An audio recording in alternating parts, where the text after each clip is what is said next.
भाषा Indo Aryan एक ऐसी भाषा है जो कच्छ के अलावा ईस्ट अफ्रीका के केन्या, कोंगो, साउथ अफ्रीका के कई देश, इंग्लैंड, अमेरिका और देश के कई शहरों में जहां कच्छी लोग जाके बसे हैं, वहां कच्छी भाषा बोली जाती है। मान्यवर, कच्छ एक ऐसा डिस्ट्रिक्ट है या एरिया है जिसका 45,674 स्क्वायर किलोमीटर का एरिया है। देश के किसी राज्य छोटे देख लो तो उससे भी बड़ा ये एरिया है। और ये ऐसा कच्छ एरिया है कि जहां जो सबसे बड़ी 5 हड़प्पन संस्कृति आई हुई है वो धौलावीरा वहां पे आया हुआ है। व्हाइट रन देखने के लिए, हम व्हाइट डेजर्ट देखने के लिए वहां जाते हैं। मान्यवर, ये कच्छ के लोगों की भावना को देखते हुए जो संविधान की 8वीं सूची में कच्छी भाषा को इंक्लूड किया जाए, ये बात बार बार कच्छ के लोगों ने रखी है। मैं आपके जरिए सरकार से अनुरोध करना चाहता हूं कि संविधान की 8वीं सूची में कच्छी भाषा को ऐड किया जाए। धन्यवाद। दो शब्द कच्छी भाषा में बोलिए जी। 2 शब्द बोलिए कच्छी भाषा को। किए आयो? That's we say that how are you? किए आयो? It's a Kutchi language and Kutchi language की स्क्रिप्ट भी मान्यवर कच्छी भाषा की स्क्रिप्ट भी डेवलप हुई। ठीक है, मजा में। Please Shri doctor Shantanu Sen. Good morning, one and all. I would like to raise an issue of, sir, I am from Lok Sabha. I would like to raise an issue of immense international importance. Sir, as a COVID warrior, I often search the international data through WHO site. On 30th of January, while searching the international data through WHO COVID-19.int, I have seen that map of India was showing blue colored, and surprisingly, the Jammu and Kashmir was colored separately. When I was clicking on the blue part, it was showing the data of India, but surprisingly, when I was clicking the yellow part, it was showing the data of Pakistan. And to my utter surprise, I have noticed that one part of the Jammu and Kashmir was separately colored once again, and when I was clicking that part only, it was showing the data of China. Not only that, I have seen that in that particular map, our state of Arunachal Pradesh has also been demarcated very separately. Sir, I think our government should have been much more vigilant in this particular issue. Especially we have seen when our government is so much proactive in purchasing Pegasus for spying his own cabinet minister and opposition leader like our leader and party general secretary Abhishek Banerjee. Thank you. Sri Jaishankar ji, take note of it. Sri M. Shanmugam. Yes, sir, from Lok Sabha. Where are you? From Lok Sabha, sir. Okay, please. Sir, thank you very much, sir. I am raising the gratuity. Gratuity is the social security scheme and the terminal benefit of the government employees. You can sit and speak also. If you are comfortable standing, I have no problem. Government employees also. The 7th Central Pay Commission has enhanced the ceiling of gratuity 20 lakhs from 1/1/2016 for the government servants. However, in persistent demand from the workers for payment of gratuity on par with the government employees, the Payment of Gratuity Act was modified by issuing notification only on 29th March 2018 that the amount of gratuity shall not exceed 20 lakhs, but it is done prospectively instead of from 1/1/2016. Hence, the workers who retired during the intervening period 27 months and whose eligibility of gratuity is more than 10 lakhs, their gratuity is restricted to 10 lakhs. For earning gratuity of 10 lakhs, the worker should at least drawing salary of 57,777. And for getting 20 lakhs, his salary should be above 1,15,550 per month. Therefore, there will be a very few workers or employees who are entitled for the gratuity ranging between 10 lakhs to 20 lakhs. Therefore, I demand that the ceiling limit of gratuity should be enhanced to 20 lakhs during the intervening period of January 2016 to March 2018. Okay. It would also not impinge in the finance of the companies, since there will be a very few people left. Even some employers are also ready to pay enhanced gratuity as they will get the tax relief, but since the ceiling has been fixed, they are not able to do so. Hence, I request Honorable Minister of the Labour to take initiative by notifying the provisions of the intervening period also. Thank you, sir. Nandri. Sri Alamaram Karim. Respected Chairman, I would like to raise an important issue related to the state of Kerala. Kerala has proposed a semi-high-speed rail corridor from Thiruvananthapuram to Kasaragod called the Silver Line. This double-line rail will connect both ends of Kerala within 4 hours. The present duration of transport is 10 to 12 hours. Trains can run with maximum operational speed of 200 kilometers per hour, carrying around 80,000 passengers per day. Feasibility study of the project was conducted in 2019, and Railway Board has issued in principle approval for the project on 17/12/2019. Detailed project report of Silver Line was submitted to the Ministry of Railways in June 2019. Sir, preparatory work for land acquisition is going on. Silver Line is a green transportation. It will be reducing more than 2.8 lakh tons of carbon dioxide per day. Right. It will create more than 50,000 direct and indirect employment during the construction phase and 11,000 direct and indirect employment during the operational phase. So I request through you, sir, immediate the permission. No intervention. Let me complete, sir. Let me complete, sir. Nothing wrong. Everyone has got a right to have their opinion. Yes. Sir, I have not completed, sir. No, I request the government to give permission immediately. That is my request. Without the feasibility, without the environmental impact, The government of Kerala is bulldozing this project, and the people of Kerala is against this project. Please. Please. Let there be no controversy in the House. Let the government study this. Let the government study this proposal in all its pros and cons and take a final view. Yeah, please. Right. No, please. Okay. Shri B. Lingay Yadav, please. ऐसा बिना permission बोलना नहीं. Chairman sir. तो बिना permission गए तो high speed है, इसलिए थोड़ा crush करेगा थोड़ा. Thank you, Chairman sir. Lingaya. Namaskaram, sir. Please, namaskaram. Tirugu. Sir, conducting of census for the persons belonging to OBC in the country, sir. ये మొత్తం భారతదేశం మొత్తంలో కూడా ఓబీసీలు వెనకబడ్డటువంటి కులాల వాళ్ళు 70% దాకా 60% దాకా ఉన్నారని లెక్కలు ఉన్నాయి సార్. ఈ నేషనల్ బ్యాక్వర్డ్ క్లాస్ కమిషన్ చెప్పినప్పుడు కూడా ఆ రోజు చర్చల్లో ఆనాటి హోంశాఖ మంత్రి రాజ్నాథ్ సింగ్ గారు కూడా సభలో స్పష్టంగా బీసీ కులాల యొక్క జనాభా లెక్కలు చేపడతామని చెప్పి ఆగస్టు 31, 2018లో వారు చెప్పినారు సార్. బీసీ జనగణన కోసం రోడ్ మ్యాప్ కూడా తయారు చేస్తున్నామని చెప్పి ఆ రోజు వారు ప్రకటన చేయడం జరిగింది సార్. కానీ దురదృష్టం ఏంటంటే ఇప్పటి వరకు కూడా ప్రకటన లేదు. ఇటీవల కేంద్రం సుప్రీంకోర్టు ఇచ్చినటువంటి అఫిడవిట్లో బీసీ జనగణన చేయటం సాధ్యం కాదు అన్నదని చెప్పి అది ఒక సాకుతోటి కేంద్ర ప్రభుత్వం ఈ ఓబీసీలకు వర్గీకరణ జరపడం లేదని మా ఆలోచన sir.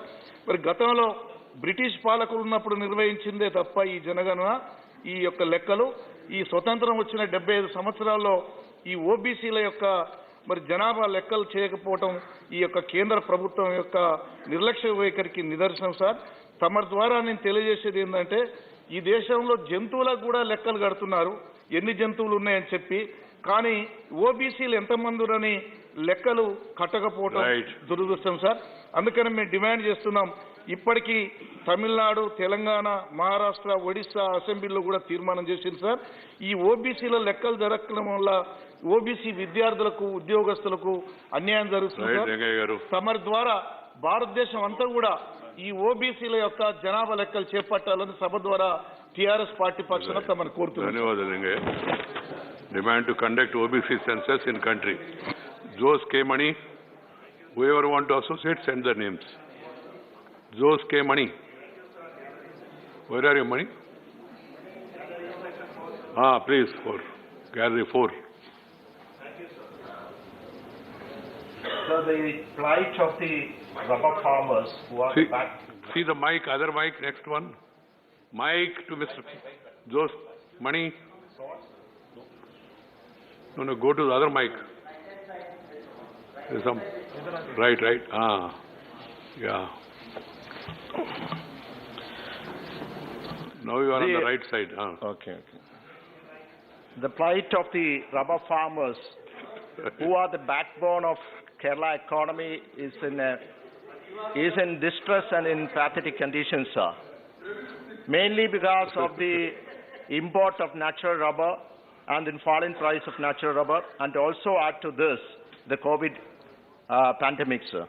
Add to this, the government of India has decided to repeal the 1947 Rubber Act to enactment of Rubber Promotion and Development Bill 2022, to which they were published a draft in the website and the domain, which was released on January 10th, and for the suggestions and comments from the public and also from the stakeholders till January 21st. So going through the bill, it is learned that it's detrimental to the farmers. This is similar thing is done for the Spices Board Act also the same period. Both these spices and the rubber farmers, if you go through the draft, is detrimental to the farmers. And as you know, the rubber board was established to assist the farmers, and actually the powers of the rubber board is taken away and no support has been given to the farmers. So my request to the government of India is, number one, that the draft which is established, at least published in the website, only minimum time of only 12 days being given, no publicity was given. So please extend the time from today onward for 30 days, and publicity should be given for the public to give the comments.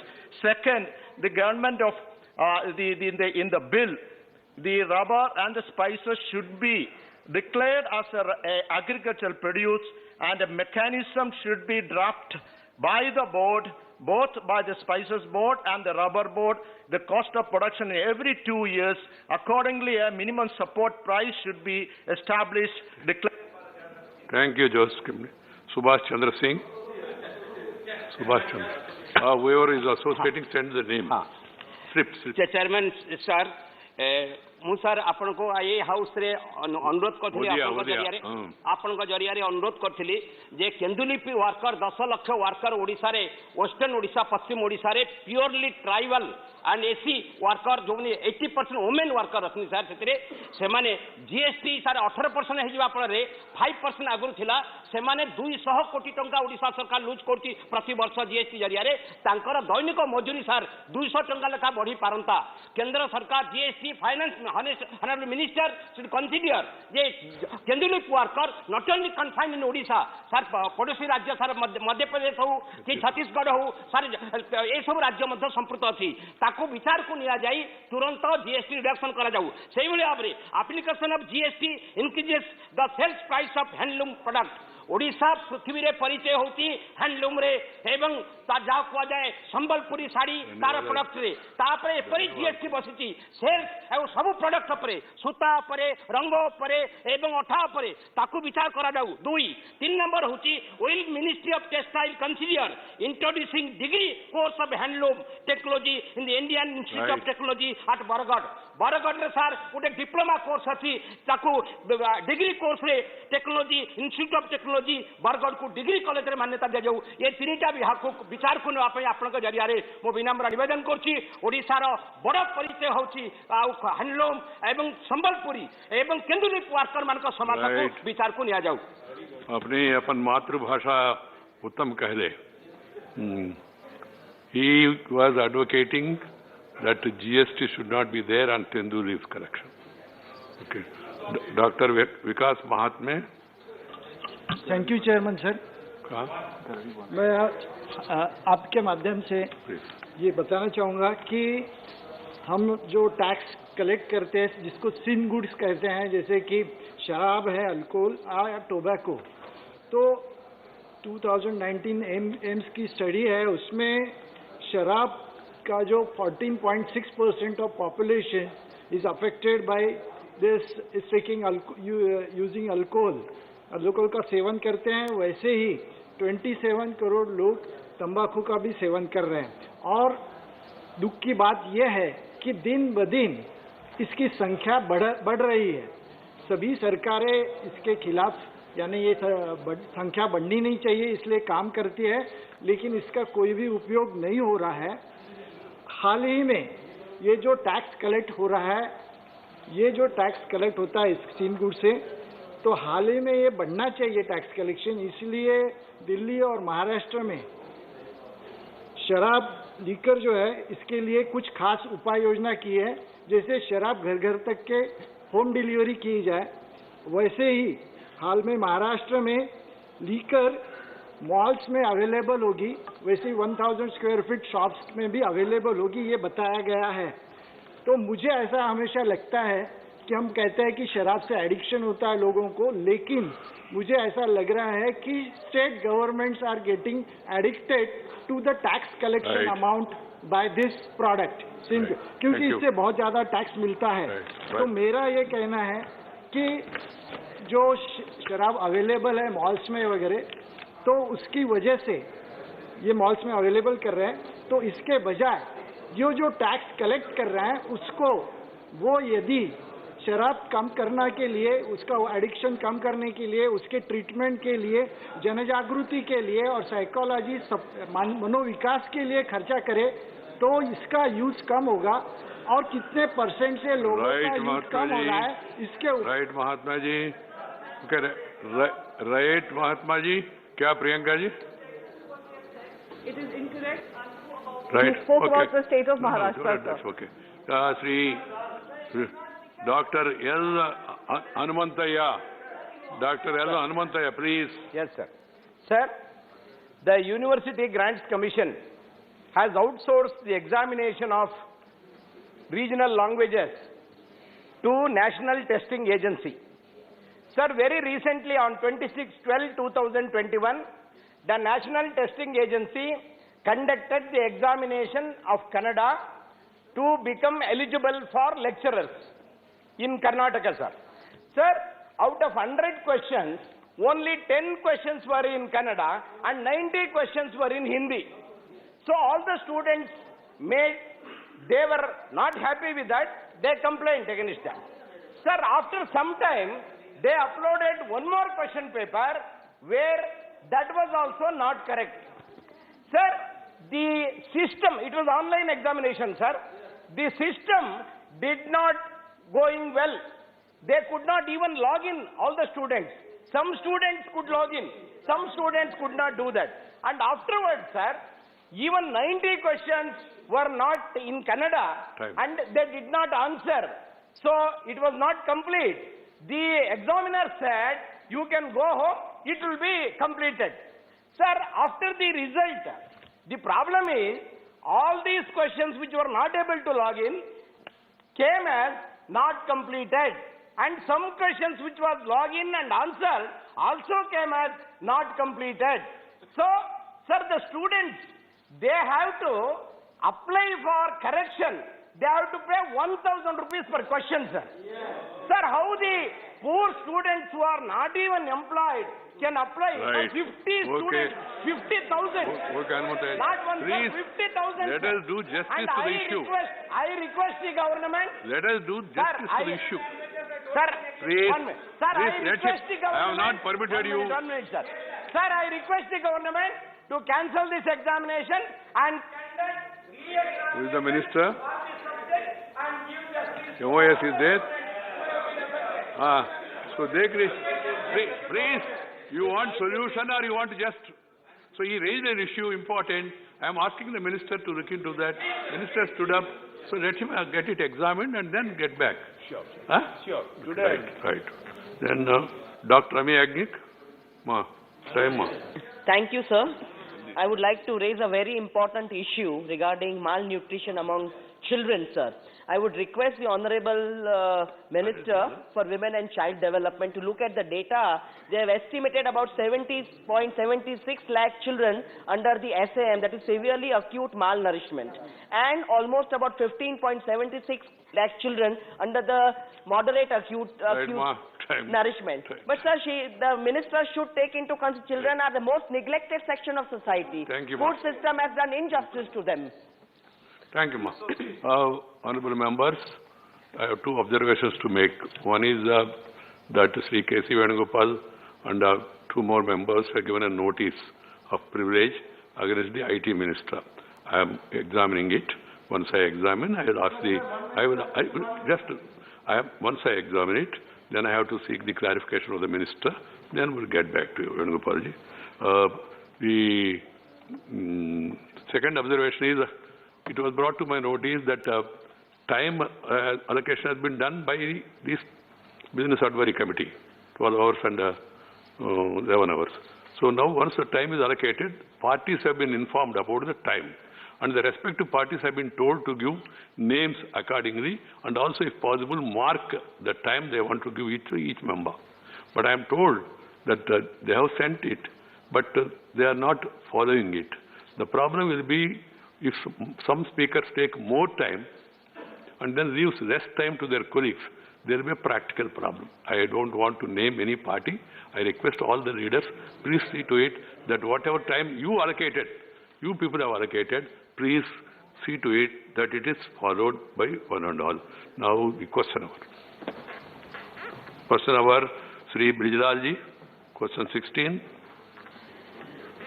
Brijlal. Question number 16. Sri Brijlal ji. Question number 16, sir. Question number 16. माननीय मंत्री जी, उत्तर सभा पटल पर first supplementary.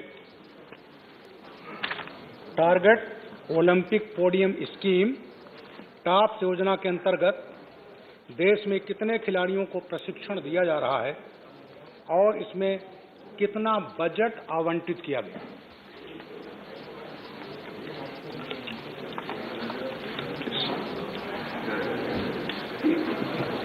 महोदय, मैं आपके माध्यम से आदरणीय सांसद महोदय को ये अवगत कराना चाहूंगा कि 2014 में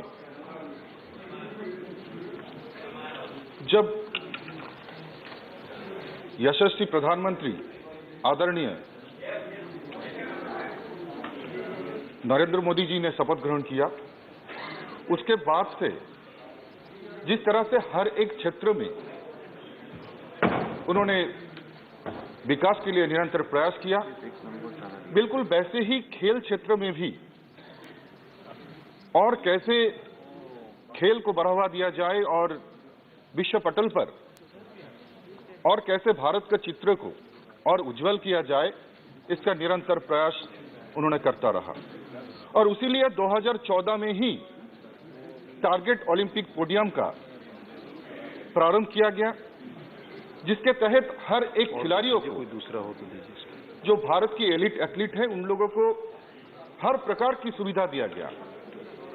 और 2014 से बाद हम लोगों ने देखा कि खेल क्षेत्र में एक ऐसा निरंतर एक पॉजिटिविटी आया और उसमें कितना परिवर्तन आया। और उसका परिणाम का स्वरूप महोदय, हम लोगों ने देखा कि जब 2020 और 21 में कोरोना महामारी से पूरा विश्व जूझ रहे थे, भारत भी उस समय कोरोना महामारी से जूझ रहे थे, लेकिन उसके बावजूद टारगेट ओलंपिक पोडियम स्कीम के तहत हर एक एलिट एथलीट को हर प्रकार की सुविधा दिया गया। और उसके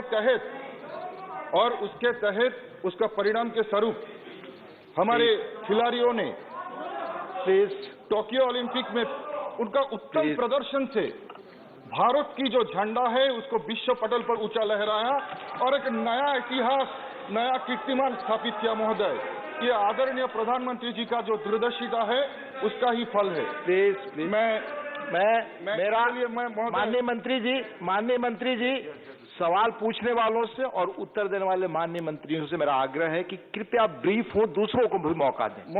महोदय मैं ये कहना चाहूंगा कि और सीट पर बैठ कर न बोले, प्लीज। सीट पर बैठकर ना बोले प्लीज। टॉप स्कीम के तहत nothing is going on record.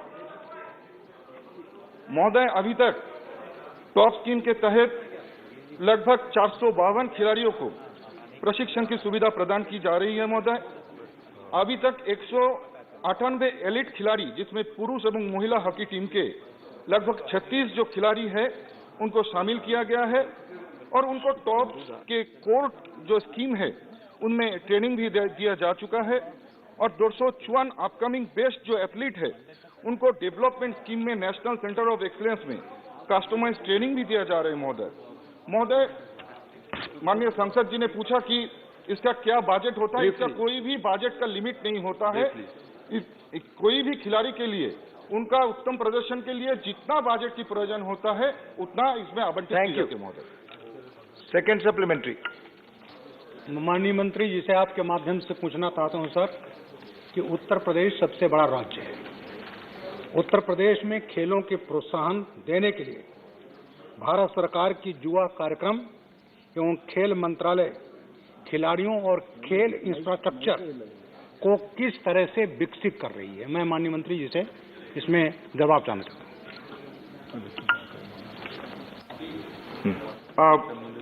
आपके माध्यम से मैं माननीय आदरणीय सांसद जी को मैं अवगत कराना चाहूंगा कि उत्तर प्रदेश में भारत सरकार ने मेरठ, लखनऊ, सोनभद्र, प्रतापगढ़, महाराजगंज, एटा, फारुखाबाद, सदर आदि मिलाकर कुल 24 जो है मल्टीपर्पज हॉल लगभग 125 करोड़ की लागत राशि से खेलों की बढ़ावा देने के लिए बनाई गई है महोदय।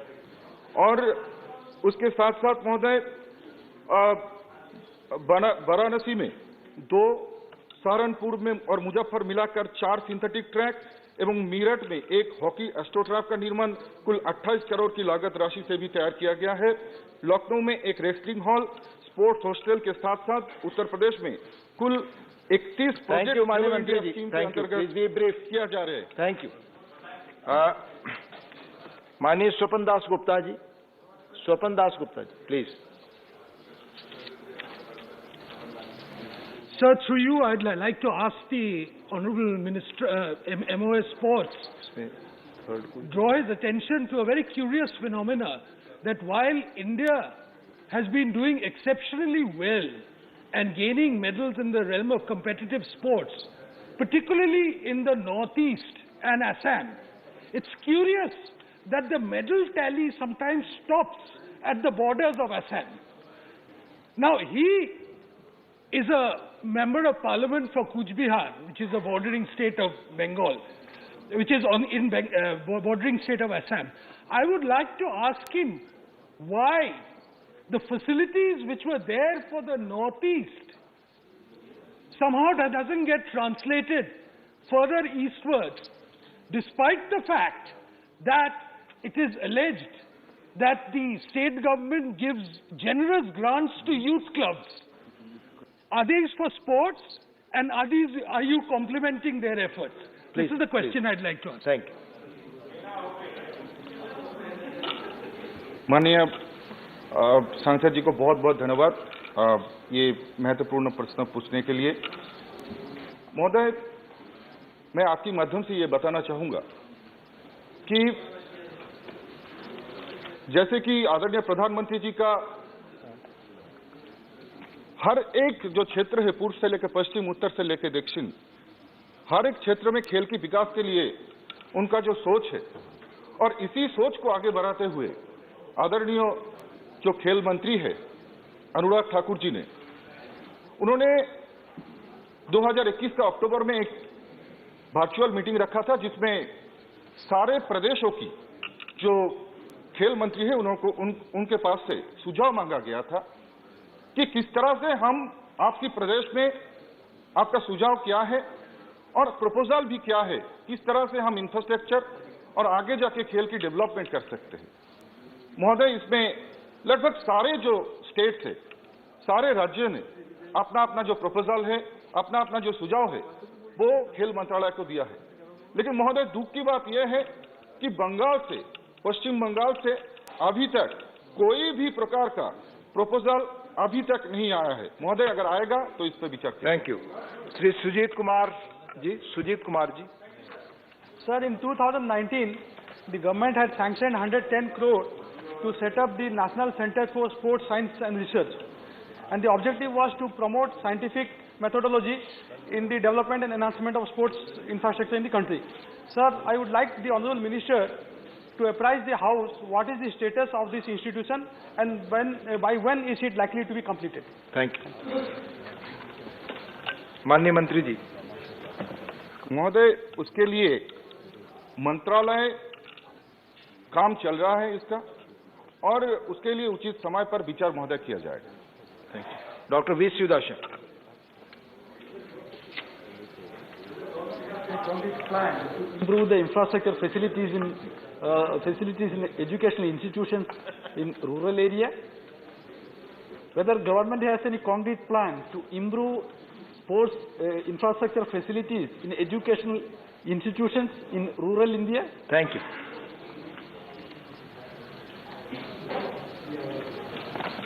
महोदय, ऐसी बहुत सारी जो है कि खेलो इंडिया के तहत हम लोगों का विद्यालय से लेके विश्वविद्यालय में भी और ग्रामीण क्षेत्र में भी खेल का विकास करने के लिए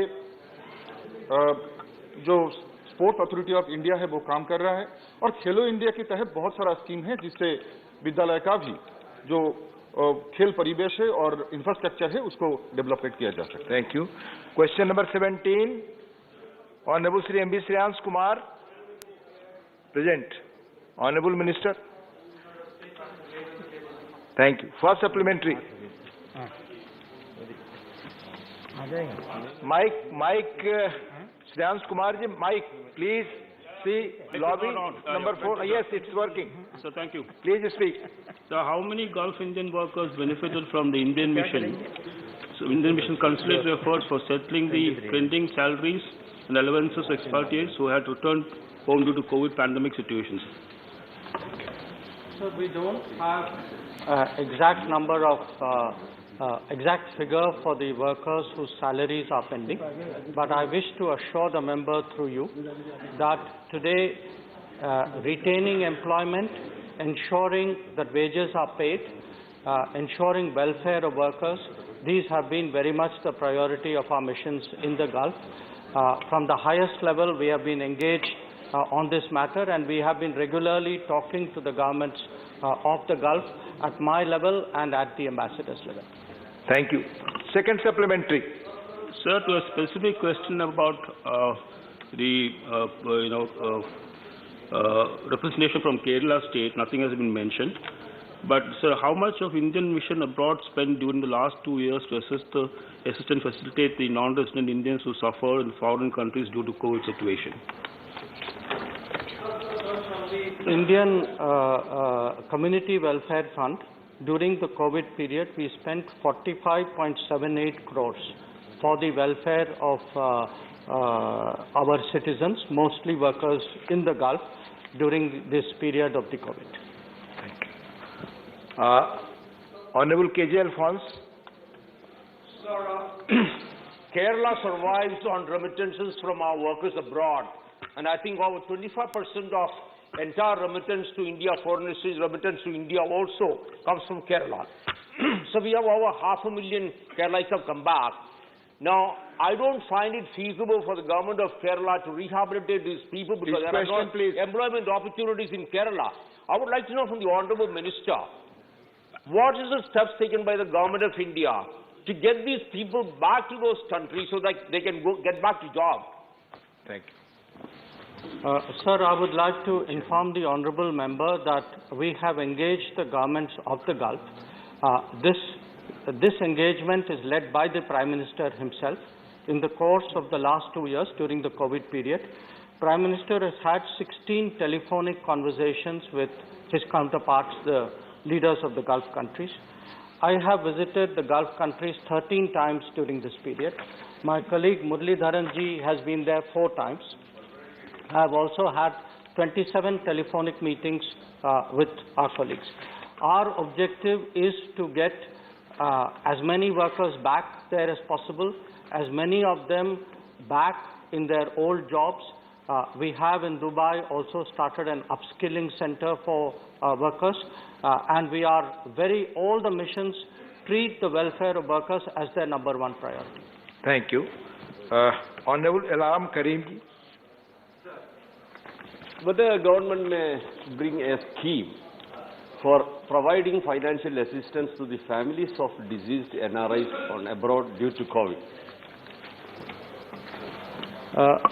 So we have a provision in the Indian Community Welfare Fund for responding immediately to situations, especially unfortunate situations like the passing away of people, which this usage of ICWF was expanded in 2017, and it has been a very useful mechanism for dealing with that.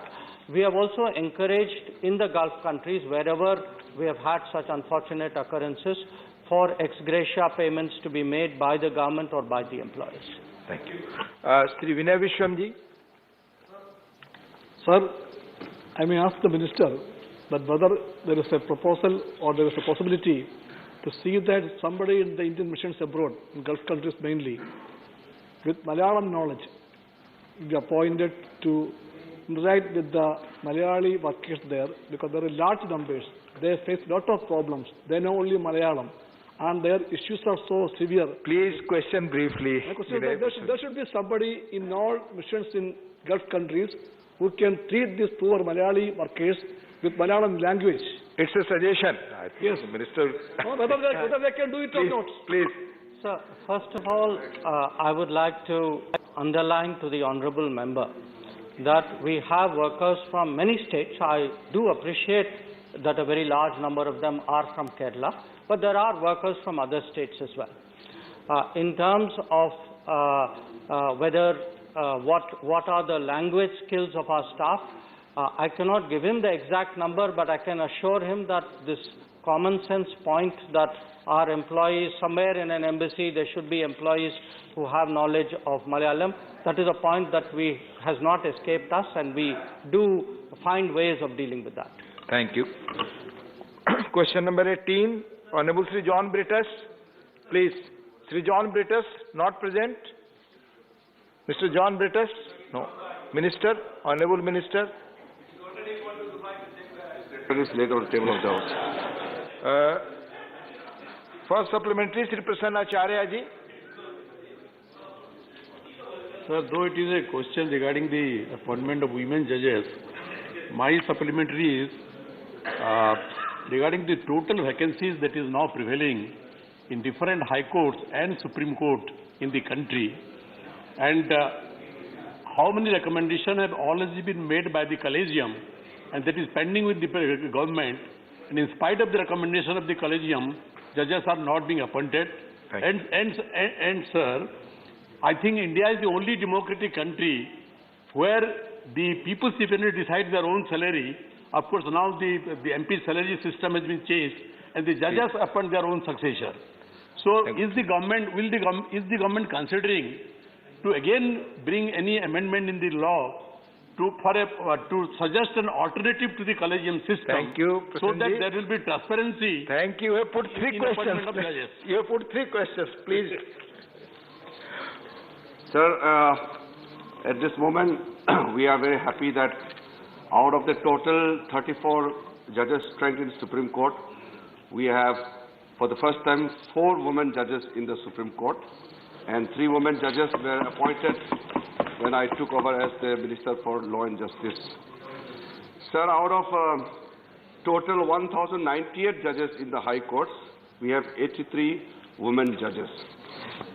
I can give more explanation, but I would like to state only one thing, that we have been stressing time and again. Personally, I have been asking the Collegium, led by the Chief Justices of the Supreme Court and the High Courts, that while recommending the names for the appointment as the judges, preferences may be given to women and backward classes, scheduled castes and scheduled tribes. Please, not allowed.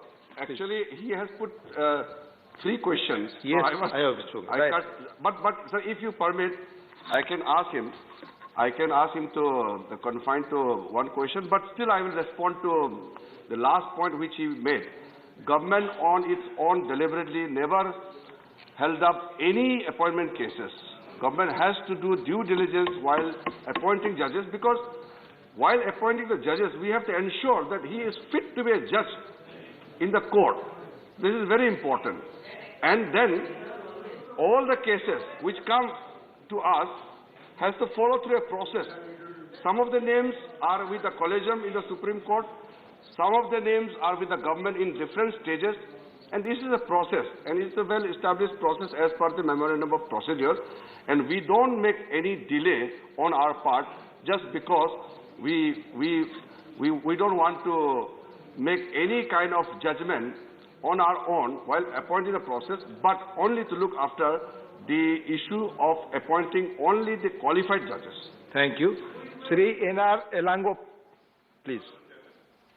Coming from the state of Tamil Nadu, I am very happy to know the reply made by the Minister, Honorable Minister, that in Tamil Nadu, out of 75 Honorable Judges, 13 are women judges, and that is Tamil Nadu. But it is agonizing to see that there are 0 women judges in 5 states.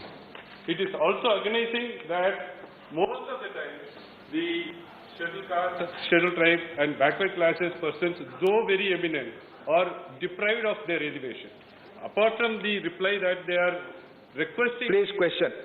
Apart from the question is, apart from requesting the high courts, what are all the concrete steps are being taken by the government to ensure that there are due representation by these classes? Thank That's you. the question. Sir, I have partially mentioned in my earlier statement, there are no provisions of reservation for the appointment of judges in the judiciary. But still we keep insisting that while we are talking about appointing quality judges, at the same time, we have to also ensure that preferences are given for the appointment of women judges as well as people belonging to backward classes, including scheduled castes and scheduled tribes. Shri Ramnath Thakur, Lok Sabha, बैठकर बोले, रामनाथ जी. मैं आपके माध्यम से मंत्री जी से जानना चाहता हूं कि पटना हाई कोर्ट में महिलाओं और पिछड़े वर्ग और दलित लोगों की जज की संख्या कितनी है?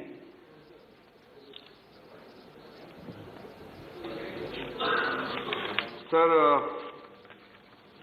मेरे पास पूरा देश का फिगर है और मैं माननीय सदस्य जी को बताना चाहता हूं पटना के लिए। पटना हाई कोर्ट का सर टोटल अप्रूव जो जजेस का स्ट्रेंथ है 53 है, 53, और इस वक्त वहां कोई वुमेन जजेस नहीं है। ये थोड़ा से दुख की बात है, इसलिए हमने वहां के चीफ जस्टिस को भी लेटर लिखा है कि जो अगले नाम आएंगे पटना हाई कोर्ट से, तो उसमें महिलाओं की संख्या बढ़ा दिया जाए ताकि सरकार को वुमेन जजेस को अपॉइंट करने में मदद मिले। धन्यवाद। क्वेश्चन नंबर 19, श्री राम सकल जी। क्वेश्चन नंबर 19, माननीय मंत्री जी मास्क उतार लीजिए। फर्स्ट सप्लीमेंट्री, माननीय राम सकल। माननीय मंत्री जी ने अपने जवाब में उत्तर में कहा है कि वर्तमान आकलन में पिछले आकलन अर्थात ISF 2019 की तुलना में राष्ट्रीय स्तर पर वनावरण में 1440 वर्ग किलोमीटर वृक्षारोपण और वृक्षावरण में 721 वर्ग किलोमीटर वन तथा वृक्षारोपण को मिलाकर 2261 वर्ग किलोमीटर वृद्धि दर्शाई गई है। लेकिन मैं आपके माध्यम से कहना चाहूंगा कि ये आंकड़े पेपर एस्टीमेट और जिस प्रकार से सरकार का करोड़ों रुपया लगा करके, मैं आपके संज्ञान में लाना चाहूंगा कि अपने उत्तर प्रदेश में खासकर जहां से मैं बिलोंग करता हूं, मिर्जापुर सोनभद्र उत्तर प्रदेश, सोनभद्र जिला मिर्जापुर वन कैमूर क्षेत्र जीव आता है। वहां भारत उत्तर प्रदेश सरकार के माध्यम से वर्ष 16-17 सवाल संक्षिप्त हो राम सकल जी प्लीज। करोड़ों रुपए लगा करके 200 एकड़ जमीन में वृक्षारोपण पौधारोपण कराया गया। लेकिन मेरे दुख के साथ कहना पड़ रहा है कि स्थानीय अधिकारियों की मिली भगत से वहां के आदिवासी समाज के द्वारा SC के पास पूरी जमीन जो वृक्षारोपण हुआ था वो कब्जा कर लिया गया। स्थानीय अधिकारी मूल्य भी मैं जानना चाहता हूँ माननीय मंत्री जी से, कितना पैसा लगाकर जो वृक्षारोपण होता है उसके रखरखाव के लिए सरकार के पास क्या व्यवस्था है, सरकार क्या कर रही है? बिल्कुल बढ़िया। माननीय उपसभापति महोदय, जहां तक फॉरेस्ट सर्वे ऑफ इंडिया की रिपोर्ट का सवाल है, भारत में हर 2 वर्ष में फॉरेस्ट सर्वे ऑफ इंडिया की रिपोर्ट प्रकाशित की जाती है। इस रिपोर्ट में जो तथ्य एकत्रित किए जाते हैं वो एक वैज्ञानिक पद्धति के माध्यम से किए जाते हैं और जिसमें हम स्पेस टेक्नोलॉजी का भी इस्तेमाल करके जहां पर भी 1 हेक्टेयर से ज़्यादा वृक्षारोपण है उसको इसके अंतर्गत अंकित किया जाता है और देश के फॉरेस्ट कवर का पूरी तरीके से मापन किया जाता है। और दूसरा जो फॉरेस्ट एरिया के जो बढ़ने की बात है वो तथ्यों पे आधारित है, वो एक साइंटिफिक रिपोर्ट है। जहाँ तक जो माननीय सदस्य ने मूल विषय उठाया है कि कुछ जंगली क्षेत्रों से पेड़ के कटने का या कुछ जगहों पर वृक्षारोपण के कार्यक्रम के सफल नहीं होने का, मंत्रालय द्वारा उसका पूरी तरीके से निरीक्षण किया जा रहा है। भारत सरकार के पर्यावरण मंत्रालय के द्वारा green India mission, national afforestation programme, CAMPA, green highway policy और बाकी पॉलिसी पॉलिसी के माध्यम से एक संयुक्त कार्यक्रम किया जा रहा है। जहां तक आप कब्जा करने की बात कह रहे हैं, अभी मिनिस्ट्री के द्वारा एक ग्रीन वॉच पोर्टल का भी निर्माण किया गया है। उसमें जितनी भी अंकित शिकायतें हैं उनका समाधान किया जाएगा। आपके क्षेत्र में अगर कोई विषय है तो आप संज्ञान में लाइए, निश्चित रूप से हम उस पर कदम उठाएंगे। दूसरा सप्लीमेंट्री और ब्रीफली संक्षेप में पूछे। अभी आप जो आपने आंकड़े दिया 4-5 स्टेट का दिया, लेकिन उत्तर प्रदेश का जिक्र नहीं है। पूछे क्वेश्चन तो। फॉरेस्ट रिपोर्ट के अंतर्गत सभी राज्यों का विश्लेषण, सभी राज्यों में जो फॉरेस्ट बढ़े हैं या जहां पे फॉरेस्ट कम हुए हैं उसको पूरी तरीके से रखा गया है। फॉरेस्ट जमीन का जो मालिकाना हक होता है वो राज्यों के अंतर्गत होता है और इसलिए स्टेट फॉरेस्ट डिपार्टमेंट उसको संभालता है। आपका कोई उत्तर प्रदेश के संबंध में अगर स्पेसिफिक विषय है तो आप पूछ सकते हैं, मैं उसका उत्तर जरूर दूंगा। Shri GC Chandrashekhar ji. Sir, this is very important question. In Karnataka, Salumarada Timmaka, a 106-year-old notable environmentalist, Padma Award recipient, an inspiration to many, sir, who planted more than 8,000 trees in 65 years, raised 385 banyan trees on either side of the road between the Hulikal and Kadur to the stretch of 4 kilometers. She had faced health issues and many such people are finding difficulties. If there is any provision from the ministry to support such environmental activists. मंत्रालय के द्वारा पूर्व में भी एक लंबे समय से इको क्लब से लेकर अनेक पर्यावरण संरक्षण की योजनाएं विभिन्न स्वयंसेवी संगठनों के माध्यम से की जाती है और हमारे यहाँ पर जो बहुत सारे के वृक्षारोपण के कार्यक्रम है, मंत्रालय द्वारा इस बात का विचार किया जा रहा है कि सभी स्कीमों का कन्वर्जेंस किया जाए, क्योंकि अलग अलग जगह पे विभिन्न स्कीमों के चलने के कारण कई बार एक व्यापक रूप से जो दृष्टिकोण है वो नहीं आ पाता है। लेकिन हम मंत्रालय के द्वारा भविष्य में भी ग्रीन इंडिया मिशन में सभी स्कीमों के कन्वर्जेंस के लिए प्रयास कर रहे हैं ताकि संयुक्त रूप से इस प्रकार के स्वयंसेवी संगठन और जो लोग भी वृक्ष लगाने में सहायता देते हैं उनकी मदद ली जाए। मैं सांसदों से भी आपके माध्यम से आग्रह करूंगा कि वृक्षारोपण ये हमारी आवश्यकता है, आपका भी सक्रिय सहयोग मिलेगा तो ये देश के लिए अच्छा है। धन्यवाद मंत्री जी। Doctor Fauzia Khan ji, doctor Fauzia Khan please. From Lok Sabha. please. Chairman sir, in the reply to the question it is said that the forest cover in India is 24.62%, when ideally it should be 33%, it is said. And the major expenditure heads, including the National Plan on Agroforestry, Agroforestry Research, Afforestation Board, Forest Management, etc., have suffered a decline in this year's budget, sir. You have to put only one question, madam, and you have already put it. Please. I want to say that since the budget has declined, how is forest conservation going to be the essential part of the program for climate change? Since, sir, this has to be an integrated interdepartmental effort. Thank you. So what is the government going to do? Thank you, madam. You have to be brief. Thank you.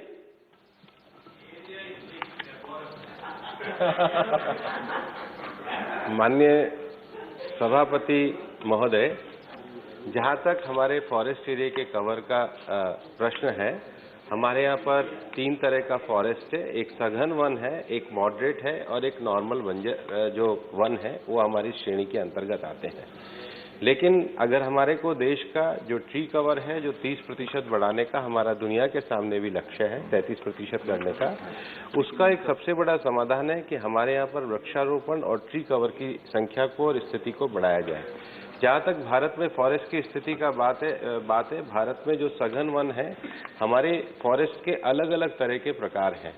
कहीं पर हमारे जो पर्यावरणीय और भौगोलिक अलग अलग विशेषता है, उसके अंतर्गत भी विभिन्न प्रकार के फॉरेस्ट हमारे देश के अंतर्गत है। सरकार के द्वारा इन सभी क्षेत्रों को पूरी तरीके से संरक्षित करने का, बढ़ाने का कार्य किया जा रहा है। मैंने अपने पूर्व उत्तर में भी कहा है कि ग्रीन इंडिया मिशन के माध्यम से विभिन्न स्कीमों के अंतर्गत हम कार्य कर रहे हैं। लेकिन मैं यहाँ कहना चाहूँगा कि हमारे देश में फॉरेस्ट के अंतर्गत 52 हमारे टाइगर रिजर्व भी हैं, जिसमें से आज भारत सरकार के सघन प्रयासों के कारण, पिछले 7 वर्षों के प्रयासों के कारण हमारे 14 टाइगर रिजर्व्स को उनकी अच्छी स्थिति के कारण इंटरनेशनल एक्रेडिटेशन भी प्राप्त हुआ है और अभी दक्षिण के एक हमारे टाइगर रिजर्व को TY2 का भी दर्जा मिला है। लेकिन इन फॉरेस्ट को बढ़ाने के साथ ही साथ हमारे यहाँ पर फॉरेस्ट को बढ़ाने के लिए, फॉरेस्ट के कवर एरिया को बढ़ाने के लिए जो जल के जो हमारे क्षेत्र हैं, उनके आसपास भी सघन वृक्षारोपण की आवश्यकता है। विशेष रूप से नर्मदा और उसके क्षेत्रों में सरकार इस बात का पूरा ध्यान ले रही है और संज्ञान लेके फॉरेस्ट कवर को बढ़ाने के लिए पूरी प्रतिबद्धता के साथ लगी हुई है। श्री विकास महात्मे जी। सर, मेरा सवाल यह है कि we should generate revenue from the sale of forest produce and how this revenue can be increased, and this is without decreasing the forest cover, so that forest cover remains but we get revenue from the forest. Sir, minor timber forest produce है, उसके कारण जनजाति समाज के जो हमारे बंधु हैं, उन जनजाति समाज के बंधुओं की आय होती है। इसके लिए विभिन्न स्कीम और योजनाएं भी चलाते हैं और मैं यहाँ पर सदन के सामने स्पष्ट करना चाहता हूँ कि हमारी सरकार की पूरी तरह की प्रतिबद्धता है कि फॉरेस्ट बिना वहाँ के जो हमारे जनजाति बंधु हैं, उनके जीवन में उत्थान करे बिना हम फॉरेस्ट कवर को नहीं बचा सकते। सरकार minor forest timber produce scheme को, जो जनजाति समाज का हमारा जनजाति मंत्रालय है और जिनके फॉरेस्ट राइट एक्ट है, उनके साथ मिलकर पर्यावरण मंत्रालय काम कर रहा है। उनके जीवन, सम्मान और सुरक्षा के लिए सरकार पूरी तरीके से प्रतिबद्ध है। Question number 20, honourable Tiruchi Shivaji. Question number 20 sir. माननीय मंत्री जी। सर, उत्तर सभा पटल पे रखा गया। First supplementary. Sir, while appreciating the well-informed, learned minister for the initiatives he has taken to reduce the impact of the air pollution on health and the measures taken for air quality management, I would like to know from him, sir, the ministry has introduced a new star rating system to the State Environment Impact Assessment Authority for granting speedy environmental clearances and has placed high points for fast acceptance of proposals and penalties for the SIEAs which ask for additional documents. If the SIA asks for additional documents, penalty is imposed.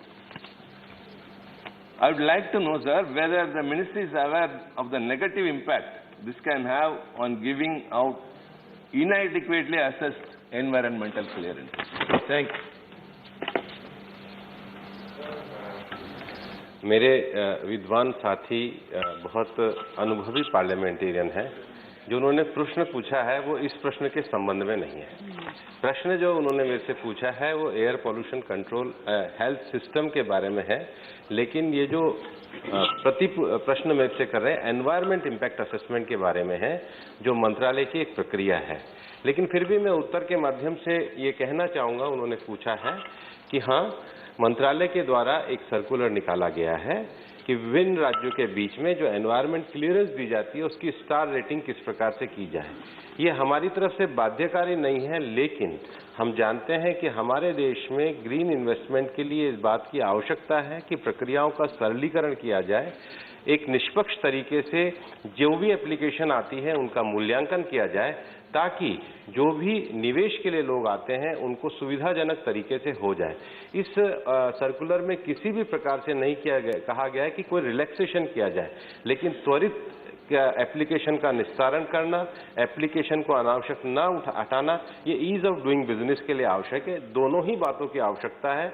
Ease of doing business के मानक का पालन करते हुए forest क्षेत्र में clearance देते समय जो पूरे नियम हैं उनको पूरी तरीके से लागू किया जाए। इसलिए इसको स्टार रेटिंग का दर्जा दिया गया है, ताकि विभिन्न राज्य अपने यहाँ पर प्रशासनिक व्यवस्थाओं को सुधार करके निवेश को भी बढ़ा सके और फॉरेस्ट को भी बचा सके। इस निष्पक्षता के लिए इसको किया गया है। ये मूल प्रश्न से हटकर प्रश्न है, लेकिन मैं माननीय सदस्य का बहुत सम्मान करता हूं, इसलिए मैं आपकी अनुमति से इसका उत्तर देता हूं। धन्यवाद। Second supplement. Sir, thank you, sir. My question is about air pollution, the impact of air pollution. Because of inadequate clearances, it may cause air pollution. That was the intention of my first supplement.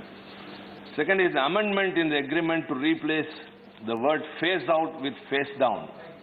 In the UN Climate Change Conference in Glasgow, the ministry pushed for the amendment replacing the word phase out with phase down of unabated coal power. Reasons for the amendments moved, sir. Sir, ये प्रश्न फिर मूल प्रश्न से हट करके है। आप कहेंगे तो मैं उत्तर दे। जरूर, अगर आप देना चाहें तो। सर, भारत जलवायु परिवर्तन में जो ग्लासगो में COP26 की वार्ता हुई थी, भारत ने उसमें पूरी दुनिया के विकासशील देशों का प्रतिनिधित्व किया था। जलवायु पर translation is available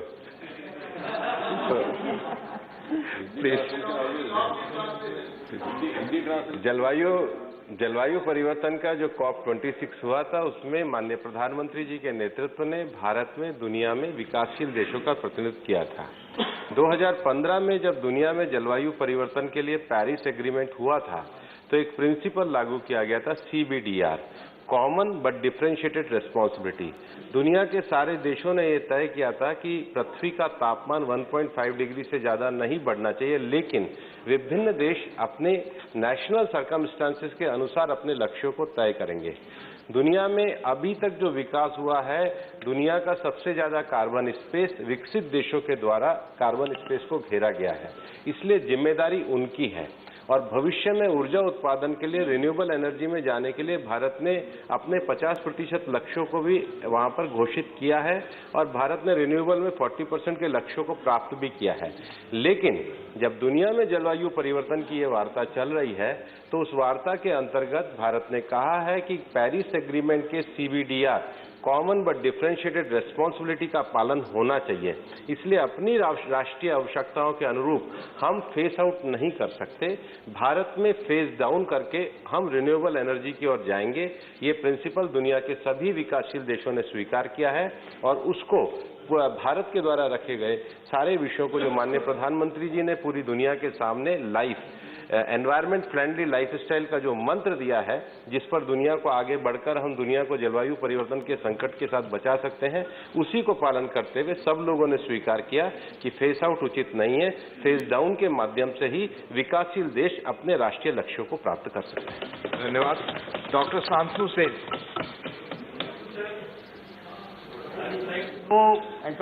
From our learned minister, how much concerned our government is regarding the following facts. As per the data provided by Yale University Environmental Performance Index, out of 180 countries, India ranks 168. So far the mostly polluted countries are concerned, India ranks 5th in the world. Amongst Asian countries, India ranks 3rd. And unfortunately, out of the most polluted 10 metropolitan cities in the world, India is having 3, and Delhi happens to be the most. I want to know the concern of our government. Thank you. Sir, मैं आपके माध्यम से कहना चाहता हूं कि दुनिया भर में जो एनवायरमेंट परफॉर्मेंस इंडेक्स रहते हैं, उनके क्या मानक विकासशील देशों के अनुरूप है, इस पे हमको विचार करना चाहिए।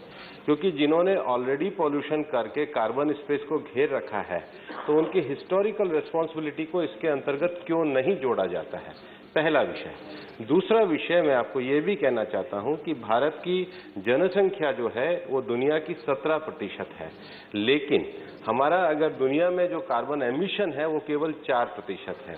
दुनिया में जो कार्बन एमिशन है पर कैपिटा हमारा दुनिया का न्यूनतम है, जो हमारी जीवन पद्धति के कारण है, हमारे विकास के मानकों के कारण है। जहां तक एयर पोल्यूशन का विषय है, हमारी सरकार पूरी तरीके से एयर पोल्यूशन के लिए के समाधान के लिए कार्य कर रही है। अभी वित्त आयोग के द्वारा लगभग 4400 करोड़ रुपया दिया गया, उसके अंतर्गत भारत सरकार के द्वारा national clean air mission programme को भी चलाया जाता है। National clean air mission programme की इस वर्ष हम लोगों ने पश्चिमी क्षेत्र में मुंबई में क्षेत्रीय बैठक करी। ओमिक्रॉन के कारण बाकी बैठक रह गई, लेकिन उन बैठकों को भी आगे बढ़ाने का विषय है। जहां तक बड़े शहरों के पॉल्यूशन की बात है, मिटिगेशन के अनेक उपायों को सरकार के द्वारा किया जा रहा है, जिसके अंतर्गत जो खपत जो ईंधन की खपत है उसको भी बदलने का कार्य किया जा रहा है। इंडस्ट्रियों में भी पॉल्यूशन के नए मानक तय किए जा रहे हैं। पराली जैसी जो घटनाएं हो रही हैं उसके लिए भी सरकार के द्वारा उसका जैव उसको ईंधन में उपयोग करने के लिए प्रयोग किया जा रहा है। वर्तमान बजट में भी सरकार ने जो दिशा दिखाई है वो ग्रीन टेक्नोलॉजी के आधार पर देश के विकास करने की दिशा को दिखलाया है। लेकिन फिर भी देश के 132 शहरों में हम लोगों ने एनवायरमेंट पॉल्यूशन के यंत्र लगाए हैं, और जो एयर पॉल्यूशन होता है उसमें हवा के अंतर्गत जो 12 मानक पाए जाते हैं, जिसमें PM2 से लेकर PM10 से लेकर नाइट्रोजन से लेकर लेड से लेकर जो 12 मानक होते हैं उनकी मात्रा को उसके माध्यम से किया जाता है, और 132 जो शहरों का जो मानक किया जाता है उसके आधार पर ही मंत्रालय के द्वारा उन नगरों को सहायता और उन नगरों को उसके मिटिगेशन के उपायों के लिए कार्य करने के लिए प्रेरित किया जा सकता है। भारत सरकार के अन्य मंत्रालयों के भी जो स्वच्छता मिशन से लेकर के अन्य कार्यक्रम चल रहे हैं उसमें भी एयर पोल्यूशन के लिए काम किया जा रहा है, और आने वाले समय में भी नेशनल क्लीन एयर मिशन को विभिन्न चारों क्षेत्रों में हम लोग रीजनल कॉन्फ्रेंस करने जा रहे हैं। और हम मंत्रालय ने तय किया है कि जब हम रीजनल कॉन्फ्रेंस करेंगे तो सांसदों को भी उसमें आमंत्रित करेंगे, ताकि वो भी अपने अपने म्यूनिसिपैलिटी और नगरीय क्षेत्र में जो एयर पोल्यूशन के विषय हैं उसके समाधान के लिए रचनात्मक कार्य कर सकें। डॉक्टर अम्मी याग्निक जी। Ask the Honorable Minister, I have seen the detailed reply and what is happening in the cities on the front of mitigation of air pollution. But is there any plan by the government to ask the cities to collect data on their own for the air pollution that is happening in individual cities, so that a central database can be created to see that the mitigation takes effectively? अन्य सदस्य जी का ये एक अच्छा सुझाव है, लेकिन चूंकि हमें मानक तय करने हैं तो उसका एक समान रूप से उसका अध्ययन होना चाहिए। अगर हम अलग अलग को स्वायत्त तरीके से देंगे तो सबके मानक को क्रिएट करने के और डाटा क्रिएट करने के अपने अलग अलग तरीके हो जाएंगे। इसलिए हमने 132 शहरों में समान मानक के आधार पर यंत्र स्थापित किए हैं, लेकिन national clean air mission programme के अंतर्गत मंत्रालय के द्वारा विभिन्न म्यूनिसिपैलिटीज के साथ भी MOU करके कार्य किया जाता है। अभी पश्चिम में भी जब हुआ तो महाराष्ट्र की अनेक म्यूनिसिपैलिटियों के साथ ये जो फाइनेंस कमीशन ने राशि उपलब्ध कराई है, इसका विभिन्न नगर पालिकाओं के साथ MOU किया गया। और हमारा ये मानना है कि एयर पोल्यूशन की समस्या को अगर स्थानीय सुशासन स्तर की जो हमारी संस्थाएं हैं, केवल एयर पोल्यूशन का कारण केवल धुआं नहीं है, जो कचरा भी है, कचरे का निष्पादन भी एयर पोल्यूशन का कारण है, स्वच्छता भी एयर पोल्यूशन के कारण में आती है, औद्योगिक उत्पादन भी एयर पोल्यूशन में कारण में आता है, डस्ट भी एक एयर पोल्यूशन के कारण में आता है, व्हीकल भी एयर पोल्यूशन के कारण में आता है, जिसमें स्थानीय संस्थाओं का ज्यादा उपयोग होता है। इसलिए जो क्षेत्रीय स्तर पर हम लोग अपनी वर्कशॉप आयोजित कर रहे हैं उसमें हम महानगर पालिकाओं से ही लोगों को बुला रहे हैं। अब हम सांसदों को भी बुलाने की योजना कर रहे हैं। धन्यवाद। श्री दीपक प्रकाश जी, लोकसभा। बहुत बहुत धन्यवाद, बहुत बहुत धन्यवाद।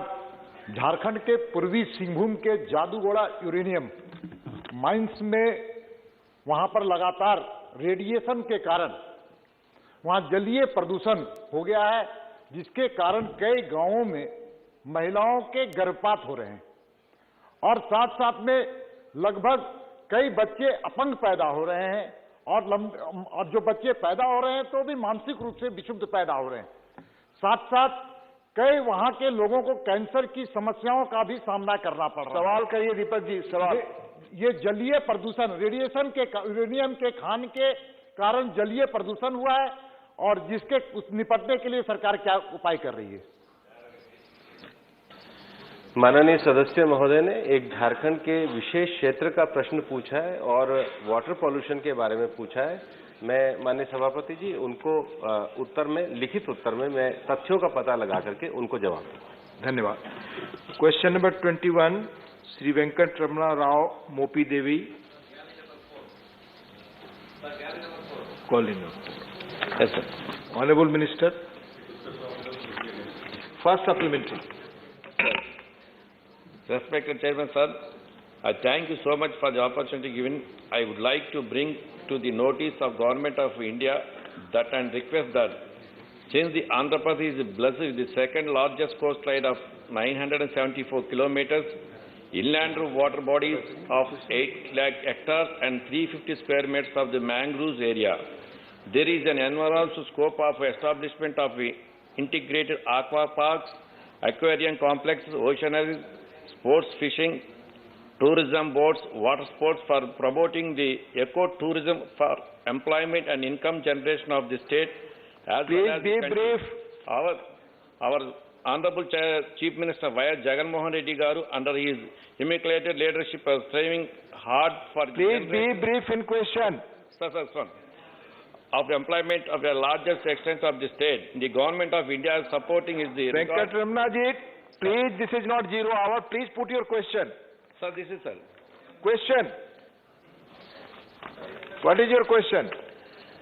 Sir, whether the government has taken any measures of introducing aqua tourism in the state of Andhra Pradesh. Thank you. Please. उपसभापति जी, माननीय सदस्य को बाकायदा लिखित उत्तर में भी जो जवाब दिया गया उसमें स्पष्ट किया गया कि तटवर्ती परिपथ काकीनाडा और नेल्लूर ये दोनों के दोनों लगभग पूर्णता की तरफ हैं और ये पूरे भी हो गए। दूसरा जो बौद्ध परिपथ के तहत सालीहुंडम और बाकी कोंडा बौद्ध परिपथ है वो भी आंध्र प्रदेश में दिया गया है, वो भी पूरा हुआ है। प्रसाद योजना के तहत भी अमरावती शहर और श्रीशैलम दो बड़ी परियोजना है जिनको पूरा किया गया है। मूलतः पर्यटन के प्रचार प्रसार का काम राज्य सरकार का है। मैं और भी अगर वो चाहें तो मैं उनको बता सकता हूं कि आंध्र प्रदेश की आवश्यकताओं को और उपयोगिता को देखते हुए पर्यटन का जो महत्व का प्रदेश है उसमें भारत सरकार ने पर्याप्त मात्रा में वहां पर सहयोग किया है और आगे भी सहयोग करने का विचार है। Second supplementary, Mr. Rao. Sir, aquaculture could also the income for the coastal communities and especially fishermen communities. Fish folks should be heavily engaged in the aqua tourism projects. Are you reading something or putting your question? Sir, finish, sir. Question. Please.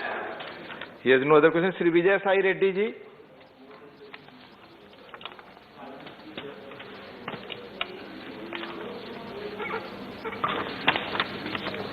Sir, I would like to know from the Honorable Minister, aqua tourism could be a good source of income for the coastal communities, especially fishing community.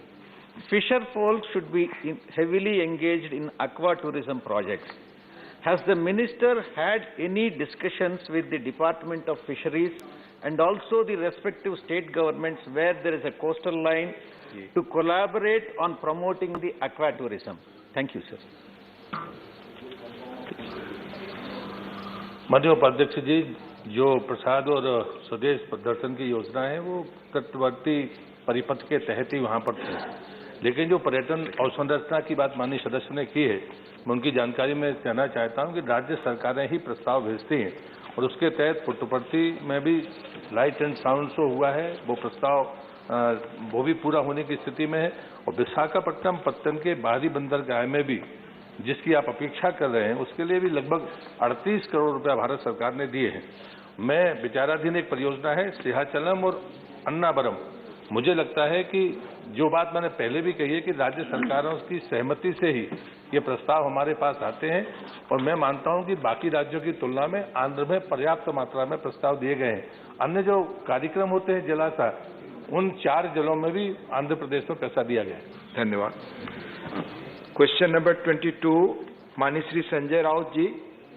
माननीय Shri Sanjay Raut ji, not present. First supplementary, Priyanka Chaturvedi ji. Honorable Chairman, sir. Sir, this is with regards to classical language status to Marathi.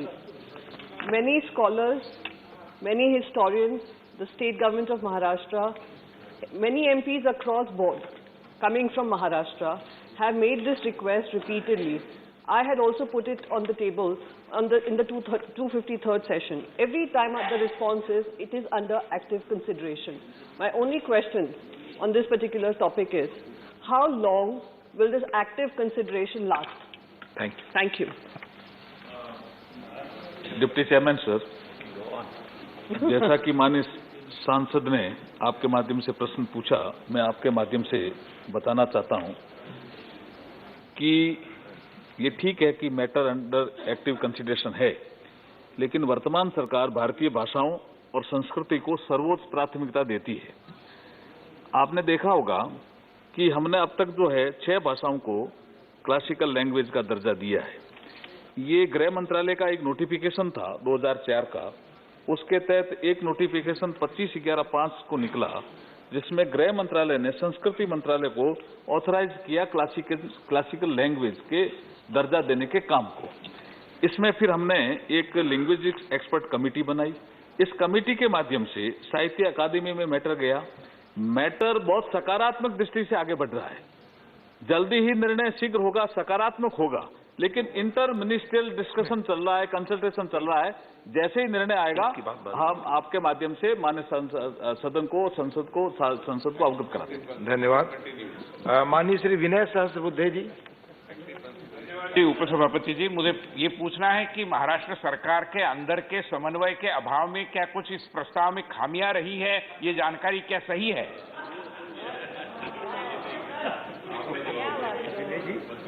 Deputy chairman sir, जो माननीय सांसद ने प्रश्न किया है, जैसे मैंने कहा कि लिंग्विस्टिक्स एक्सपर्ट कमेटी इस काम को जांच रही है। निश्चित रूप से क्या होता है कि जब राज्य सरकार प्रस्ताव भेजती है तो फिर ये मैटर साहित्य अकादमी में गया, तो कुछ कमियां छोटी मोटी रहती भी है, वो दूर कर ली गई है। जैसे कितनी पुरानी लैंग्वेज है मराठी भाषा, क्या क्या साहित्य, 3री शताब्दी में क्या लिखा गया, 12वीं शताब्दी तक क्या लिखा गया, 12वीं शताब्दी के बाद क्या लिखा गया। मैं माननीय सांसद को बताना चाहता हूं कि मराठा भाषा, मराठा साहित्य, उस पे देश मराठी भाषा और मराठा साहित्य पर देश गर्व करता है, देश गर्व करता है। इसलिए मैं आपके माध्यम से कहना चाहता हूं कि एक्टिव कंसिडरेशन का जो प्रकरण पहले जो सांसद ने उठाया, माननीय सांसद ने उठाया, सकारात्मक दृष्टिकोण से आगे बढ़ रहा है, बहुत ही जल्दी शीघ्र निर्णय होने वाला। माननीय रजनी पटेल जी। पाटिल जी, रजनी पटेल नहीं, पाटिल जी चाहिए सर। क्या वो धन्यवाद। मैं सिर्फ ये पूछना चाहती हूँ मंत्री महोदय से कि एक तो मराठी भाषा जो है उसकी संस्कृति और उसकी इतिहास की परंपरा बहुत ही प्राचीन है। आद्य कवि मुकुंदराज, उन्होंने ये मराठी भाषा का उगम उनसे हुआ था और ज्ञानेश्वर महाराज ने उसको आगे बढ़ाया था। हमारे नामदेव, संत नामदेव, जिन्होंने ये मराठी भाषा पंजाब तक लेके गए। रजनी जी, सवाल। मैं ये बता रही हूँ, उन्होंने बताया कि हम अभ्यास कर रहे हैं। आपको सवाल पूछना नहीं, उन्होंने मंत्री महोदय ने बताया, उनको मैं बताना चाहती हूँ, उनको ज्ञान देना चाहती हूँ मराठी भाषा के लिए। नहीं, आप ज्ञान देना चाहती है तो अलग है, सवाल पूछना चाहती है तो मैं मौका दे सकता हूँ। ज्ञान बाहर अलग से दे सकती हैं, आप सवाल पूछें। तो मैं ये पूछना चाहती हूँ कि जब हमारे भाई विनय सहस्त्रबुद्धे बोल रहे हैं, जब वो हर जगह पर राजनीति करना चाहते हैं, महाराष्ट्र सरकार ने बहुत अच्छे प्रयास किए हैं कि मराठी भाषा सांस्कृतिक लेवल पे लिया जाए। क्या गवर्नमेंट ऑफ इंडिया अपने प्रयास से इसको जल्द ही किस प्रयास में सांस्कृतिक दर्जा देना चाहती है और उसके लिए क्या करना चाहती है? धन्यवाद। ये हम पूछना। धन्यवाद।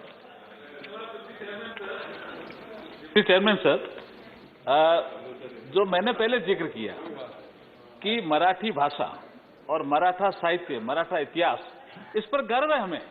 हम जल्दी ही इस पर निर्णय करने वाले हैं। आप इस पे आप ये शंका मत करिए कि हम जो आप ज्ञान दे रहे हो उससे ज्यादा ज्ञान हम भी रखते हैं। हमने खूब पढ़ा है इसके बारे में, ऐसी बात नहीं है। लेकिन जब इंटर मिनिस्ट्रियल कंसल्टेशन होता है डिप्टी चेयरमैन सर, तो उसमें समय लगता है। MHRD का भी संस्कृति मंत्रालय, फिर गृह मंत्रालय, शिक्षा मंत्रालय, कई मंत्रालयों के बीच में इंटर मिनिस्ट्रियल कंसल्टेशन चल रहा है। लेकिन मैं फिर कह रहा हूं कि बहुत जल्दी सकारात्मक निर्णय से हम आपको अवगत कराएंगे। बहुत धन्यवाद। क्वेश्चन नंबर 23, श्री रामचंद्र झांगरा जी।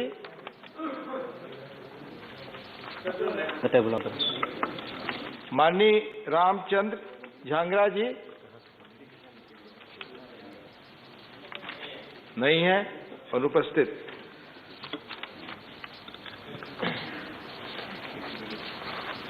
फर्स्ट सप्लीमेंट्री माननीय केसी वेणुगोपाल जी। The government is nowadays taking action against some particular channels on citing this anti-national activities. We are also very much keen about the anti-national activities for some channels is happening. We are also very much concerned about it. But the complaint in the public domain is, sir, the government is misusing this penal code to suppress the freedom of expression in the country, freedom of the press in the country. Recently, one of the channel, Media One, has been given a direction to stop the telecast for the IP by citing the same security issue. Whether they have done anything wrong, we would like to know. Thank you. From the government, we would like to know what is the crime they have done. Thank you. Thank you. Please, no, please. Respected Deputy Chairman, sir, our government is concerned about the freedom of speech and freedom of expression. I want to convey, Honorable Member, we are not in 1975. We are not in emergency. We are in Brighton period under the BJP government. Please. Sir, I am coming to my answer. Sir, आपको सुनो तो चाहिए. Please. Venugopal जी, आपको मेरा answer तो सुनो. Answer तो सुनो. Take your seat, please. You have to listen my answer. Please, take your seat. See. Please. Please. Sir. Please. Sir, Venugopal ji. Please. Sir, Venugopal ji's question is that Media One. Sir, that Media One, we are not doing anything. Sir, whatever the channels permission is we are giving, under the security clearance, the channel has to be get security clearance from the Home Ministry. If they get security clearance, we will give. And apart from this, the Media One is sub judice matter also. I want to convey this. And also, sir, within 2 months, Venugopal ji, please take his answer. Sir, within 2 months, madam, listen, please. Within 2 months, our government initiated actions against 60 channels. Those content, I'm not reading. Those they content against Nothing the nation is going on record. and content against the integrity of the nation and content against the safety of the country. So we can't tolerate. We are taking for example 60 channels. It is in YouTube channels and Twitter and Facebook account also from the Pakistan channels. 60 channels we blocked for they disturbed the nation's security. Peace also. That is the thing. Thank you. Lieutenant General D.P. Bhatt, retired. D.P. Bhatt. Very good. From Lok Sabha chamber, sir. Lok Sabha chamber, sir. आप अपना सवाल पूछे. Through you, I will like to ask the Honorable Minister, sir. What about action against the people who come on media and use the filthy language? And the channels which give fake news? I would like to know action only initiated or it culminated into punishment also. Thank you. To convey through this Augustus to the member, the See, again I am telling, we are concerned about the freedom of speech and freedom of expression. See, the Press Council of India is there. Sir, there is three-tier mechanism is there. Seat पर बैठकर बात न करें, record पे नहीं जा रहा, Three-tier mechanism is there. One is self-regulatory. Then self-regulatory bodies can take. If the grievances is they're not sorted out, then only inter-department committee is going to take the grievances and we sort out the grievances. In this, I want to tell this, 160 cases we initiated against the TV channels. Time is over, Minister. Now time is over. Please, individual. Now discussion on motion of thanks on the President's address. Honorable Sri Thambi Durai ji, आपकी बात ही record पे जाएगी. Thank you, Deputy Chairman, sir, for giving the opportunity to speak on the subject. On behalf of ADMK party, I raise to thank the Honorable President's address to the Parliament, which listed the achievements of Prime Minister Sri Narendra Modi ji and the government led by him, including achievements in the healthcare, infrastructure, defense, farming, startups and others. At the outset, I congratulate the Modi ji government for its successful fight against the COVID-19 pandemic and thank the central government for extending meaningful support to the efforts of all the governments in India. Sir, I want to once again thank our Honorable Prime Minister. When ADMK government was in power, when the first phase of epidemic took place, at the time, government extended a lot of extension to our former Chief Minister Edappadi Palaniswamy, who did marvelous work to tackle the pandemic situation at the time. Sir, at the beginning of the COVID-19 pandemic, we were all thought, don't know what is going to happen. Most of the even developed countries worried how to tackle this issue. But at the time, when the world silence please. Worried about that, our Honorable Prime Minister, Sri Narendra Modi ji, who took quick decisions and firm implementation of the measures in containing the spread of the virus. As Honorable President mentioned in his address, the proof of India's capability to fight against COVID-19 has been witnessed in the vaccination drive. The rupees 64,000 crore Prime Minister Ayushman Bharat Health Infrastructure Mission is preparing the countries for future healthcare crisis. I should like to make a special mention of the wonderful action taken by the ADMK government in Tamil Nadu under the leadership of Thiru Edappadi Palaniswamy and Thiru O. Pannirselvam to protect the lives and livelihoods of the almost 8 crores of the population of Tamil Nadu at that time, sir.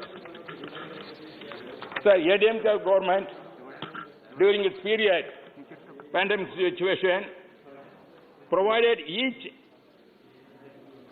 cash assistance of rupees 5,500 rupees, provisions and food grains to more than 1.2 crore families for within 8 months, and separate payment of rupees 2,000 to Labour Welfare Board members, weavers, and to several lakh migrant workers. For several months, nutrition food, cooked and prepared, was given free of cost to the hundreds of people through Amma canteens in the major towns in the cities of Tamil Nadu. Medical help was readily made available to millions of COVID-affected people in Tamil Nadu. Excellent treatment was provided to all in the need. Indeed, an exemplary work was in force during the time of ADMK government, headed by Edappadi Palaniswamy, and take the opportunity to thank the central government for the support it provided for us at the time. Sir, we have administered 150 crore vaccines in less than a year. More than 90% of adults have received at least one dose of vaccine, while more than 70% have been fully vaccinated, and the third dose of the vaccine is being administered effectively. I most congratulate our Honorable Prime Minister Modi ji government for this monumental work executed effectively. Sir, India has emerged as a role model for the world in providing health care and affordable medicines to the people through Pradhan Mantri Bharatiya Jan Ayushman Yojana. And as it has set up 8,000 kendras to provide the poor with affordable medicine. It is very important to note that our country has exported Ayush products worth 11,000 crores to foreign countries. Sir, and also, you know very well, even though we faced not a problem, epidemic problem, during the Honorable Prime Minister Narendra Modi period, in 8 months between April and November 2021, foreign direct investment of 48 billion was made in India. Our foreign exchange reserve exceeded 630 billion US dollars. Because of the Jan Dhan accounts, Aadhaar and mobile connectivity, people have benefited from direct cash transfer during the pandemic. More than 44 crore people have joined the bank system. These are all not small achievements. So in the area of agriculture and food distribution, our country has set new records under the Pradhan Mantri Kisan Samman Nidhi scheme. Rupees 1.8 lakh crores have been transferred to more than 11 crore farmers' families. More than 1 lakh crore rupees have been paid as compensation to around 8 crore farmers. 6 lakh hectares of land has been developed with irrigation facilities under the various schemes of the central government, and I register my appreciation for these historic achievements, and as I am also the son of the rural small farmer from remote village of Tamil Nadu. The collateral-free loans given to the 13.5 lakh medium, small and micro industries have helped to keep the economy and core sectors production more. The huge emphasis of this government on the development of infrastructure and transport will accelerate overall growth of the country and generate new job opportunity for several lakh workers. So I must especially appreciate this government for rupees 65,000 crores financial through our banks given to 25 lakh women self-help groups. Sir, in the line with the politics mentioned by our policies, in the line of the policy mentioned by our Honorable President, our Finance Minister, Tirumati Nirmala Sitharaman, has announced Godavari Krishna Pennar and Pennar Kaveri river linking has been finalized. Sir, this proposal of interlinking of rivers to transfer surplus waters from Godavari Krishna Kaveri is a right decision. Our ADMK government has worked hard for it. I thank the central government for accepting our proposal, and I hope the project will be successfully completed in the next few years. Sir, at this juncture, I draw the attention of the government of India, the plight of the Indian fishermen from Tamil Nadu, from my state, who are continuously harassed, attacked, looted, and brutalized by the Sri Lankan Navy in the Bay of Bengal and the Gulf of Mannar. I plead that our government take a firm policy decision to safeguard the interest of our fishermen and protect the livelihood of lakhs of poor fishermen. So you know very well, recently the Sri Lanka government seized the boats of the Tamil Nadu fishermen. They are going to announce they will auction it. This is an unfair thing, sir, because our poor fishermen, they have gone, and without such knowledge, something would have happened. But I request the central government to take necessary steps to get back the fishing boats of a Tamil fishermen. Sir, and also, sir, this is the only way to settle this issue, you know very well. And the way of stopping the menace could be retrieving the Kachetivu. This is the very thing, sir. You know very well in West Bengal also, when a certain island has given to Bangladesh, at that time it was passed by the parliament. But Kachetivu is not done like that. It's arbitrarily given at that time when Madam Indira Gandhi was the Prime Minister to the Sri Lanka, but not ratified by the Parliament. Therefore, still Kachetivu is the part of Indian territory. Therefore, it is high time to see that we have to fight and get this Kachetivu to solve the fisherman issue. Otherwise, Sri Lanka is now, you know, they are moving towards China. That is the relations going on. It is a threatening for our Indian security. Therefore, whatever the Chinese government is doing, not only in Arunachal, other places, even Sri Lanka also, they are trying to enter to give threat to our Indian thing. Therefore, it is high time to see that we have to take that action also, sir. Sir, and also, regarding the mentioned governance thing, sir, President address, this is 150th birth anniversary of Vavu Chidambaram Pillai is going to, and also 125th birth anniversary of Netaji Subhash Chandra Gopi, they are going to celebrate it properly. I am very thankful for the central government to come forward to the freedom fighter who navigated the ships for a British period.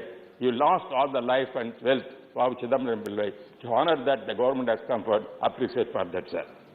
Regarding the NEET examination, sir, this is know very well. We are all raising, especially Tamil Nadu, all the parties, to get the exemption to the NEET examination, because the NEET examination affects our medical students, aspiring medical students, rural people, especially rural students, they are studying there. Sir, as long as education is there in concurrent list, this problem will occur. When it has come, you know very well.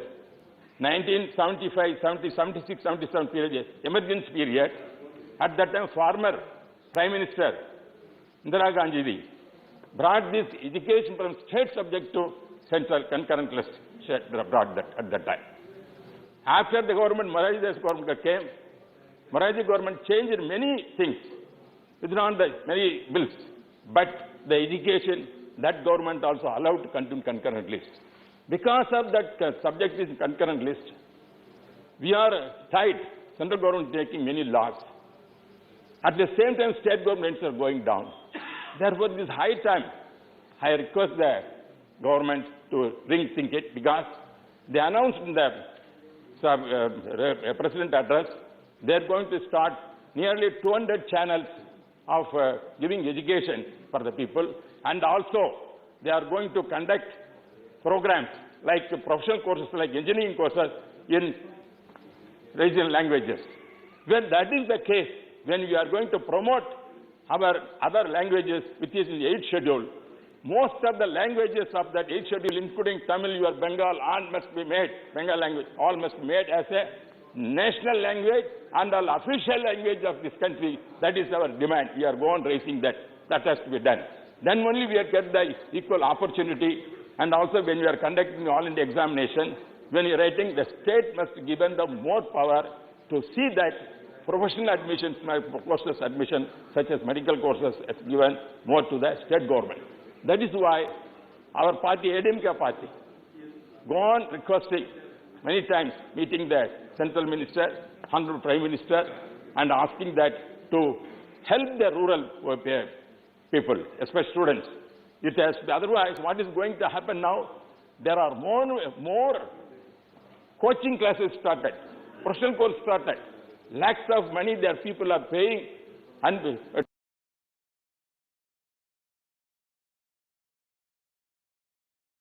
the exemption for that. Therefore, I think the central government consider all these things, sir.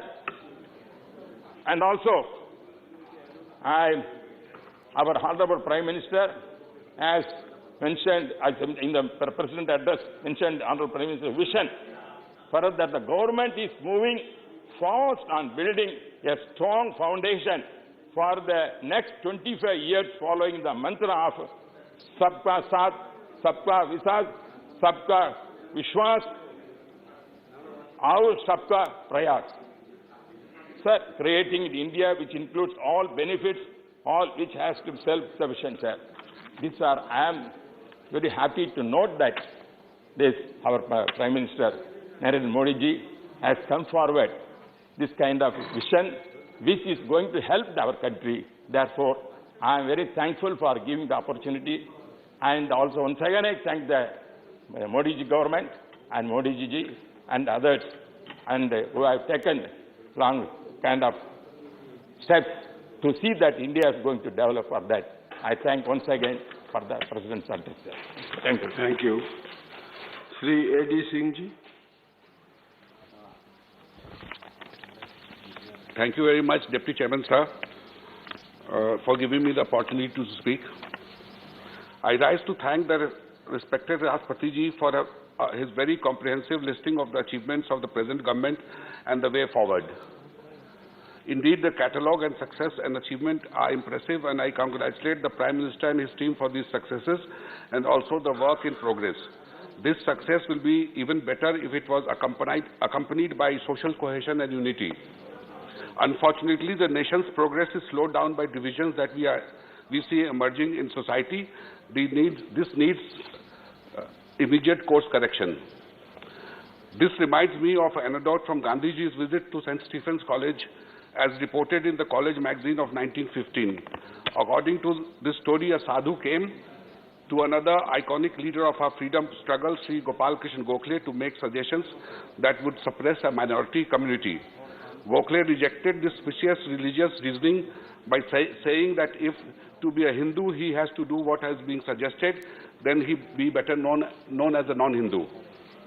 Rashtrapati ji said that the government is committed to counter the forces challenging the sovereignty and unity of the country at every level, and strict action will be taken against the forces inciting violence.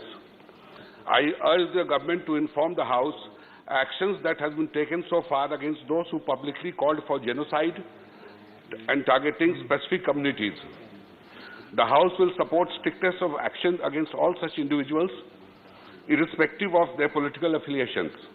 A strong government cannot be seen as cowing down to a handful of fringe elements who are sowing discord in our society on a daily basis. We pay tribute to the 20 brave hearts who made the ultimate sacrifice to defend every inch of our land in June 2020. But the threats have not diminished. More conflicts have arisen, and despite regular talks, there are no signs of illegal occupation of our land ending anytime soon. The famous salami slicing policy is in action, and our response has been muted. I need not remind the government that such silence only encourages the aggressor who sees this as a sign of weakness. In addition, our half-hearted economic countermeasures have been ineffective. Our trade deficit with our main challenger has reached a very new high last year. Protection and unity and sovereignty of the nation is not the work of one individual. It is also not about seeking personal glory. It is national unity. I would like to pay tribute to late General Rawat, our first CDS, but I am disappointed that such a sensitive post has been lying vacant since the tragic accident. I would urge the government to find his successor quickly. It appears that the government has no succession plan or proper personal planning if one sees the number of high-level posts lying vacant in the executive and the judiciary. In the speech dealing with foreign policy, I noticed a significant omission. Momentous changes have taken place in our neighborhood when the government in Afghanistan was toppled and its friendly people have been brought under an extremist regime that denies all human and basic rights, has dragged the country into unprecedented humanitarian crisis. Historically and including under this government, India has always stood with the people of Afghanistan and helping them in all possible manner rather generously. Our humanitarian assistance is still reaching Kabul. Given our traditionally close relations and brotherhood that Afghans feel for India, we would urge the government of India to stand firmly with the people of Afghanistan and facilitate travel and trade and continuing education of Afghans in India. The policy so far has so far been left much to be desired. In fact, even today's scores of Afghan students are stranded in Kabul without a visa, denying them the possibility of coming back to the colleges.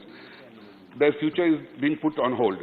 Our policy will need to focus on the people, and we should be using our influence to ensure the regime in Kabul works towards forming an inclusive national government. Otherwise, it is feared that Afghanistan will become a playground for radical and anti-India groups. Please conclude. India will have to learn to stand with its friends.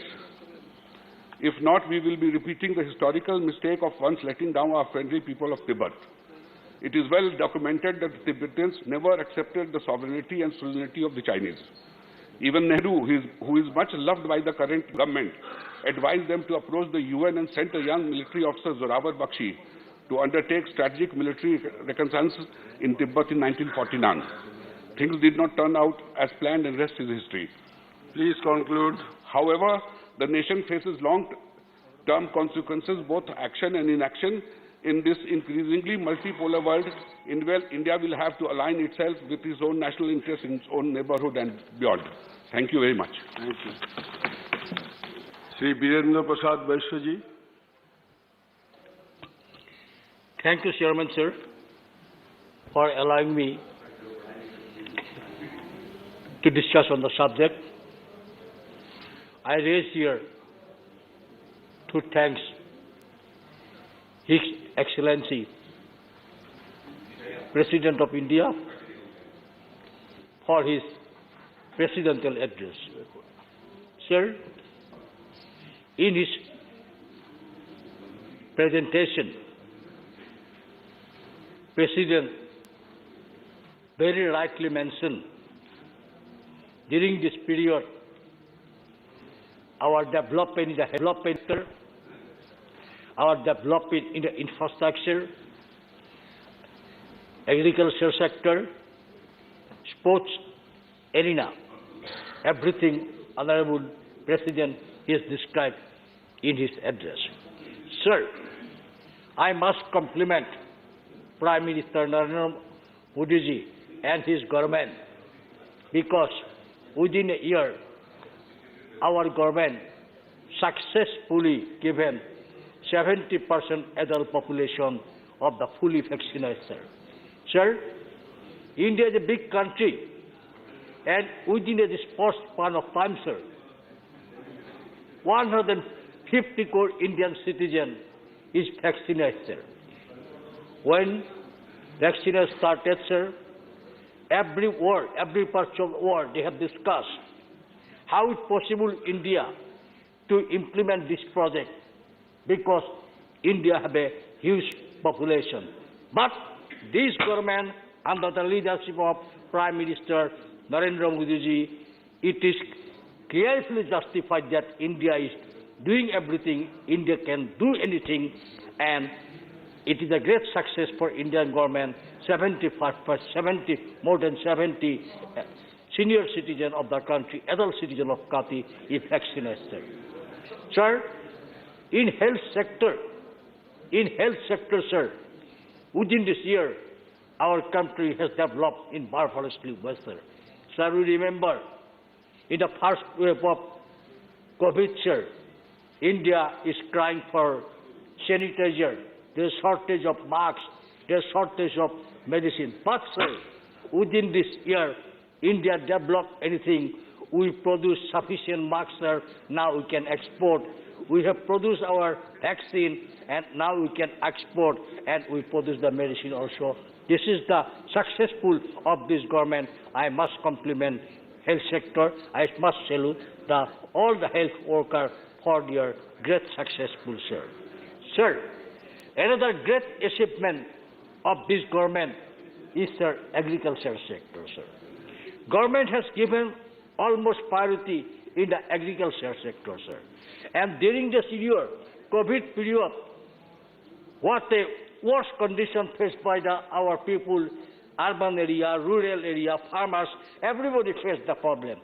Although there is a COVID, sir, 30% agriculture produce has increased during the period, sir. Sir, not only that, sir, 33%, sir, horticulture production also increased, sir. But I must compliment this government, sir.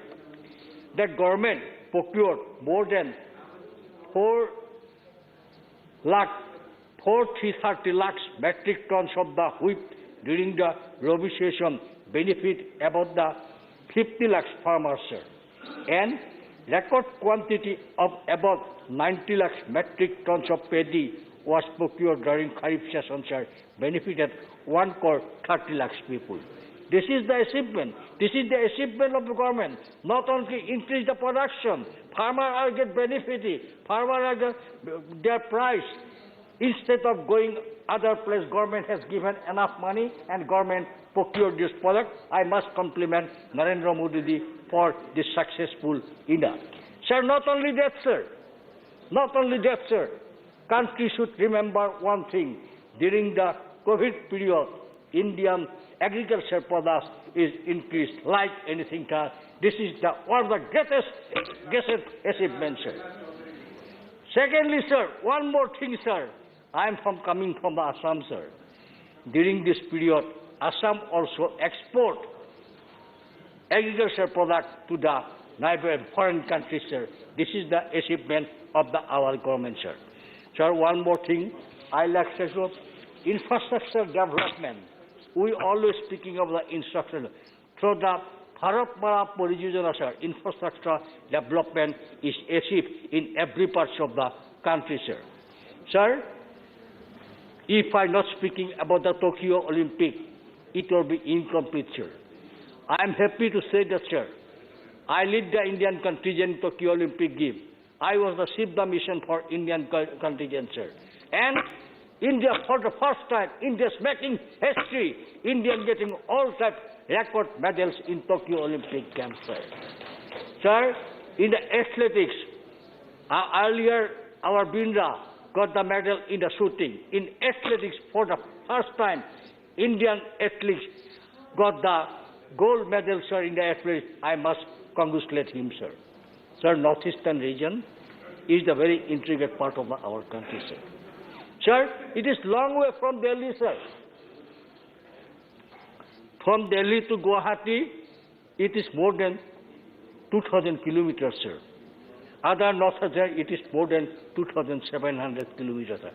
But, sir, this Narendra Modi government has given well transportation system, well railway system to the northeastern region, sir.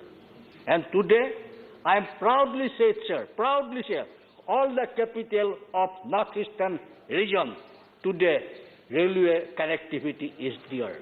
Every part of the northeastern region have a railway to there. There is a better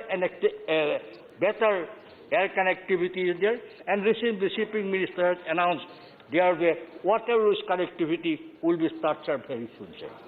Sir, Assam is famous for tea production, sir. India is getting huge currency, foreign currency from the tea, sir. And small tea grower of Assam played very important role for the tea production of Assam, sir. So small tea growers, they are not only produce the tea, sir. They are successfully resolve certain extent of unemployment problem in Assam, sir. So to encourage tea industry, to encourage small tea grower is a call of our. Although government has took some initiative to develop the tea industry of Assam, I specially request through this presidential address, through you, sir, I request Honorable Minister to government, sir, look after this issue and they should give a priority, topmost priority to the small tea growers is our country in the interest of the Indian economy, in the interest of the northeastern region's economy, in the interest of the Assam economy, and especially in the interest of the curb the unemployment in our country, sir. Sir, one more thing I like to say, sir. Assam is a oil-producing state, sir. Assam have a huge quantity of oil and natural gas, sir. And I like to request government, through you, sir, please establish some better, there is a lot, this government has taken lots of initiative.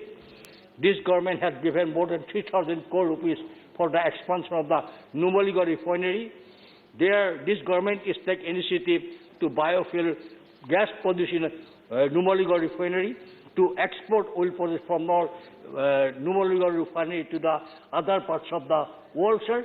But I like to request you, sir, some more social activity for the petroleum ministry should be started in Assam, sir, because we are an oil producing sector, and this oil sector have a huge amount of money, and they have a special responsibility, special community responsibility fund is there, sir. I like to request through government, through you, sir, I like to request government to take some initiative, given some more money in the social responsibility scheme to the northeastern region to build some more hospital, infrastructure project, etc. Especially, sir.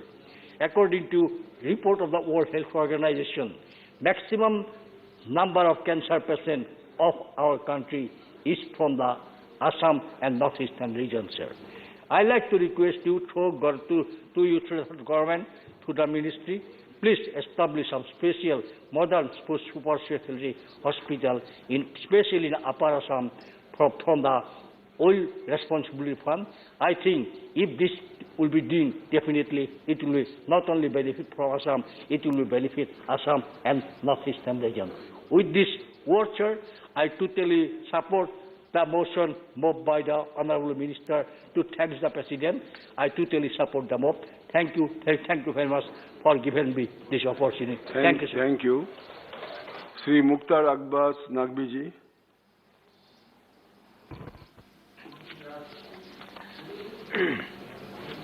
धन्यवाद उपसभापति महोदय।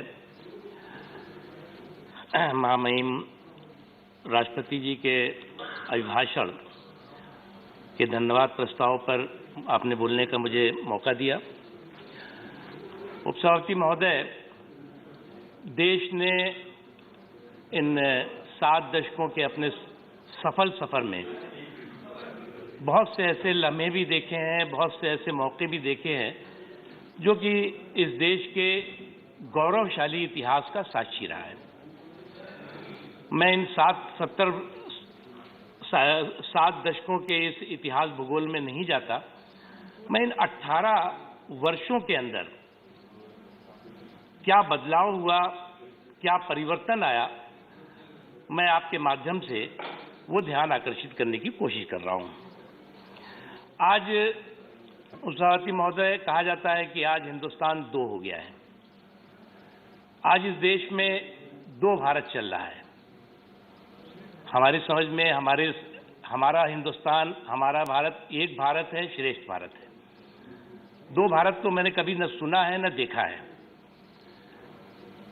लेकिन हिंदुस्तान को समझने के लिए, हिंदुस्तान की संस्कृति को समझने के लिए, संस्कार को समझने के लिए, संकल्प को समझने के लिए और समावेशी सोच को समझने के लिए हमें इंडिया इज इंदिरा और Indira is India, Congress is country और कंट्री इज कांग्रेस के सुरूर और सोच से बाहर निकलना होगा। जब तक हम इंडिया इज इंदिरा और इंडिया इज इंदिरा और इंदिरा इज इंडिया, जब तक हम कांग्रेस इज कंट्री और कंट्री इज कांग्रेस के सुरूर के हैंगओवर में रहेंगे, तब तक हम अपने हिंदुस्तान के उस गौरवशाली संस्कार को, उस सनातनी संस्कृति को, उस संकल्प को मुझे लगता है कि समझ नहीं पाएंगे। आज हमें इस बात का गर्व है, हम सबको गर्व है, कोई भी किसी पॉलिटिकल पार्टी का है, किसी राजनीतिक विचारधारा का है, लेकिन अपने हिंदुस्तान की इस मट्टी पर हम सब गर्वान्वित हैं। गर्व करते हैं कि हमारा ये जो एक संकटों का, कंटकों का सफर रहा है, वो सफल भी रहा है और आज दुनिया में हिंदुस्तान ने अपनी एक धाक भी जमाई है। मैं इन 18 सालों में जो बदलाव हुआ, मैं एक एक करके 18 सालों में कम से कम 28 ऐसे बदलाव हैं जो मुझे ध्यान में आ रहे हैं, और तो बहुत हैं जो और भी साथियों को ध्यान में होगा। जो 2014 के बाद जो सबसे बड़ा बदलाव इस देश ने महसूस किया, वो इस देश ने महसूस किया, इस लोकतंत्र में, इस दुनिया के सबसे बड़े जनतंत्र में प्रधानमंत्री पद के इंस्टीट्यूशन की गरिमा, क्रेडिबिलिटी और सम्मान बहाल होना। एक आप शेर को बहुत अच्छी तरह समझते हैं, लिहाज आंख का रिश्तों का डर नहीं होता। उपसभापति महोदय सुनेंगे, लिहाज आंख का रिश्तों का डर नहीं होता जब एक शख्स के हाथों में घर नहीं होता। तो आज से 8 साल पहले क्या स्थिति थी? प्रधानमंत्री कार्यालय कहीं और से चलता था, प्रधानमंत्री जी को निर्देश कहीं और से मिलता था, और वही नहीं, कैबिनेट जो डिसीजन करती थी नॉनसेंस और न्यूसेंस कह के उसे फाड़ दिया जाता था। आज जो बदलाव हुआ इस देश में, कोई मजबूर प्रधानमंत्री नहीं है बल्कि मजबूत प्रधानमंत्री है, और ऐसे प्रधानमंत्री हैं जिनके हाथों में देश की सुरक्षा, देश का सम्मान, देश की समृद्धि पूरी तरह से महफूज भी है और मजबूत भी है। ये बदलाव मैंने आपको पहला बताया। मैं दूसरा बदलाव बताना चाहता हूं सर। मैं दूसरा दो बदलाव आया है सर, कि हम जो है वो 8 साल पहले के जो किस्से कहानियां सुनते थे इस हाउस में, हम सब ने उस माहौल को भी देखा है, उन हालात को भी महसूस किया है कि हर दिन किस तरह की चर्चाएं होती थी, करप्शन से लेकर के ये जी, वो जी, फला जी, डिमाका जी, ये सब कुछ सुनाई पड़ता था।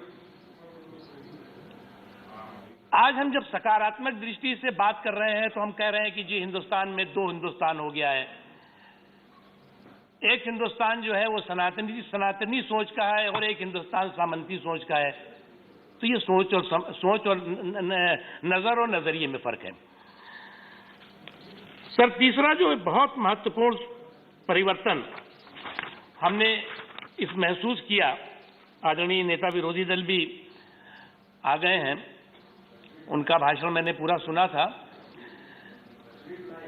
कट, कमीशन, करप्शन की विरासत और तुष्टीकरण की सियासत को पर रोक लगी है।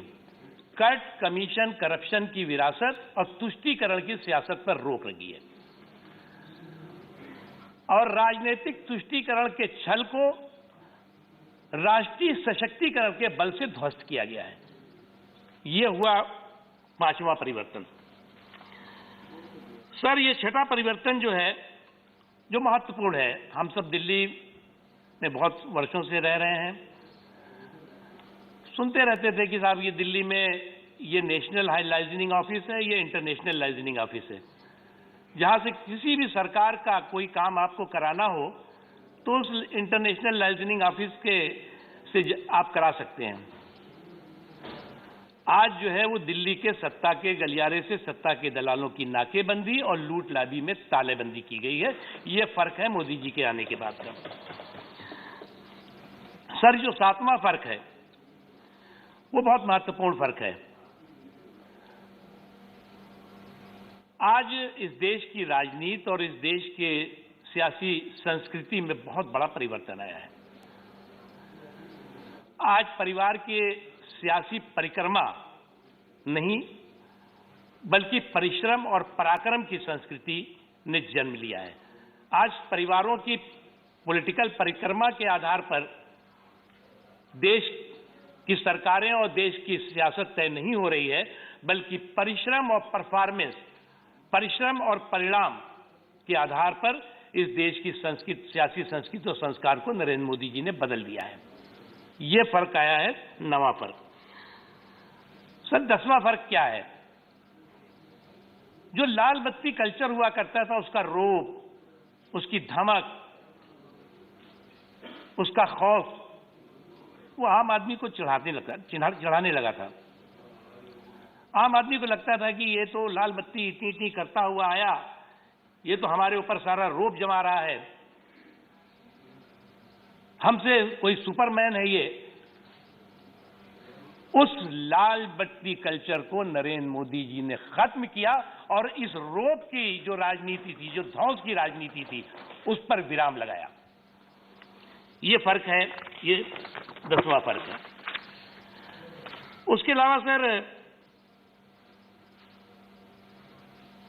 कभी कहा जाता था कि इस देश के संसाधनों पर किसी एक संप्रदाय विशेष का अधिकार है। मैं इसलिए कहता हूं, वो जानते थे कि अधिकार देने वाले नहीं हैं, लेकिन कहते जरूर थे। इसीलिए कहा हमने कि जो राजनीतिक तुष्टीकरण का छल था उसको हमने समावेशी और सर्वस्पर्शी सशक्तिकरण के बल से ध्वस्त किया है कि एक देश के संसाधनों पर एक संप्रदाय का अधिकार है। मोदी जी ने क्या परिवर्तन किया? सबका साथ, सबका विकास, सबका विश्वास और सबका प्रयास, यानी देश के संसाधनों पर सबसे पहला अधिकार आखिरी पायदान पे खड़े हुए व्यक्ति का है। उसकी आंखों में खुशी, उसकी जिंदगी में खुशहाली आनी चाहिए। ये परिवर्तन 11वां है सर। एक और परिवर्तन है जो कोटा, परमिट, कंट्रोल, पता नहीं क्या क्या राज चलते थे। इस पूरे के पूरे देश की जो गरीबों तक जो पैसा पहुंचना चाहिए, गरीबों के विकास के लिए जो पैसा पहुंचना चाहिए, गांव, गरीब, किसान, झुग्गी झोपड़ी के इंसान की तरक्की के लिए जो पैसा पहुंचना चाहिए, कभी आदरणीय स्वर्गीय राजीव गांधी जी ने कहा था कि दिल्ली से पैसा चलते चलते घिस करके और कितना हो जाता है। आज वो घिसने की रफ्तार खत्म हो गई है। डीबीटी के जरिए डायरेक्ट बेनिफिट हो रहा है, चाहे वो किसानों को हो, मजदूरों को हो, महिलाओं को हो, बुजुर्गों को हो या समाज के किसी भी वर्ग को। ये एक फर्क आया है कि रुपए घिसने की जो गड़बड़ झाला था उसमें रोक लगी है। सर, एक बहुत बड़ा परिवर्तन आपने देखा होगा कि हमारे देश में 12वां मैं बता रहा हूं कि जिसमें कि हमारे देश में कानून हम लोग बनाते रहते थे, बहुत झगड़े भी करते थे कि साहब इस बिल पे डिस्कशन नहीं होना चाहिए, इस बिल पे 2 घंटा होगा, 10 घंटा होगा, 5 घंटा, बिल बन गया। अब बिल का ढेर लग जाता था, कानून बन जाते थे। एक ही चीज पर 10 क्रिमिनल कानून बन गए और उसके बाद उनमें से जो है वो हमने, जब पार्लियामेंट्री अफेयर मिनिस्ट्री का काम मैं देख रहा था सर, तो मैंने निकलवाया कि ये बिल इतनी पार्लियामेंट ने पास किया, इतना समय लिया, हमारे ऑनरेबल मेंबर्स ने उसमें अपने अपने सुझाव दिए हैं, स्टैंडिंग कमेटी ने या सिलेक्ट कमेटी ने उस पर अपनी बात कही होगी, लेकिन हुआ क्या उसका? तो पता लगता है कि साहब बिल तो जो है वो 12 साल पहले, 13 साल पहले बन गया था, रूल ही फ्रेम नहीं हुआ है, पड़ा हुआ है अभी। यानी कि पार्लियामेंट में डिस्कस हो गया, पार्लियामेंट के दोनों हाउसेज ने उसे पास कर दिया, लेकिन वो प्रभावी नहीं हो पाया। ऐसे 1500 से ज्यादा बिल जो बिल की प्रभावी नहीं थे, लेकिन बिल की शक्ल में किताबों का हिस्सा बने हुए थे, उनको रिपील किया। मोदी जी ने आकर के कानून जहां जरूरत थी बनाया भी, और जो जिस कानून की जरूरत नहीं थी उसका खत्म भी किया। ये बदलाव आया, 14वां बदलाव सर, एक और बदलाव जो बहुत बड़ा बदलाव मैं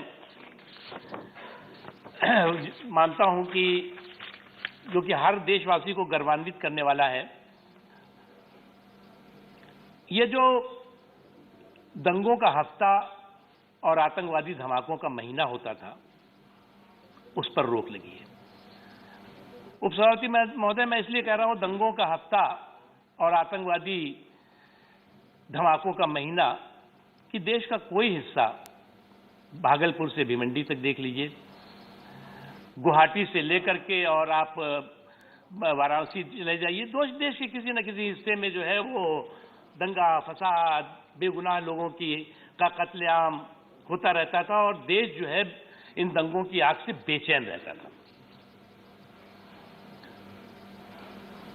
और उसके साथ साथ आतंकवाद महीने में कोई ऐसा हिस्सा नहीं था। कभी जो है वो दिल्ली के लाजपत नगर में आतंकवादी धमाका करते थे, तो कभी मुंबई में धमाका होता था, तो कभी गुवाहाटी में धमाका हो जाता था, हैदराबाद में धमाका होता। कोई ऐसा हिस्सा नहीं था जहां महीने 2 महीने में आतंकवादी बेखौफ होकर के आतंकवादी अपनी हरकतें न करते हों। नरेंद्र मोदी जी ने आने के बाद जो एक बड़ा बदलाव आया, जो उन्होंने संकल्प लिया कि सुरक्षा पर जो आ जाए तो टकराना जरूरी है, सुरक्षा पर जो आ जाए तो टकराना जरूरी है, जो जिंदा हो तो जिंदा भी नजर आना जरूरी है। और ये दिखा दिया पूरी दुनिया को कि हिंदुस्तान अपने देश के लोगों की, अपने देश की सीमाओं की सुरक्षा के संकल्प से लबरेज है, भरा हुआ है। और इसीलिए हमारे पड़ोस के ने एक हिमाकत करने की कोशिश की थी। इस बीच में हमारे सुरक्षा बलों ने घुस करके सर्जिकल स्ट्राइक की, घुस करके चूहे की बिल से निकाल करके आतंकवादियों को तबाह किया। अफसोस कि उस समय भी हुआ था। जिस देश ने उसे प्रायोजित किया था वो हमसे सबूत मांग रहा था। हमारे कुछ यहाँ के साथी जो है सवाल पूछ रहे थे। उस समय भी सबूत और सवाल की जुगलबंदी शुरू हो गई थी राष्ट्रीय सुरक्षा जैसे मुद्दे पर। ये बदलाव हुआ सर। तीसरा 18वां बदलाव सर, हमारे देश में जो है वो हमारे देश के तमाम महापुरुष, महानायक, जिन्होंने कि हमारे देश के हिंदुस्तान के निर्माण में, हिंदुस्तान की आजादी के लिए आज हम अगर सुकून के साथ इस खुली हवा में सांस ले रहे हैं तो उन तमाम महापुरुषों का ये देश ऋणी है जिन्होंने की कुर्बानियां दी। परिवार के परिवार उनके जो है वो तो उन्होंने कुर्बान कर दिए अपने। हम लोग जब गाना गाते हैं कि जरा आंख में भर लो पानी, जरा याद करो कुर्बानी, लेकिन दिक्कत आई कि हमारी इस देश की कुर्बानी को भी परिवार के पालने में समेट के रख दिया गया। देश के जो महानायकों ने कुर्बानी दी थी वो सीमित कर दी गई। मोदी जी ने आने के बाद जो फर्क हुआ कि हमारे जो लाखों महानायक थे, नायक थे, जो इतिहास के पन्नों में कहीं पे इग्नोर कर दिए गए थे, उनको सम्मान दिया और आने वाली पीढ़ी को बताया कि जो पहले थे वो हैं, लेकिन ये भी हैं जिन्होंने कि देश के लिए खून बहाया है, देश के लिए कुर्बानी दी है। आज तुम इस देश में गर्वान्वित होकर के अपने आप को हिंदुस्तानी कह रहे हो तो इनके ऋणी हो। नेताजी सुभाष चंद्र बोस, इंडिया गेट पर आप देख लीजिए। सरदार वल्लभ भाई पटेल, दुनिया की सबसे बड़ी आदमकद प्रतिमा गुजरात में है। महू, जो बाबा साहब भीमराव अंबेडकर का राष्ट्रीय स्मारक, एक लंबी श्रृंखला है। तो हमने जो है उस देश के नायकों और महानायकों को परिवार के घेरे से बाहर निकाल करके और हिंदुस्तान के घेरे में रखा, बताया और आने वाली पीढ़ी को बताया कि वो तो थे ही, ये भी हैं जिन्होंने देश के लिए कुर्बानी दी है। ये परिवर्तन सर आया है। सर, एक और महत्वपूर्ण परिवर्तन है जो अभी कल मैं सुन रहा था कि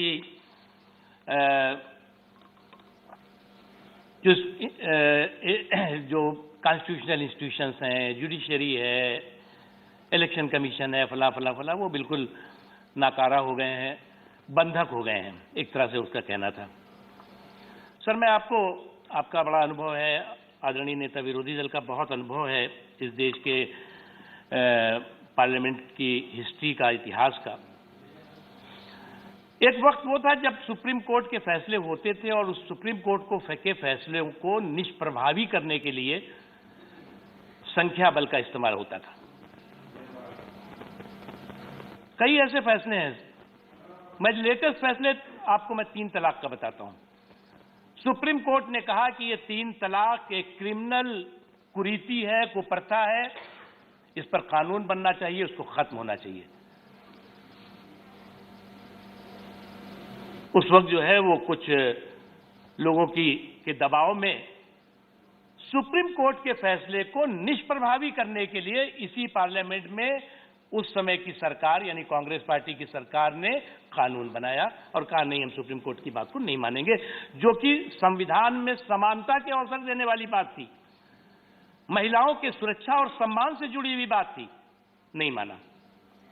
मोदी जी ने क्या किया, जो परिवर्तन आया सर, सुप्रीम कोर्ट ने 3 तलाक को कानूनी तौर से क्राइम माना, कुरीति माना, कुप्रथा माना, और सुप्रीम कोर्ट के फैसले को प्रभावी बनाने के लिए हम इस पार्लियामेंट में कानून लाए।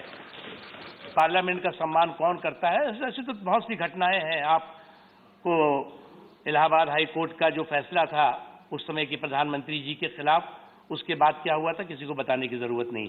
मेरे पास लिस्ट है, कम से कम 312 ऐसे सुप्रीम कोर्ट और हाई कोर्ट के फैसले हुए जिसको कि निष्प्रभावी बनाने के लिए संख्या बल का इस्तेमाल हुआ। हम तो प्रभावी बनाने के लिए सर करते रहे। सर, इसके साथ एक और बहुत महत्वपूर्ण, जो बदलाव देश ने देखा सर, वो बदलाव कश्मीर जो हमारे देश का ताज है, जम्मू एंड कश्मीर, हम लोग सोचते थे कभी मतलब सोचते भी, बात भी करते थे यार 370 तो खत्म हो ही नहीं सकता। जितनी भी सेंटर के आप बिल हम पास करते थे, कानून बनाते थे, उसमें लिखा जाता है एक्सेप्ट जम्मू एंड कश्मीर। ये कानून जो है, बिजली जाएगी देश भर में, जम्मू कश्मीर में नहीं जाएगी अगर पार्लियामेंट बनाएगा। पानी के लिए जो कानून बनेगा वो जम्मू कश्मीर के लोगों के लिए नहीं होगा। रोजगार के लिए जो बनेगा वो जम्मू कश्मीर के लिए नहीं होगा। जो पिछड़े हैं, कमजोर तबके हैं, उनके रिजर्वेशन का कोई फैसला पार्लियामेंट करेगी, वो एक्सेप्ट जम्मू कश्मीर लिखा रहेगा। शिक्षा से जुड़े हुआ कोई फैसला होगा, उस पर एक्सेप्ट जम्मू कश्मीर लिखा रहेगा। जम्मू कश्मीर को देश की प्रगति की धारा से काटने वाले 370 को खत्म किया। ये परिवर्तन आया मोदी जी के शासनकाल में। और आज पार्लियामेंट को ये लिखने की जरूरत किसी बिल पर या किसी कानून पे नहीं पड़ती कि ये जो शिक्षा का कानून है, ये जो रोजगार का कानून है, ये जो बिजली पानी सड़क का कानून है, ये एक्सेप्ट जम्मू एंड कश्मीर। ये परिवर्तन सर बहुत बड़ा आया है। उसके अलावा आपने सीए का देखा होगा। सीए पर लेकर के काफी भ्रम, भय का माहौल पैदा किया गया, जबकि यह हिंदुस्तान का उस समय श्रीमती इंदिरा गांधी जी के समय में और भुट्टो साहब के समय में एक फैसला हुआ कि जो उस देश के अल्पसंख्यक हैं, चाहे वो बांग्लादेश के हों, चाहे अफगानिस्तान के हों, चाहे पाकिस्तान के हों, उनकी सुरक्षा की जिम्मेदारी हिंदुस्तान की है और हिंदुस्तान उनकी सुरक्षा करेगा, उनके सम्मान की, उनके संस्कृति के, उनके धार्मिक स्वतंत्रता की। ये पंत मिर्जा एग्रीमेंट के तौर से जाना जाता है। वो एक संकट का समय है जब तालिबानी मानसिकता ने जो है वो इन देशों को अपने चपेट में ले लिया। वहां के जो अल्पसंख्यक की बात मैं कह रहा हूं, तो वहां हिंदू, वहां पर जो है सिख भाई बहन, वहां पर क्रिश्चियन और भी जो अल्पसंख्यक समाज के लोग हैं, जैन हैं बहुत से, और सभी लोग रहते हैं।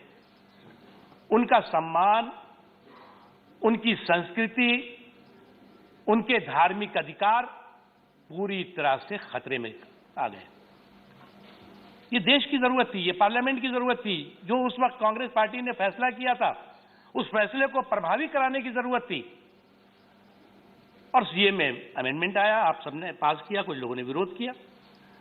और जिस वक्त अभी अफगानिस्तान में तालिबानियों का जुर्म चल रहा था, उस वक्त वहां से इसी सीए की वजह से, सीए के जो संशोधन किया गया, इसी वजह से वहां के तमाम हिंदू भाई, वहां के तमाम सिख भाई, तमाम यहां तक कि जो मुस्लिम भाई बहनें थीं, उनको भी हिंदुस्तान सुरक्षित लाने और उनकी सुरक्षा करने का काम हुआ है। यह परिवर्तन आया है मोदी जी के आने के बाद और उससे पहले जो 10 साल था उसमें। सर, एक परिवर्तन और, आज देश एक बहुत संकट और कंटक के काल में गुजर रहा है। अभी भी कोरोना का संकट आया। किसी भविष्यवक्ता ने ये नहीं कहा था कि कोरोना कब आएगा और कैसे आएगा और कौन कितनों को मारेगा, कितनों को नहीं मारेगा। किसी वैज्ञानिक को नहीं पता था। एक ये बहुत बड़ी आपदा आई, और 100 साल पहले जब ये आपदा आई थी, उपसभापति महोदय, जिसे कि स्पेनिश फ्लू के नाम से जाना गया था, उस वक्त हमारे देश की आबादी कितनी थी? 30 करोड़। इस 30 करोड़ में बांग्लादेश और पाकिस्तान सब मिला के मैं कह रहा हूं 30 करोड़। उस 100 साल पहले उस स्पेनिश फ्लू में कितने लोगों की मौत हुई थी?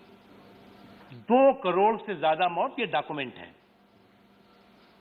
आज हमारी आबादी 140-50 करोड़ के इर्द गिर्द होगी।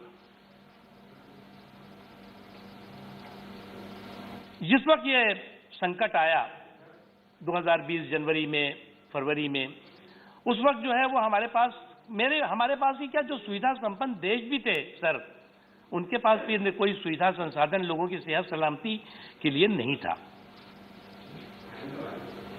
हमारे देश के तमाम लोग, जो लोग विदेशों में रह रहे थे, लाखों की संख्या में लोग थे, जिनको कि उनके देश के लोग जो है वो कह रहे थे आप हमारे देश खाली करो, क्योंकि हर आदमी, हर देश अपने अपने लोगों की सेहत और सलामती की चिंता कर रहा था। मोदी जी ने आने के बाद फौरन पहला काम किया, जो लोग यूनाइटेड अरब अमीरात में थे, जो लोग जो है वो ब्रिटेन में थे, अमेरिका में थे, ईरान में थे, इराक में थे, सऊदी अरब में थे, या देश के अन्य अलग दुनिया के हिस्सों में थे, विशेष व्यवस्था करके उनको यहां सुरक्षित हिंदुस्तान लाना,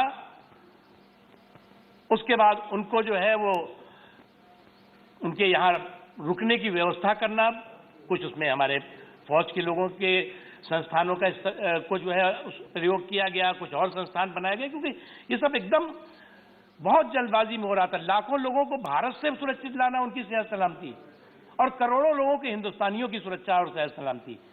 और जो 2 करोड़ सर हम लोगों की अनफॉर्चुनेट डेथ हुई थी, वो 2 करोड़ लोगों में जो डॉक्यूमेंट है सर, उसमें लगभग 80% लोग भूखमरी से मर गए थे, दवा न मिलने की वजह से मर गए थे। मोदी जी ने आने के बाद क्या किया? मोदी जी ने सबसे पहले जो गरीब था, जो कमजोर तबका था, इस संकट काल में 80 करोड़ से ज्यादा लोगों के खाने पीने की, अनाज की और भोजन की व्यवस्था करी, जो आज तक चल रही है। अभी समाप्त कीजिए आपका समय। ये एक बहुत बड़ा सर परिवर्तन है और बहुत बड़ा बदलाव है, जो कि आज जो है वो मैं 18 साल की बात कर रहा हूं, यानी आज से 8 साल 10 पहले क्या था और आज क्या है सर। उसके अलावा जो एक और महत्वपूर्ण बदलाव है, जब आज देश की, मैं बहुत जल्दी खत्म कर रहा हूं, आज देश की सर, आपके बहुत सारे स्पीकर हैं। हाँ सर, और आपका जो टाइम था वो खत्म हो गया। तो सर ऐसा है, मैं एक बार, जब ये सरकार बनी 2014 में, जनता ने जनादेश दिया, तो उस वक्त पूरे देश में शोर मचा। किसी ने असहिष्णुता का शोर मचाया, किसी ने कहा कि इस देश से तो अब तमाम देशों की कुट्टी हो जाएगी, खासतौर से इस्लामिक देश तो अब इधर झांकेंगे भी नहीं। ये सारे की सारे चुनौतियां, और यही नहीं, इस देश के संस्कार, इस देश की संस्कृति, इस देश के संविधान और इस देश के राष्ट्रवाद की जो सियासी लिंचिंग हुई है, उसकी पराकाष्ठा हुई। और एक के बाद एक इस तरह की घटनाओं से पूरे दुनिया में भारत को बदनाम करने की साजिश और षड्यंत्र होती।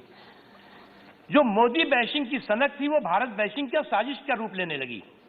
लेकिन उसके बावजूद भी इस देश की ताकत, हिंदुस्तान की शक्ति और हिंदुस्तान का और हिंदुस्तानियों के सम्मान पर नरेंद्र मोदी जी की मजबूत राष्ट्रवादी इच्छा शक्ति ने उस पर असर नहीं पड़ने दिया, आंच नहीं आने दिया। सर, ये 28वां बदलाव है इन 8 सालों के अंदर का, जो पिछले 10 सालों का और 8 साल के बीच में है। तो सर, हम अपनी एक ही बात कह के खत्म करेंगे कि इस संकट के समय में, इस कंटक के समय में, जब कोरोना का भी कहर था, तूफानों का भी झोंका देखा, टिड्डियों का भी हमला देखा, फिसड्डियों का भी हमला देखा, उसके बावजूद भी नरेंद्र मोदी जी ने जो इस देश के लोगों के लिए कमिटमेंट किया था, इस देश के लोगों के सम्मान, इस देश के लोगों की सुरक्षा, इस देश के लोगों की समृद्धि का जो संकल्प लिया था, उसे कमजोर नहीं पड़ने दिया। जब हौसला बना लिया ऊंची उड़ान का, जब हौसला बना लिया ऊंची उड़ान का, तब देखना फिजूल है कद आसमान का। इस संकल्प के साथ इस सरकार ने काम किया और आपको इन 8 सालों में 28 बदलाव जो मुझे याद आ रहे हैं वो मैंने आपको बता दिए। उसके अलावा तो बहुत लंबी लिस्ट है। बहुत बहुत धन्यवाद आपको समय देने के लिए। Thank you. Shri Sanjay Raut ji.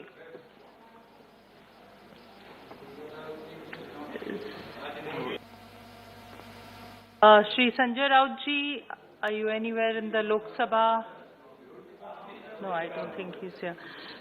Then Shri Kanak Medla Ravindra Kumar ji. He's also not here. Shri Abdul Wahab ji. Yes, madam, thank you very much for giving me a chance. First of all, I am raised to oppose this motion, but after listening our Minister Naqvi sir, 28 reasons 28 I think, it is 28, na? 28 reasons he found to support this government. I have seen 2, out of this one I have two which you are not mentioning. You are not mentioning the right 2. I am supporting only on 2. Maybe you can make it 30. 28 plus 2. Because in skilling and in some waqaf, other than whatever he told was, everything was done by previous government also, and any government will do. He is only repeating, only praising Modi ji. Increasing the hate speech and communal attack against minority community, particularly Muslims and Christians, he was not mentioned. Young Muslim women professionals are auctioned through online. Statues of Jesus Christ were smashed and churches were attacked during the Christmas. This House should be unanimously condemn such incidents happening in our great country. And about unemployment, nobody mentioned, even President. It is observed there are more than 8 lakhs of vacancies in the central government. Why is the central government not filling these vacancies? I urge the government to immediately fill and the vacancies at least in central government institutions. Honorable Chairperson, I take this opportunity to appreciate the government and Prime Minister Modi for his Pradhan Mantri Kaushal Vikas Yojana, skill development program, and the way it is promoting the startup.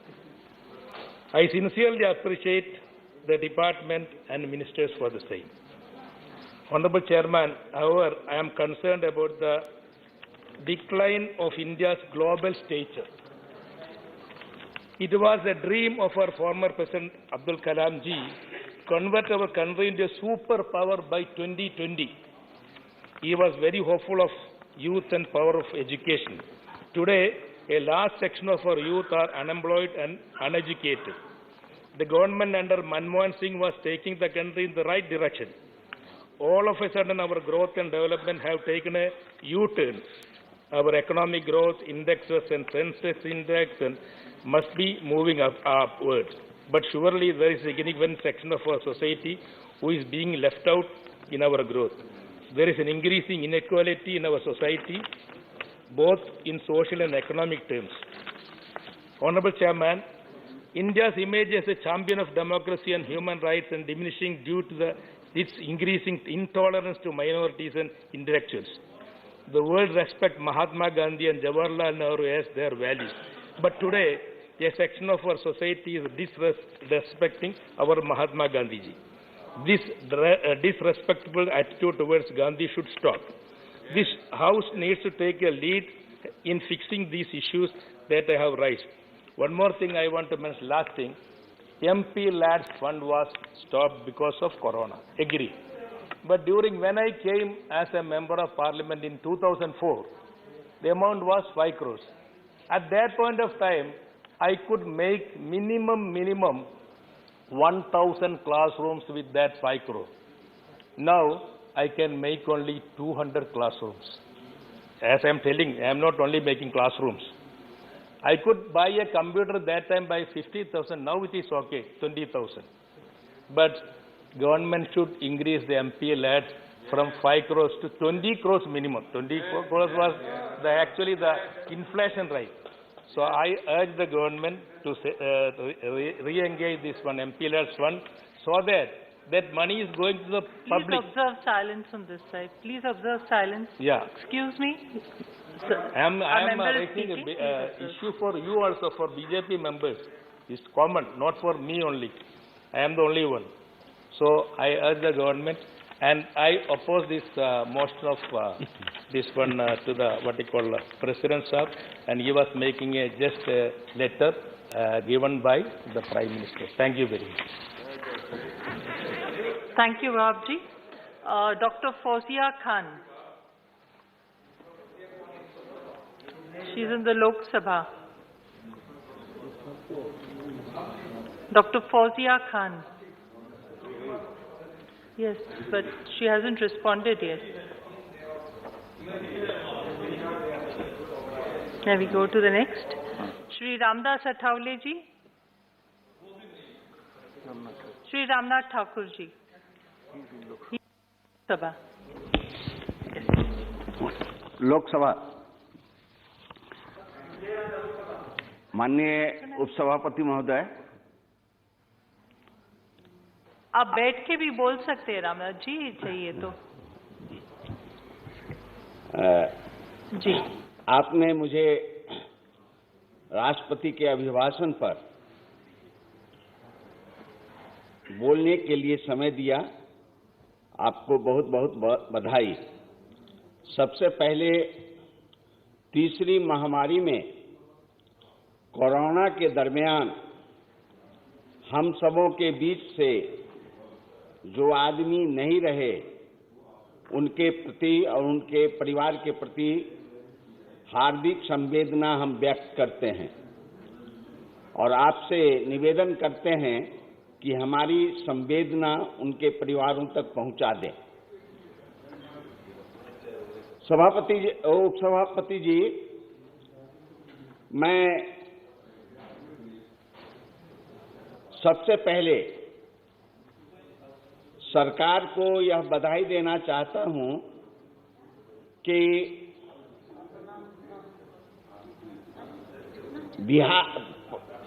Bharat में पहली बार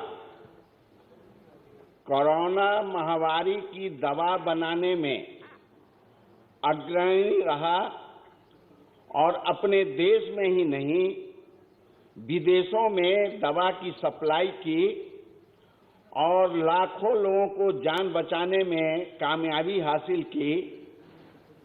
इसके लिए उन वैज्ञानिकों को और भारत सरकार के मंत्रियों को मैं बधाई देता हूं कि लोगों को इस दवाई बनाने में और उसकी रक्षा में कामयाबी हासिल की।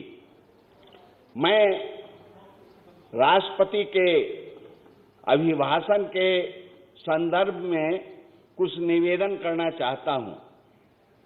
मैं बधाई देना चाहता हूं कि पहली बार भारत में रक्षा मंत्रालय ने भारत में उपकरण बनाने का काम किया। जो विदेशों से आते थे सामान, उन विदेशों से न ला करके अपने देश में बनाने का काम किया और भारत को समृद्ध बनाने का काम किया और दलालों से बचाने का काम किया।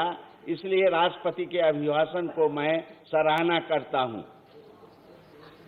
दूसरी बात मैं कहना चाहता हूं कि भारत सरकार ने कृषि के मामले में खासकर गंगा के किनारे 9 राज्यों से होता हुआ बिहार में जो सम्मिलित होता है, उन गंगा के किनारों में हरे पेड़ लगाना, पौधा लगाना, मक्के की खेती करना, हरी सब्जियां उगाना और पर्यटन स्थल को समृद्ध बनाना, ये भारत सरकार ने ये अनोखा काम किया है। इसके लिए हम उन्हें बधाई देना चाहते हैं।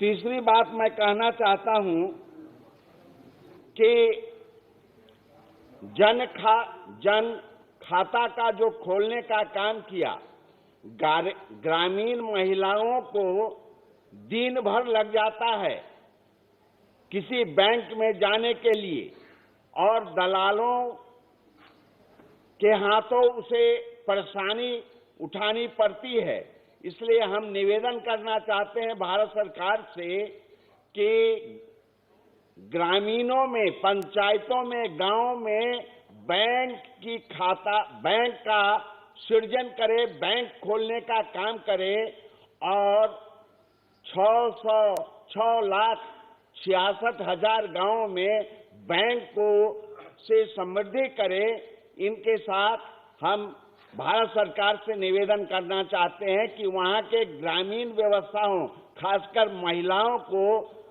सुख और सुविधा मिले, दिन भर बैंक में रहने का मौका न मिले। इसलिए हर एक पंचायत में बैंक खोलने का हम निवेदन करना चाहते हैं।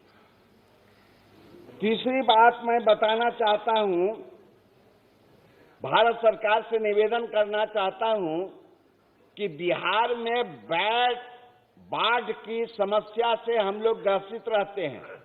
बाढ़ की समस्या से निदान कराने के लिए भारत सरकार नेपाल सरकार से वार्ता करे और हाई डैम बनाने का कोशिश करे और बाढ़ की समस्याओं से निजात दिलाने का काम करे। यह हम भारत सरकार से निवेदन करना चाहते हैं। बिहार कई मामलों में पिछड़ा हुआ है। बिहार के लिए हम विशेष पैकेज की मांग करते हैं और हम निवेदन करते हैं कि भारत सरकार बिहार सरकार को मदद करने का काम करेगी और बिहार की जो समस्या है उसे दूर भगाने का काम करेगी। चौथी बात मैं बताना चाहता हूं कि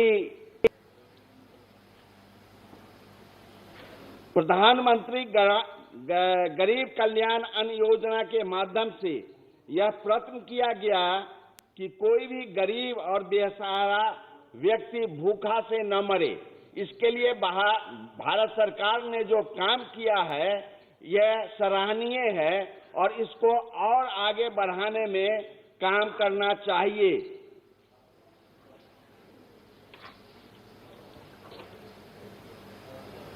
किसान सम्मान निधि के माध्यम से 11 करोड़ से अधिक किसान परिवारों को 1,80,000 करोड़ रुपए से अधिक की राशि प्रदान की गई है और इसका सकारात्मक प्रभाव भी दिखाई पड़ रहा है। फसल बीमा योजना में भी बदलाव किया गया है ताकि तकनीकी के आधार पर उनके दावों को खारिज न किया जा सके और इसका परिणाम यह हुआ है कि 8 करोड़ से अधिक किसानों को मुआवजा के तौर पर 1 लाख करोड़ रुपए से अधिक की राशि दी गई है ताकि उनकी कठिनाइयों का कम किया जा सके। अब सरकार की योजना यह है कि डीबीटी के तहत किसानों को उपज सीधे खरीद की जाए तथा पैदा उनके खातों में सीधे डाला जाए। महोदय, मैं इसके संबंध में सरकार से एक अनुरोध करना चाहता हूं। यद्यपि जन धन योजना के माध्यम से अधिकांश गांवों में बैंक खोलने के लिए मैं निवेदन कर चुका हूं। महोदय, यह संतोष की बात है कि सरकार ने देश में इंफ्रास्ट्रक्चर के विकास के लिए प्रधानमंत्री गति शक्ति योजना की शुरुआत की है। भविष्य में रेल, राजमार्ग और हवाई यातायात अलग अलग विकसित नहीं होंगे बल्कि इनका एक मास्टर प्लान बनाकर इन्हें तैयार किया जाएगा। यह भी सुखद है कि वर्ष 2020-21 में ग्रामीण क्षेत्रों में प्रतिदिन 100 मीटर से अधिक की रफ्तार से 36,000 किलोमीटर से भी ज्यादा सड़कों का निर्माण हुआ है। मेरा यह अनुरोध होगा कि जब तक सरकार इस प्रकार की योजनाओं को लागू करे जो ऐसा करते समय उन राज्यों पर विशेष फोकस करे जो इस मामले में पिछड़े हैं। मैं यह अनुरोध करना चाहता हूं कि बिहार में जो राजमार्ग परियोजनाएं एवं पुलियों का निर्माण किया जा रहा है उसे तेजी से पूरा किया जाए। अभी ये कार्य वर्षों तक चलते रहे हैं। मैं यह भी अनुरोध करता हूं कि सरकार किसानों, नौजवानों की आकांक्षाओं को पूरा करने के लिए विशेष यत्न से तथा रोटी रोजगार के साधन उपलब्ध करावे, ताकि देश में खुशहाली आए। तभी हम सही माने में संविधान में व्यक्त भावनाओं के अनुरूप तथा साथ ही महामहिम राष्ट्रपति द्वारा गौरवशाली भारत के निर्माण के आह्वान को साकार कर सकें। मैं कल सुन रहा था नेता विरोधी दल की बात को। मैं याद करता हूं 63-64 में डॉक्टर राम मनोहर लोहिया जब लोकसभा में फर्रुखाबाद से जीत के आए थे, तो उन्होंने अविश्वास भारत सरकार के विरुद्ध में, कांग्रेस के विरुद्ध में अविश्वास प्रस्ताव लाने का काम किया था। और उसमें उन्होंने बताया था कि आप इसलिए हटें कि हमारे किसानों को, दलितों को, वंचितों को, पिछड़ों को जो हक आपने मारा है, उस हक को दिलाने में कामयाबी हो। डॉक्टर लोहिया ने यह बताने का काम किया था अपने अविश्वास प्रस्ताव में। लेकिन नेता विरोधी दल जब बोल रहे थे तो उन्होंने शिकायतों की झड़ी लगा दी, लेकिन एक भी उपाय उन्होंने नहीं बताया कि यह काम करने से नौजवानों को, किसानों को, मजदूरों को, पिछड़ों को, दलितों को ये फायदा होगा। इसलिए हम निवेदन करना चाहते हैं कि पुलिंदा तो आप बांध देते हैं कि यह काम नहीं हुआ, लेकिन जो काम हुआ उसको आप धारण कीजिए, और जो काम नहीं हुए सकारात्मक रूप से आप भारत सरकार से निवेदन करें कि यह काम करें। यह जब आपके मन में विश्वास पैदा होगा तो सरकार के प्रति भी और आम जनता के प्रति भी आपके बारे में अच्छी सोच बनेगी। मैं आपके माध्यम से निवेदन करना चाहता हूं कि भारत सरकार जो पिछड़ों न्यायालयों में जो आरक्षण के आधार पर न्यायाधीशों की बहाली आरक्षण के आधार पर करना है, वह निश्चित रूप से करें। जो बैक लिस्टेड जो जगह खाली हैं, भारत सरकार में 8 लाख लोगों से अधिक जो भर्ती का है, उसको भरने का काम करें। इन शब्दों के साथ मैं आपसे निवेदन करना चाहता हूं कि सिर्फ हंगामा करना मेरा मकसद नहीं। मेरी कोशिश है सूरत बदलनी चाहिए। मेरे सीने में न सही, तेरे सीने में है आग, जहां आग जलनी चाहिए। इन शब्दों के साथ मैं अपनी बात खत्म करता हूं और राष्ट्रपति के प्रति संवेदना व्यक्त करता हूं। जय हिंद, जय भारत। धन्यवाद रामनाथ जी ठाकुर जी। श्री अजित कुमार भूया। Yes. Yes, please.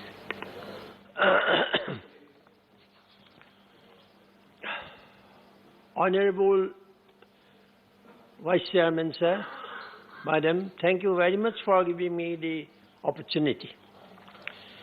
As I stand to speak against the motion, I would like to know that what happened to the doubling farm income. When I was going through, I did not find any indications of how government is planning for the welfare of farmers. I would like to know what happened to these investment targets, 10 crore jobs and 5 trillion economics. The normal salaried class got Mahabharat courts, whereas corporate taxes got reduced.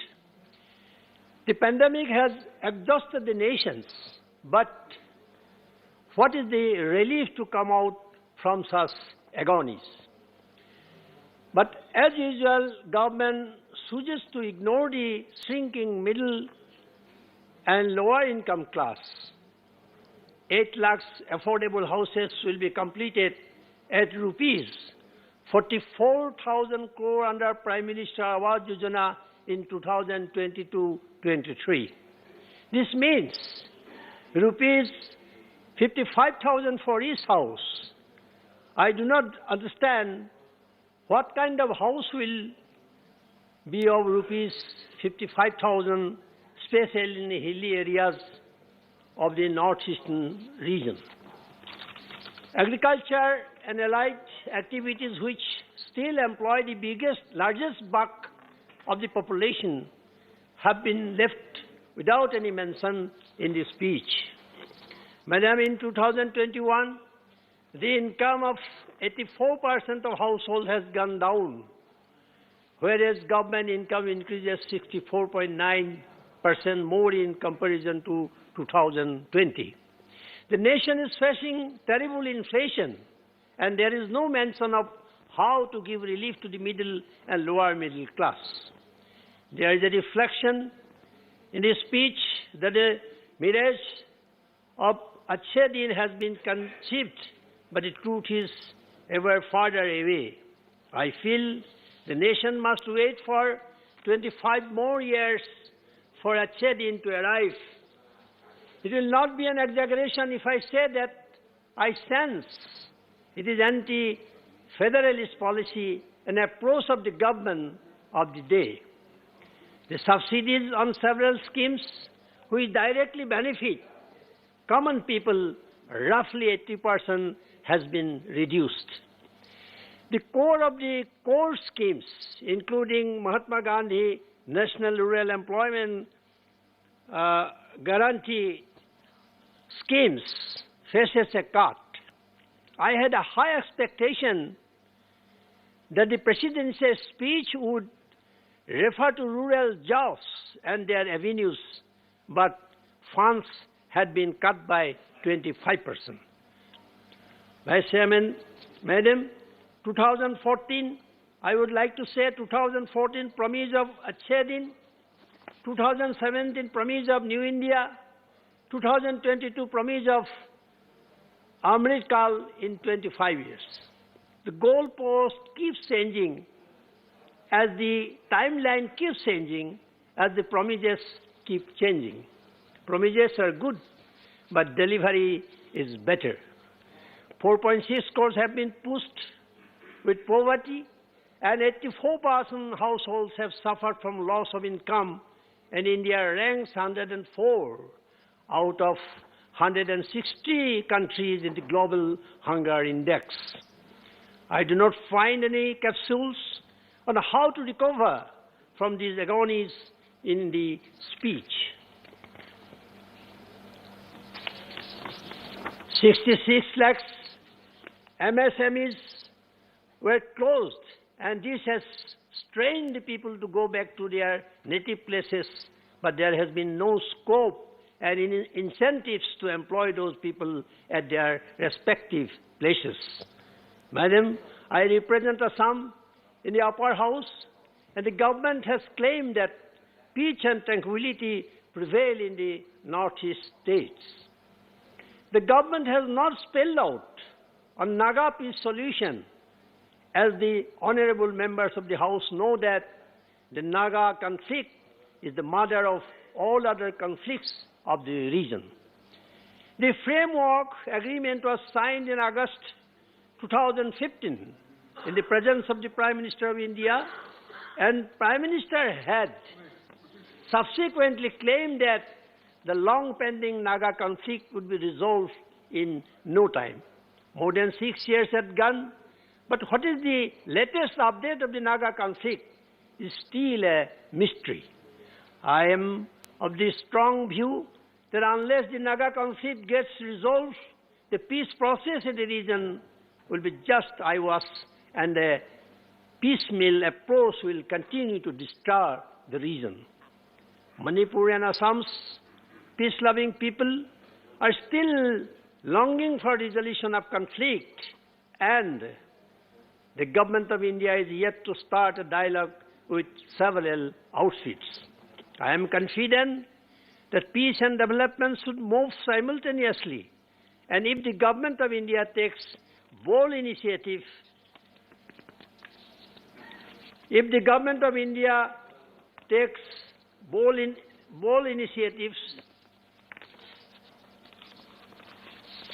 in this direction, as the region has been strategically very important and has 98% international border. Thank you very much for giving the opportunity to speak few words. Thank you. Shri Ripun Boraji. Ripun Boraji.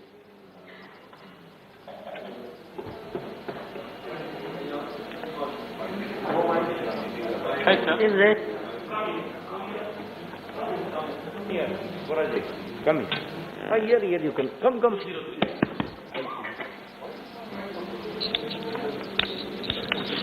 My time may be counted from now onwards. Thank you, madam. First of all, the entire country, with high expectation, they were looking that the President's address will be that we have already passed 3 pandemics. So the entire economy of our country has been badly devastated by the pandemic, and the people of this country wanted that since the President's address is the roadmap of the government for the coming years, so definitely there should be ways and means how to recover, how to develop, how to rebuild our economy. But nothing has been mentioned. Meanwhile, many of my friends have already explained. So this 84 crores, we have 130 crores population in our country, and out of that, 84 crores people, this income has been come down drastically during this pandemic period, but in the presidential address, not a single word has been mentioned. Not only that, madam, during our UPA government, when Dr. Manmohan Singh was Prime Minister, the 27 crores people have been upgraded from below poverty line to above poverty. This is not my report. This is the NITI Aayog's report. So now, during these 7 years, you are saying there's a $5 trillion country, we are leading our country to $5 trillion, but during these 7 years, nearly 5 crores people have gone again below poverty line. Now, our country is very same. We are saying we are Vishwaguru, but we are very same, madam, that in the world, in the global poverty, our India poverty is the half of the global poverty.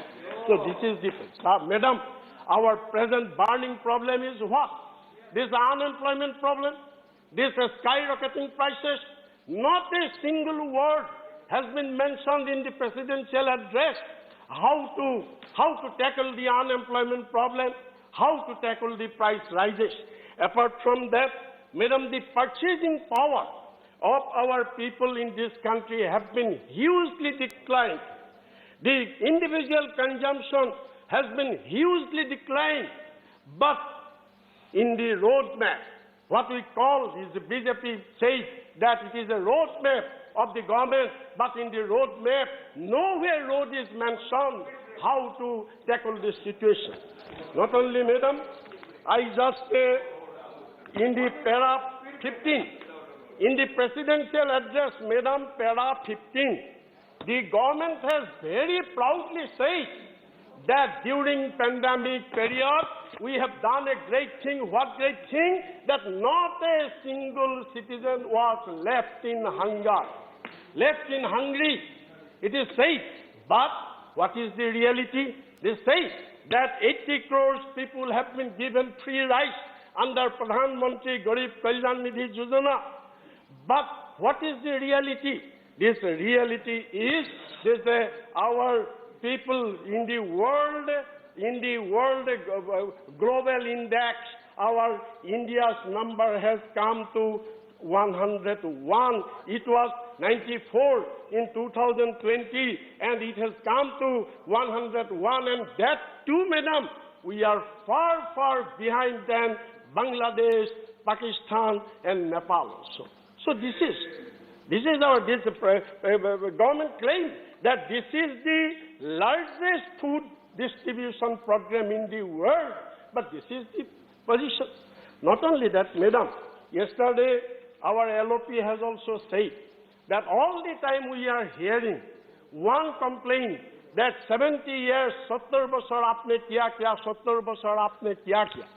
हाँ, 70 बरस तो हमने नहीं किया, कुछ नहीं किया, लेकिन बीजेपी में किया. मैं इसको एक हमारा गांव में एक कहावत है मैडम, वो कहावत क्या है, जो एक बाप का बेटा जो निकम्मा होता है, वो कुछ आमदनी कर नहीं पाता है, वो क्या करता है, बाप का सब प्रॉपर्टी एक के बाद बिकता है, और सब बाप का प्रॉपर्टी सब बिकने के जब खत्म हो जाता है, तो वो आरोप लगाता है, मेरा बाप ने मेरे को क्या दिया, मेरा बाप ने मेरे को क्या दिया. तो यही है हाल, यही है.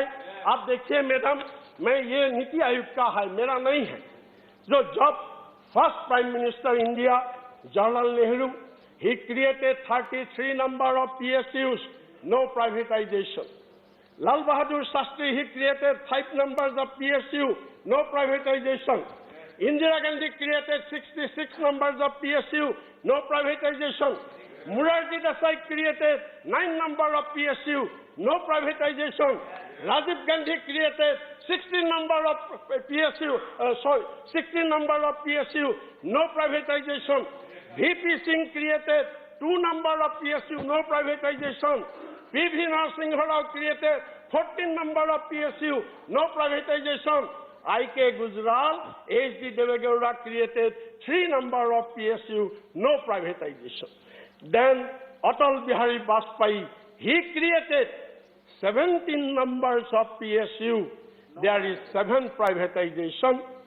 Dr. Manmohan Singh created 23 number of PSU, only 3 privatization, and our Vishwaguru Prime Minister Narendra Modi, during 8 years, he created not a single PSU, and he privatized 23 number of PSU of our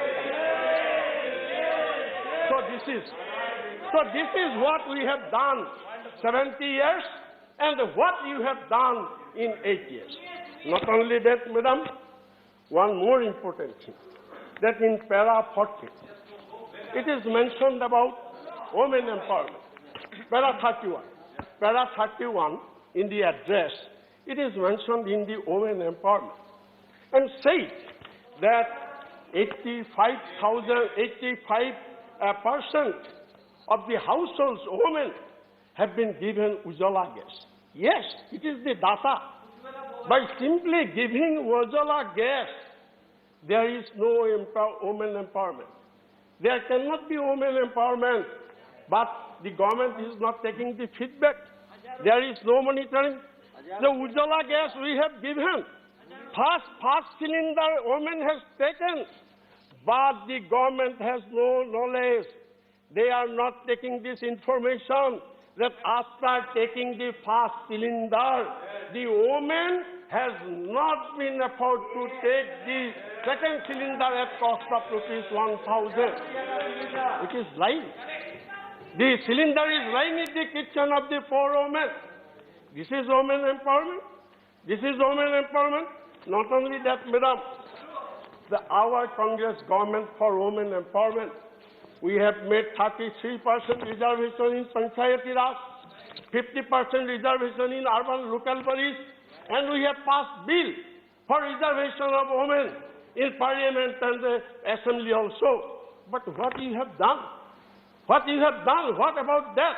It is lying there. Not only that, this NCRB report of 2020. What happened? There is crime against women 3,87,997 in 2019, and in 2020 there is crime against women, 3,57,360. Now you see, this is, if our women are not protected, how can we say women empowerment? What is the meaning of women empowerment? If we cannot protect our women, not only that, the Chopadi Beti Basao Beti Padhao. It is a very popular slogan, Beti Basao Beti Padhao. But what is Beti Basao Beti Padhao? No, Prime Minister said Padhao, but we are not saying Padhao. As anything. So here you see, madam, that in the year 14 to 18 years, children committed suicide. In 2019, 9,613, and 2020, 11,396. That is, in 1 year, 18% increase of suicide of girl children of age 14 to 18. Is it Beti Basao Beti Padhao? Is it Beti? This is not my data. This is your data. NCRB data. Not only that, madam, now we are coming to another point. That is, I must say, I am from Assam, I am from Northeast, and my friend Ajit Bhia has already said about Northeast also, and I also want to say, in para 74 of the presidential address, there is mention that we are giving top priority for the development of Northeast region. My friend Rijizu is also there. But what is that? You see that in Assam, 2 private sector undertakings, 2 paper mills have been closed down. Not only that, during this from 14 years to till today, not a single mega project was sanctioned for Northeast region. Simply airport to the Hulengi. This is not enough. This is the only one airport for Hulengi, and that decision was of our UPA government. Except that, but the other airport, in the name of Bharat Ratna, Gopinath Bordoloi, that airport has been sold to Adani. This is happening. This is happening. The Armed Forces Special Power Act, that has been grossly misused in Northeast region recently in Nagaland. On December 4, the military had killed 14 numbers of civilians. It is a very strange. Normally our military is used. To against the foreign aggression. But our military has killed our own people, and nothing has been done. So these Naga people, they are going for long agitation. The Alpha problem in Assam, the other extremist problem in Assam, the Naga and the peace talk has not been done, and no mention has been there. So how you can improve the Northeast region? Not only that, madam, now I want to come to para 14. In para 14, there is said that government is giving top priority for scheduled castes, scheduled tribes, and OBC. But what is the reality? If we again come to the NCRB report, that we have seen the scheduled caste people, crime against the scheduled caste people, 50,291 in 2020, and for scheduled caste, that is an increase of 9.4% of crime against the scheduled caste people in comparison to 2019. And scheduled tribes people, there is crime against them, 8,272, and that is 9.3% increase against this. You have to start winding up. 1 minute. So if we cannot protect the scheduled caste and scheduled tribes people, where is their empowerment? Where is their development? We have cut their budget. We have not given the scholarship of the scheduled caste students for the last several years. Now we are giving the priority to the scheduled caste people. So this is last, madam, finally, I have come to this point only, that I would have been very glad, 1 minute, madam, I would have been very glad to extend our thanks, to extend our gratefulness to the President of India and to the presidential address. Had there been mentioned this thing, what is that? That your slogan is Sabka Saath, Sabka Vishwas. But you do not have Aapka Vishwas nahi hai. Aapka Vishwas aapka mantri ka upar nahi hai. Aapka Vishwas judges ka upar nahi hai. Aapka Vishwas army officer ka upar nahi hai. आपका विश्वास opposition leader का ऊपर नहीं है, आपका विश्वास आपका मंत्री का ऊपर नहीं है, तो इसीलिए आपने क्या किया, जब फॉरेन से टूल मंगाया, स्पाईवेयर मंगाया, जो पेगासास लगा दिया, यू कैन से आज जो पेगासास, जो आज ये जो सारा इंटरनेशनल में, सारा वर्ल्ड में हमारा इंडिया का डिफेंस सबसे you claim. Honorable member, please wind up. Otherwise, I'll have to call the next. India is the largest democratic country. But what you have done here? Okay, honorable member, I'm calling the next member. You have finished our rights by applying Pegasus, and Prime Minister has given a lie. Thank you. He misled the country. He said that, no, we have taken Pegasus, but the recent New Year... Thank you, Boraji. Thank you, Boraji. New Year... Now, Shri Jawahar Sarkar. The government has purchased Thank Pegasus. you. Thank you. Thank you, Boraji. Shri Jawahar Sarkar. Thank you, Madam Chair. This is my maiden speech. Yes, he's in the Lok Sabha. The first speech I'm going to make in Parliament after a patient wait for 6 months. I have called up Jawahar Sarkar ji. You can say it in your speech. You can react. Madam Chair. Jawahar Sarkar ji. Yeah.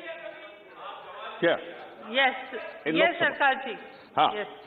Madam Chair, thank you for the opportunity of me to speak before this august House. I celebrate the 6th month of my oath-taking. So I have not spoken a single word in 6 months. Could you sit down and speak so that you are more audible? Shall I sit down? Yes, please, so that Okay. you'll be more audible. So, that's right. Thank you. This is the 6th month of my oath-taking, and thank you very much for the first opportunity to speak in 6 months. I hope you would be gracious enough to give me the time allotted to maiden speeches. We have heard a lot of Modi Nama for the last couple of days, in a manner that puts anyone to shame, anyone with certain amount of self-respect. India is today at the crossroads as it has never been before. Indian history is going to be judged on what we do today and what we do for tomorrow. Our polity is shattered. Our political framework has never been so threatened. The political framework created by those who fought for India's freedom, those who did not by those who ran away from India's freedom struggle. Our society is fractured. Brother is against brother, and it is now a credit to discredit someone else.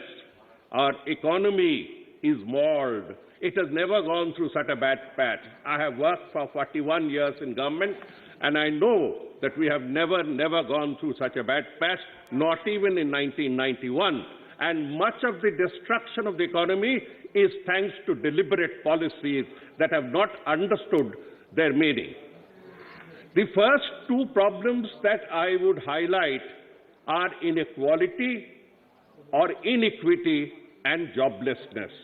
For God's sake, as the representatives of the people of India, we need to understand that the printed word and the flowery phrase do not mean much to those who go hungry, those who are without jobs. As we stand and talk today, 100 crores is the labor force between 15 and 64.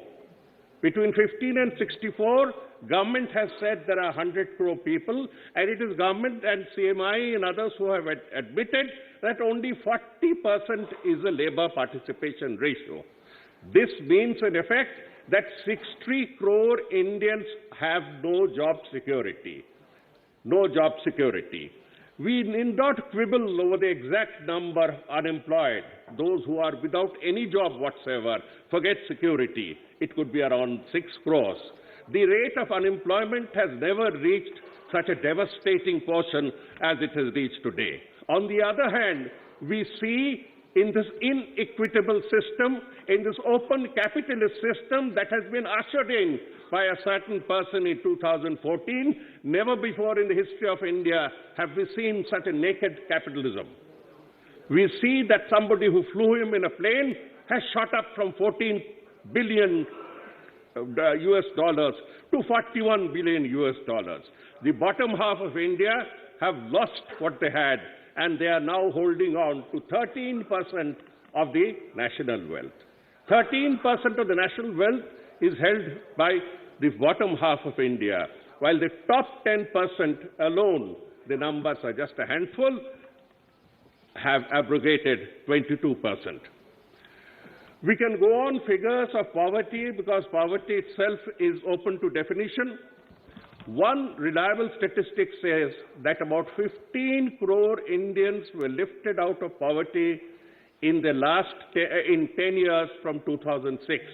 If we go by that figure, 15 crores lifted out of poverty, we have to see along with it that 14 crores have been pushed into poverty in the last 2 years. What a credit.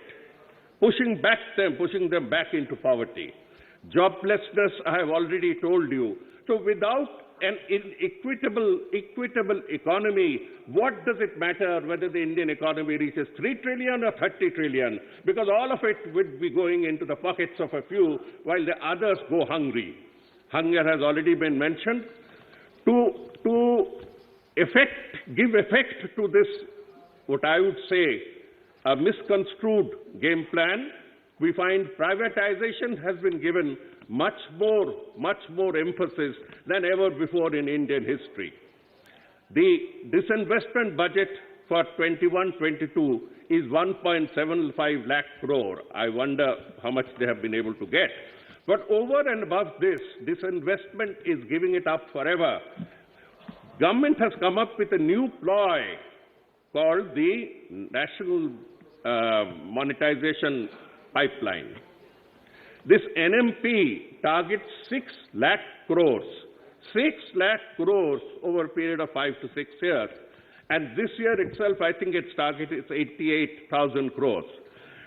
20 categories of national assets: roads, freight corridors, railway lines, power, 6 lakh crore watts. 6 lakh crore watts of power, gas, 8,000 kilometers of gas, 25 airports, and I can go on with the list, would be handed over for a lease period to those who may return them after extracting whatever was there in them. What guarantee is it? What guarantee do we have that after the so-called lease period, we shall be getting those goods that we gave them, if at all we have to give them? 1.6, there are a large number of coal projects, and we know who is the largest coal handler in India. Again, you come to that same question: for whose benefit are we going for massive privatization? You have not put up any public assets. Who has authorized you? Who has authorized you to sell off family silver? You have not earned it. This is developed from the earnings of the taxpayer and by visionary leaders. And you are now tasked yourself with the task of selling them over to people friendly with you. When I use a term like that, let me give you an example. 6 airports were privatized. They were privatized to a friend. That is all I need to say. The procedures were tuned accordingly, as bureaucrats would say, and all 6 airports went to a person who has never handled an airport in his life, may have only traveled in an airport as a passenger. What happens if he puts on captive rates now? The LIC is the crown jewel of India. The LIC's worth is around 40 lakh crores. It has 6 lakh agents and employees. this LIC of 40 lakh crores. You know what 40 lakh crore means? Our budget is normally around the range of 35 lakh crores. So LIC that has built up such and solid institution is now being diluted in favor of American insurance companies. I'm putting it bluntly, in favor of American insurance companies. Banks, over the last 12 years, banks have given us 16,55,000 crores of profit, operating profit. What you show as actual depends on what you need to force them to deduct for NPAs. While the inflation rate is at 6%, the fixed deposit rate is below 6%, at 5.5%, at 5%. So we as a government are actually stealing 1% from the depositor's money by eroding its value every year, eroding its value. Never before has this happened. I look upon just two sectors that ensure that the next generation of Indians are better than what we are, what we were. Education. In education, the figure given by the Education Minister yesterday in a reply to a question, he says that 5 years ago, the central government contribution to education was 1.07% of the GDP. 1.07% of the GDP. The Education Minister's reply is that Mr. Modi's government has brought it down this year to 0.09, 0.9. It has come down below even that shameful 1% to below 9%. I understand that you don't understand it. It's all right. You don't need to understand. You can flaunt degrees. The states, the poor states, cash-strapped states, have contributed 3.31% of their money. What they have contributed amounts to 3.31% of the GDP. Therefore, India's total contribution to education to GDP comes to 4.030, thanks to states. Thanks only to states. But then I find in this government, the left hand does not know what the right hand is doing. The economic survey gives in page 352 that the education's percent to GDP is 2.8%. Just now, the education minister said it is 4.3%. And on page 352 of the economic survey, you say 2.1%. 2.8% to 3.1%. Bhai Sahab, there is a lot of difference between 4.1% of the GDP, 3.1% of the GDP, and 4.30% of the GDP. Hajaron, lakhon crore ki fark hai. Education as a percentage of GDP, as I said, has been going down year after year, and you are doing nothing about it.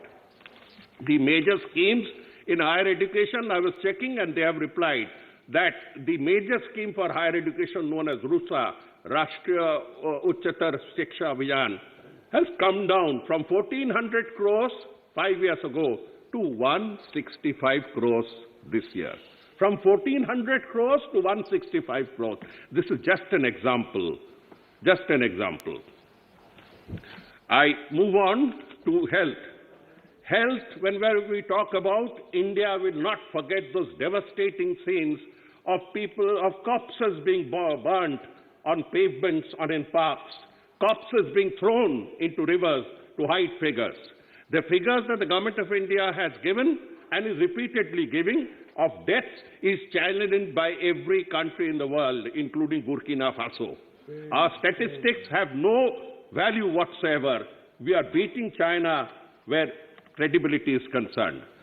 So we will not forget the massive deaths that happened despite all the drum beating that you undertake now. Why did you not order for vaccine when they were being made in India? Why were you going around the world as a Vishwaguru, as somebody, as a pharmacy of the world, when your own vaccine companies were moving from pillar to post in Delhi, asking for a purchase policy? When they booked these vaccines for a foreign market, you clamped down upon them. And thankfully, you did not declare them anti-nationals, but you got very late. Your late entry into the vaccine market caused an immense number of deaths for which India will never forgive you. On health, our total spend is just 1.2%. It's one of the most shameful things that we bow our head in shame when we talk in international forum. It has gone up from 1.2 to 1.8, but even 1.8 is no percentage. Brazil spends 9.2, Bhutan spends 2.5, Russia spends 5.3, and the advanced countries spend at least 5+. Do not look only at India shining. You will get the same fate that the person who spoke of India shining got. Look back, look into ourselves, look into these factors, look into factors like health and education. You talk of Ayushman Bharat, you talk of insurance cover. As somebody said, all the money has gone to insurance company. To look at a difference, come to West Bengal and see the scheme that we have initiated called Swasth Sathi. And you will see that everyone who possible has got a card and can walk into a private hospital free of cost, get paid for it because the Bengal government pays for them. Look at where things are working more positively instead of spending hours and hours in devising alphabets to give fancy names to your schemes with your cronies. Look at the state of institutions, the public institutions that uphold democracy. Try Telecom Regulatory Authority of India. That's where the game started. Within a week of his coming, Mr. Modi amended the TRI Act so that the TRI chairman could be his principal secretary.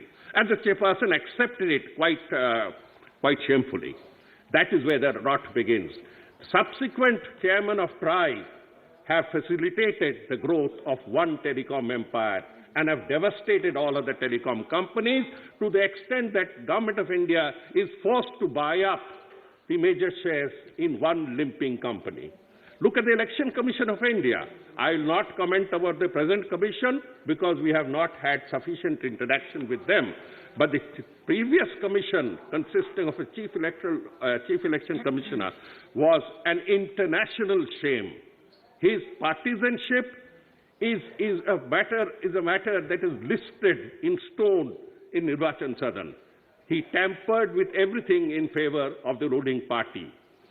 To give another example of how elections were run, the Central Armed Police Forces sent to Bengal outnumbered the Bengal police. Can you imagine that in Kerala or any other state? That the number of Central Armed Forces sent to you are double that, are 150% of your own forces. Are you trying to run a colonial state? But then the people gave their verdict. The people's verdict must be remembered. VVPAT, the paper trail, VVPAT was introduced and forced by the Supreme Court to be operationalized. That VVPAT is today undergoing a feet dragging with the consent of one particular Chief Justice who has now switched on to the other side. Anyway, our humble submission is that when the 2024 election comes, please be bold enough to utilize the hundreds of crores that you have spent on VVPAT and let two results emanate, one from EVMs and the other from VVPAT. Why do we have to force you? Why? What do you have to hide? Use the VVPAT, use the paper trail. And I challenge the Election Commission's Deputy Commissioner who lied before the Supreme Court and an indulgent Supreme Court that it takes 5 to 6 days to count paper trails. I have counted, I don't know how many election results on paper. It never takes that long. Why do you lie and why do you connive with such lying? Election bonds, another institutionalized shame. Look at the institutions that we talk about. Prasar Bharati, that I happen to serve, were a difficult period. The last 2 years that I served under this regime is something that I leave for my biography or something. It was one of the worst. Look at what they have done to the CBI and ED as an instrument of political vendetta. The CBI and ED were excellent professional services. Let me tell you, for even those who are angry with them, their professionalism is being destroyed by putting henchmen at the top and giving them extension after extension in collusion with legislation. The judiciary, I'll not Honorable mention. member, you'll have to start winding up. Okay, okay. The CAG, as a maiden speech, please give me a few more minutes. Your time is that way already consumed. Because it's your maiden speech, we continue to give you another 2 minutes. Okay. 17 plus 15, 32 minutes. 32 minutes is what I'm entitled. But anyway, I'll wind it up. In honor of the chair, I'll wind it up. Look at the CAGs. Look at the conduct of the CAGs. The last two, under this regime, compromised to such an extent that the nation never came to know the cost of demonetization. The nation never came to know the cost of the Rafale deal and what was proper and improper about them. And one of them has got a Padma Bhushan for it. Maybe the other should also be given one. The original mastermind who actually felled the government in 2014 has procured more rewards than a gentleman would ever do. In any case, we move on. We come to the last major critical point of federal relations. Remember, the Indian Federation and the Indian civilization came together in an act of unison through through their own consensus. We have been ruled by a central authority for less than 500 years. The Mauryas ruled for over 200 years. The Mughals' effective rule was 120 years. The British effective rule was 150 years. From 70 to 80% of India was ruled for 500 years by central powers. Our civilization is at least 5,500 years of recorded history, the historical period, and 500 years or less is what central authorities have ruled, which means that for the remaining 5,000 years, Indians have still coalesced together, come together as a civilization because they felt like it, because they felt it was conducive. Do not turn that into an instrument of hegemony. Look at how the BSF's jurisdiction has been extended without consulting the state. Look at how economic grants to the states are being dealt with. And look at the last blow to the Indian Administrative Service. The Indian Administrative Service shuttles between the center and states. It is not the fault of officers that they don't want to serve the center now. 10 years ago, 309 IAS officers served the center. Today, it should have been 409 against 309. The number has come down to 2, 2, 3. Can't you get the message that they don't want to come and serve under you? You can't use force now to draw them out from their cities and work under you. Force does not work everywhere. Out of the 6,500 posts, 1,500 are vacant. For God's sake, you have had 7, 8 years to fill them up. Fill them up. Don't hegemonize. Don't bully the state. Don't bully the state. I come down to the last lap of my presentation on the President's speech. The entire thing is being run on controls and arrogance. Even Aadhaar, the linking of Aadhaar to voter card, is another indication of this control freak mentality. The Central Vista is an arrogant display of hubris. There was no need. Please go and see it. Members, please go and see Rajpath. This Rajpath was Rajpath, which was perfectly fine, and it has cost 606 crores. 600 crores to redo the Rajpath and put a few lampshades and lampposts and visitor seats. What sort of nonsense is this? It's just a hubris. It would be much better if you have renamed Rajpath in somebody's name. 6 buildings will come up on 2 sides. 6 unimaginative buildings, 6 unaesthetic buildings will be coming up on 2 sides of Rajpath as a grand plan of the Central Vista by breaking down the National Museum, Vigyan Bhavan, National Archives of India, the National Cultural Center. Everything has been shattered so that 6 buildings can come. I have served the central bureaucracy, Mr. Modi. You have not served. I know there is no need for it, because even if you bring them down to your Modi Nagar, there'll still be people who'll be working outside. Draconian rule extends now to snooping, and Pegasus is the greatest example of how this state has become a surveillance state. All evidence points out to the surveillance, but the government does not have the guts to come out and say no. They send governors with the sole intention of disturbing the constitutional mechanism of state, only disturbing the constitution. And the one that we have got is also the less said the better. As we celebrate 75 years of India's independence, all Indians are bold. We remember with pride the Quit India movement that was led by Mahatma Gandhi, that was opposed by those who are now monopolizing its celebration. We remember those who went to jail and are to 15 years in jail and are abused on a daily basis by those who never saw the insides of jail. We are proud of our flag that was opposed in writing in the organizer, the mouthpiece of the RSS, in writing. And this allegiance to the flag was brought in at gunpoint by Sardar Patel, who jailed these people for 1.5 years. For 1.5 years, he put Honourable the Member, RSS in I'm jail. sorry, but you'll have to wind up. Okay, in jail. And in these, we are now told that they are the monopolists of patriotism.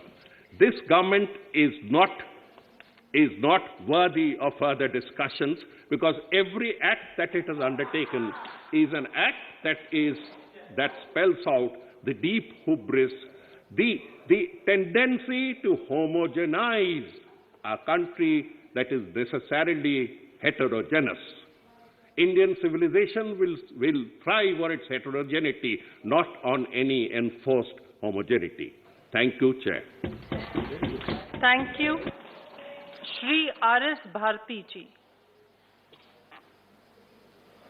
Thank you. Yeah. Right. Thank you, Madam Vice Chairman. Yes. Yes. On behalf of DMK party, my floor leader, Mr. Tiruchi Siva, yesterday, sitting in the chair occupied by our founder leader, Peranjal Anna, has spoken very well, and he has described vividly about this, the non-performance of this government, and he has also pointed out the failures of this government, and he has also suggested so many measures to be taken up by this government. Otherwise, the people of this country will teach you a lesson in 2024. So I would like to endorse the statement made by my floor leader, who was occupying the auspicious chair and an historical chair of my founder leader, Anna. He has pointed out so many failures of this government, especially the COVID-19 pandemic situation was mismanaged and mishandled by this government. The President has said we'll have to learn lessons from the past. When the first COVID wave was there, this government should have learned lesson from that and should have implemented in the second wave. Did they do it? One fine morning, they gave zero notice, lockout notice. What happened? Migrant workers have to walk kilometers from Delhi, jobless, shelterless, even they were not even to get water from the capital city. To see in the, when we saw in the TV, it was a sorry sight. Women carrying their children in their shoulders, in one hand carrying the baggages, without the slippers. They were walking on their foot for miles, kilometers together. And many of them died on the way. Who's responsible for all this? Because of the failure of this government, not taking a lesson from the first COVID. Therefore, sir, and not only that, So many failures have been pointed out by the previous speakers, and especially the President has said, empowerment of women. Sir, I would remind this House, the Rajya Sabha, passed a resolution for 33% for reservation. What has happened? Where is it? You have got a road roller majority in the Lok Sabha. What prevents this government from passing that bill? You are cheating the public. You are misleading. It is only a mouth. You are making a false propaganda that empowerment has been given to the people, the women. When the Rajya Sabha passed it, it is still pending with the government. Why are you hesitating to vote? That goes that you have got scant respect for the women of this country. In Tamil Nadu, you are giving 50% reservations in the local body. Both in the panchayat, municipalities and corporations. And due reservations have been given to the scheduled caste. Sir, in Tamil Nadu, I want to come to my own state's problems. Tamil Nadu is a land of social justice. We were the pioneers of social justice. Previously, sir, there was in our state, there was fight between the upper caste and the backward class. Our leaders, Dravidian leaders like Periyar and Anna,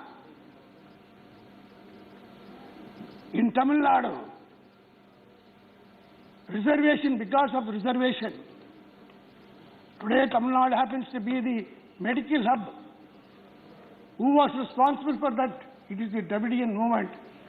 From 1920, communal GO was passed in the state of Tamil Nadu, provincial state of Tamil Nadu. What was the reason? Out of 100 seats in the medical college, 95 seats were occupied by the upper class people. No representation to the backward and scheduled caste people. In government offices, sir, I would like to remind this House, sir, an historical event. When the Justice Party was in power, the Chief Minister who belongs to the Dravidian movement, namely Justice Party, visited a Tahsildar office in Nellore, which was a part of Tamil Nadu then. He visits and inspects the office. From the Tahsildar, there were about 47 people occupying that office. All the 47 people belong to one particular community and they belong to one particular family. Only the Diwali was belonging to the backward community. This came into the mind of the then Chief Minister of the Justice Party, and then they formed the Madras Public Service Commission, which gave representation to the people backward and other. This is the history of our state, sir. Now, NEET exam has been introduced. Because why I want to narrate all this? Because of this reservation, our people, after 70 years, only now they have come up in the medical field, because judges are there, advocates, engineers have come. In 1950, sir, when the Constitution was formed, the first victim was people of Tamil Nadu. It was challenged, the communal GO was challenged on the basis of equality. And the reservation, one of the framers of the Constitution, Alladi Krishnaswamy Iyer, appeared for the petitioner, and the Madras High Court struck down the communal GO. Government stayed down, went on appeal. Supreme Court also struck down. Sir, I would like to remind this House, sir, Periyar, Anna, and our great comrades of the Congress Party, all of them revolted against the judgment passed by the Supreme Court. Our former Prime Minister Pandit Jawaharlal Nehru was magnanimous. He accepted the will of the people of Tamil Nadu, and Tamil Nadu was the state which was responsible for giving the first amendment to the Constitution of India. 1951, we, the people of Tamil Nadu, because of the revolt and the voice raised by the leaders of our Dravidian movement, the first constitution amendment was made. But today, sir, the NEET exam, formerly we were fighting with the upper caste. Out of 70 years of struggle, now our people, medical doctors have come up, and Tamil Nadu has become a medical hub. To curb all this, now this NEET has come. Now the fight is between the haves and have-nots. Previously it was between the upper class and the backward. Today in Tamil Nadu, sir, it is a fight between the have and have-nots. Who are successful in the NEET exam? What has this government achieved by imposing this NEET exam? Scandal after scandal. Impersonation. Question papers being leaked. Correction of papers, corruption is there. Collusion between the paper setters and the coaches, coaching institutions. So, in Tamil Nadu, sir, 30 people have committed suicide, 13 students of the backward community and the poor people who are below poverty line. A student who secured 100 out of 1,200 marks, 1,159 marks obtained by one student did not get the seat in the medical college. She committed suicide because of this NEET exam. Coaching centers people are going to the coaching centers. Those who go to the coaching centers are getting the opportunity of passing the NEET. Therefore, our Chief Minister M.K. Stalin, in the elections in 2011, gave an assurance to the people of Tamil Nadu, once we come to power, we will scrap this NEET. To scrap this NEET, to exempt Tamil Nadu from the NEET examination. Please conclude. One minute. I'll conclude, sir. I'm coming to the end of it. So, it was passed by the state legislature, sir. It was unanimously passed. But it was sent to the governor, sir. The governor is sitting over it for the past 4 months. Is it fair, sir? Since it is in the education concurrent list, we will have to necessarily send it to the president. He has neither sent it to the president or passed any comments. He is flying over, sir. So, I would request these sort of injustice should not be committed, sir. We are in a federal setup. Our great Anna said once, with this I want to conclude, sir, in Tamil. Aattukku daadi edukku, naatukku governor edukku, which means there is no necessity for a goat to have a beard. Likewise, there is no necessity for a state to have a governor. I think that will come true in the days to come. Thank you, sir. Thank you.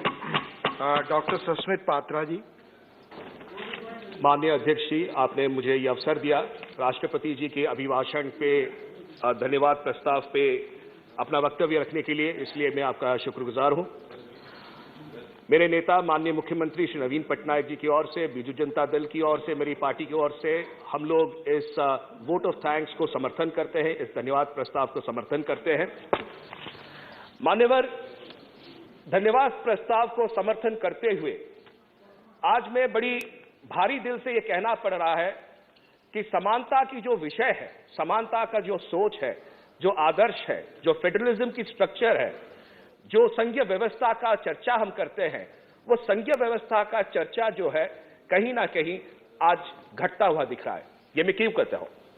उसको शुरू करने से पहले माननीय राष्ट्रपति जी के अभिभाषण के पैराग्राफ नंबर 14 पे मैं आपका ध्यान आकर्षण करना चाहूंगा, जिसमें कि उन्होंने बताया था कि बाबा साहेब डॉक्टर भीमराव अंबेडकर जी का वो वक्तव्य उन्होंने उसमें जाहिर किया था, जिसमें अंबेडकर जी ने कहा है, माई ideal would be a society based on liberty, equality and fraternity.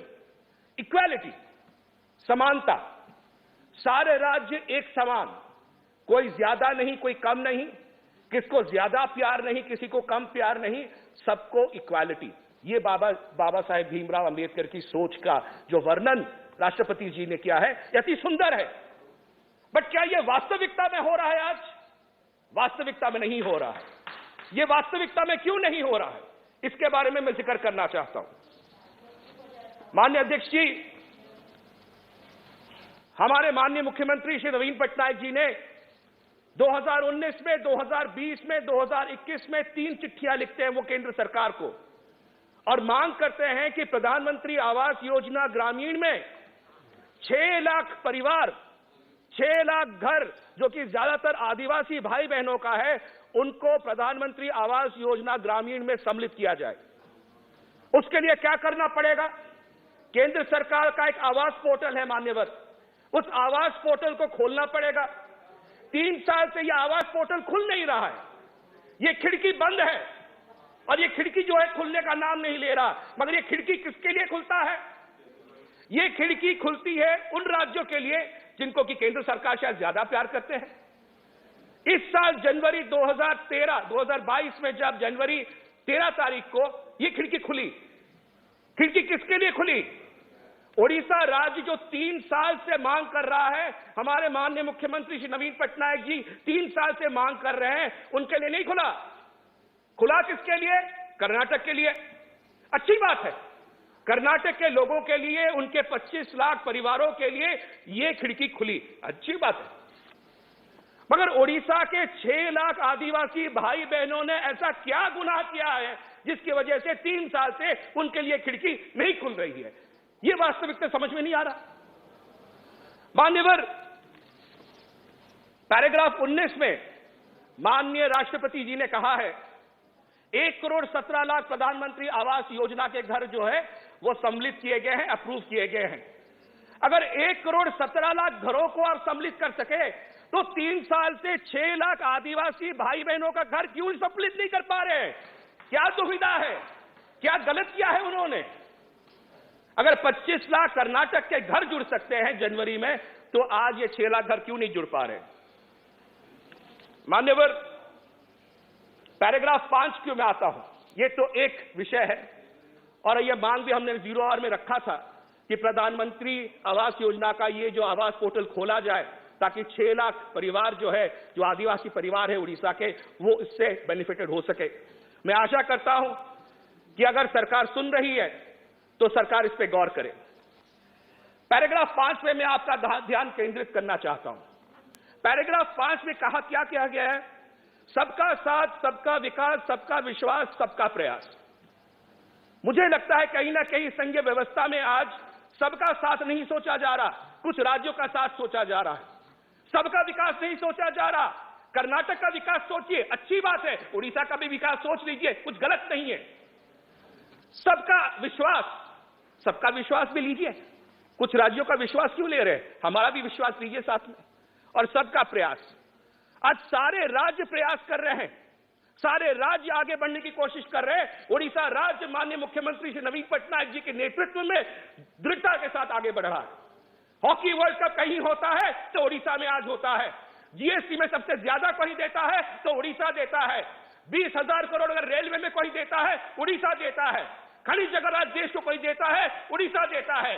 मगर जब तक आता है उड़ीसा की बात, आप नकार क्यों देते हैं? उड़ीसा को आपको चाहिए जीएसटी के लिए, माइंस, मिनरल्स के लिए, बट उड़ीसा को जो हक है वो क्यों नहीं मिल रहा? उसके ऊपर मैं एक बिंदु बोलना चाहूंगा।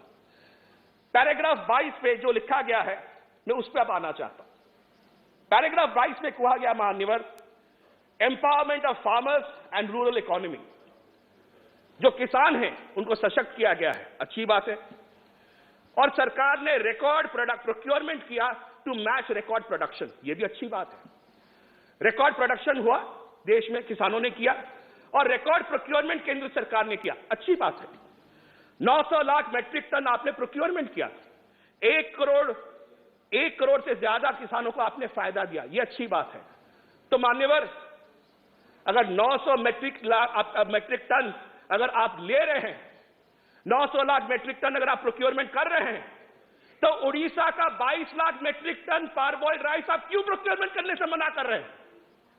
900 लाख मैट्रिक टन आप ले सकते हैं, मगर फूड कॉर्पोरेशन ऑफ इंडिया जिसकी दायित्व है, केंद्र सरकार जिसका दायित्व है, ये राज्य सरकार का दायित्व नहीं है फूड प्रोक्योरमेंट, कॉन्स्टिट्यूशनली है कि केंद्र सरकार को फूड प्रोक्योरमेंट करना पड़ेगा, राज्य सरकार सिर्फ मदद करती है। मगर केंद्र सरकार अपने हाथ पीछे खड़ी कर रही है। फूड कॉर्पोरेशन ऑफ इंडिया कहता है कि हम फूड प्रोक्योरमेंट नहीं करेंगे, आपका जो प्रोक्योरमेंट है पार बॉइल्ड राइस का, उसुना चावड़ा बोलते हैं उड़िया में हम उसको, वो उसुना चावड़ा को हम प्रोक्योरमेंट नहीं करेंगे। 52 लाख मेट्रिक टन इस बार जो है प्रोक्योरमेंट की टारगेट है। 30 लाख हमारा कंजम्पशन है। 22 लाख मेट्रिक टन अभी चावल और प्रोक्योरमेंट होना बाकी है। पिछले साल इस वक्त तक 4 लाख मेट्रिक टन प्रोक्योरमेंट हो चुका था, अभी केवल 12,000 मेट्रिक टन प्रोक्योरमेंट हुआ है। यह सोच क्यों? अगर सारे राज्य एक समान हैं, सारे विषय एक समान हैं, सारे लोग एक समान हैं, तो कर्नाटक की एक सोच, उड़ीसा के लिए एक सोच, 1 करोड़ किसानों के लिए एक सोच, उड़ीसा के किसानों के लिए अलग सोच, यह पातरंतर नीति क्यों है? मैं आखिर में एक ही चीज कहूंगा मान्यवर, मैं फिर वही बाबा साहेब की उस बात को दोहराऊंगा और फिर अपना वक्तव्य बंद करूंगा। My ideal would be a society based on liberty, equality and fraternity. अगर सच में विश्वास करते हैं हम, ये अभिभाषण के अगर एक सोच पर हम सच में विश्वास करते हैं, तो ये सोच हमको बताती है इक्वालिटी रहना चाहिए, समानता रहना चाहिए। केंद्र सरकार को सोचना पड़ेगा। फेडरलिज्म का शब्द मैं ढूंढ रहा था सर, मुझे फेडरलिज्म का शब्द कहीं दिखा नहीं, हो सकता है मेरी अज्ञानता हो, मुझे दिखा नहीं है। फेडरलिज्म का शब्द ही नहीं है, संघीय व्यवस्था का कोई शब्द ही नहीं है। संघीय व्यवस्था की क्या आवश्यकता नहीं है? यह संघीय व्यवस्था आउट ऑफ कॉन्टेक्स्ट हो गया, आउट ऑफ सिलेबस हो गया, या आउट ऑफ डेट हो गया। इसलिए मैं आखिर में आपको यही कहना चाहूंगा, यह विषय है, यह बहुत इंपॉर्टेंट विषय, सिर्फ उड़ीसा का विषय नहीं है, यह संघीय व्यवस्था पे आने वाले दिनों पे एक सवालिया चिन्ह पैदा करेगा। मैं आशा करता हूं अगर सरकार सजाग है, सरकार सोच रही है, सुन रही है, तो इन मांगों पे काम करे। बहुत बहुत धन्यवाद आपका। धन्यवाद। डॉक्टर के Keshav Rao ji.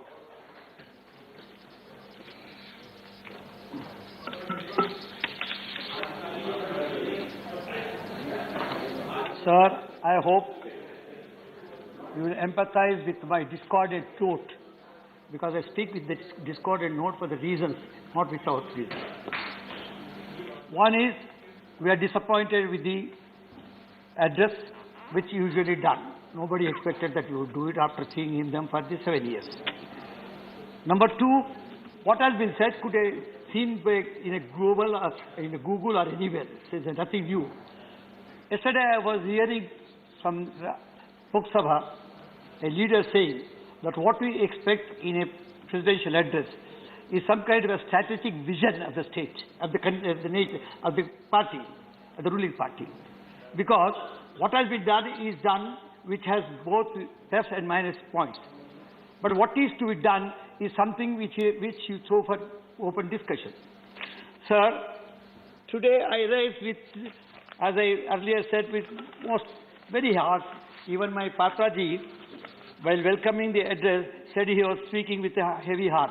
So everyone today who is speaking in this, even if they are supporting this, they are speaking with a heavy heart because something is pinning them, paining them. Sir, to me today, our very polity, idea of India is under threat. Today you are talking about all this unity. He has quoted Ambedkar, but I'll quote Ambedkar in this context. Economically we are divided, as yesterday one leader said, but more basic, secular and cultural. This we are doing. It is eating into our very body politics. It is not only dividing the persons, but their minds, corrupting their minds. So much so tomorrow you will find two differently thinking people on the idea of India. This is not a new thing, but the way ever since the BJP has come into rule, I am not taking the name, the ruling party had come into it. This division of secular Indians and radical Hindu nationalists has sharpened. The conflict between these two identities form the core of polarization in India. And the greatest threat today to this country is the politics of polarization. This is very important. You are saying, it's all right. I think I am little elder to a lot of people in this house. So as an elder brother also I can tell you, today it might pay us. It may pay us in some project. But tomorrow when it teaches the heart and starts corrupting the very body, then you would find two nations, not persons. Persons can be divided, they can be brought together. But the minds will be so divided that they can never be brought together, and India will be totally split. This I'm not speaking out of politics, please. This I'm speaking to you out of my concern. That is, I said discarded note. Sir, the majority-backed politics of polarization is the highest during NDA. You must excuse, this is NDTV's hate speech analysis. NDTV hate analysis. There is an increase of 1,013% in hate speeches, of which 80% are Sangh Parivar members. This has been found in the report. And with a heavy heart, as Martha says, I have a heavy heart, I'm trying to tell you what exactly going to happen. We need to correct our own people. I don't want to go into specifics, but it clearly shows the path of hate towards which the BJP government is heading. Hate politics and communal disharmony is against the very idea of India, advocated by Mahatma Gandhi and all other great leaders. Thus, there is an urgent need to bring a special law to tackle the problem of hate speech as recommended by Honorable Supreme Court in Viswanathan Committee. Sir, the partisan attacks, I tell you, the partisan attacks on India's independent political institutions have intensified. Opposition parties have become extremely wary of defending pluralism and secularism, which needs to be done, but not being done. Hatred and violence against minority communities have flared up. Although various actors have launched efforts to counter the country's majoritarian turn and improve civic dialogue, they have failed. Polarization in India is more toxic today than it has been ever in the past, and it shows no signs of abating. We can't also ignore, this does not mean by only talking about this, I am ignoring the caste division, the division that is possible in the name of caste and the language. That also we must be aware of. The divide over Hindu nationalism is seriously endangering liberal freedoms and pluralist democracy in India. The current wave of polarization has its roots in the colonial and two clashing visions of the idea of India that emerged then. One strain of thinking envisioned the India as a secular nation in which membership was defined not by one's faith but by one's place of birth. The most important proponent of this view was Mahatma Gandhi. Though a devout Hindu himself, Gandhi viewed the Indian nation as a harmonious collection of religious communities. Speaking about the Indian society, I would quote what Patra said, but in this context. Ambedkar ji spoke about this during the federalism, but during the unity that was being tried. We are a multinational nation. We have never been a nation at all. The word nation is not used in the constitution if you see it. It is union of states. And all right, let us go into ideology also. Even if you are talking of a nation, we are trying to build a nation, make a nation out of winning it. How do we do it? We have been 600 nations, sir. And I belong to entirely a different culture known as Dravidian culture. We still have Onam, where we think Bali Chakravarti will come back. Whom you think you glorify or gloat over, killing him. See, these are differences. We are trying for all these 8 centuries to see that how we can find some kind of unity, a thread of unity in the diversity. When we are making such an effort, you are coming, for example, today morning, one of the most sober and very mature minister here, Labour Minister, when I asked him that the particular member wants the answer in English because he was not able to get the translation free, he said, we'll speak in Hindi only. They can look at the translation. See, this kind of attitude must go.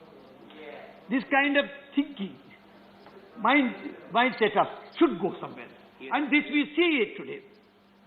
And today, southern states don't take them very slowly. I belong to one of the southern states. Though I come from the differently a central state where I can speak Hindi and other things. Lots of people here from Tamil Nadu, Kerala, they don't understand your Hindi at all. Try to accommodate them. Their culture is different from you, my dress is different from you, my food is different from you, my marriage is different from you, my entire thing is different from you. And we want to be one because we've been brought in and we are trying to do it. This is what exactly is under threat today. Yes. So, Ambedkar, if you read him, what he says is, my ideal would be a society based on liberty, equality, and fraternity. He insists on that fraternity. Democracy is not merely a form of government.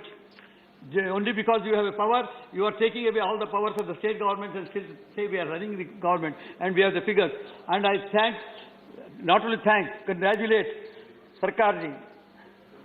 Just now he spoke from West Bengal, Jawahar Sarkar. He punctured every statistics of yours. Statistics are static tricks.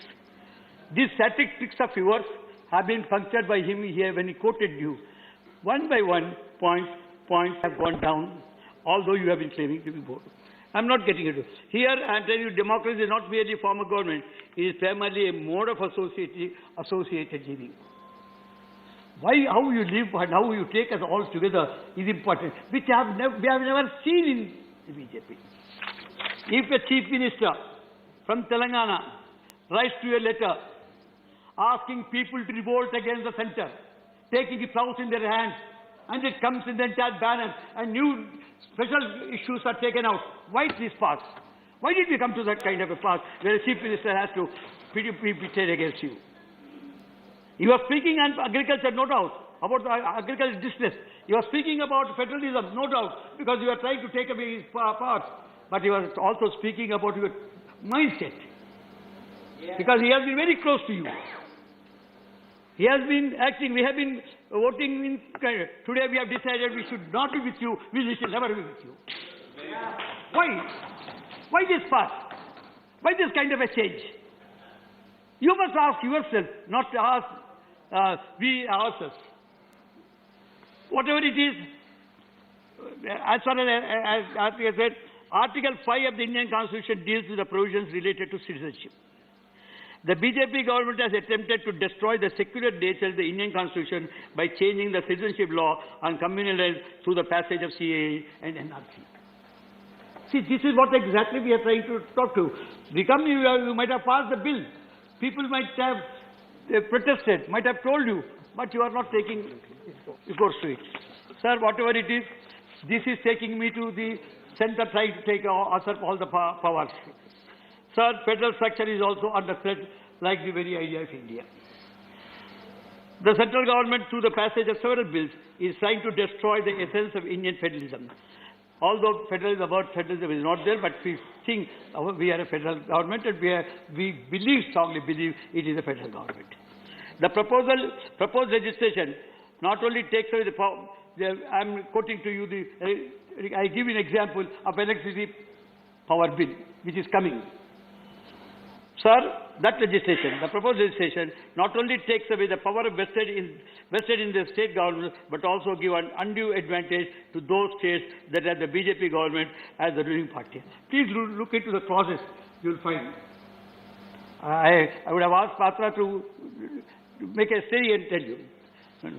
One size fits all central scheme with centralization decision making with no choice for states to implement is relevant and useful to analyze. This is what exactly is happening.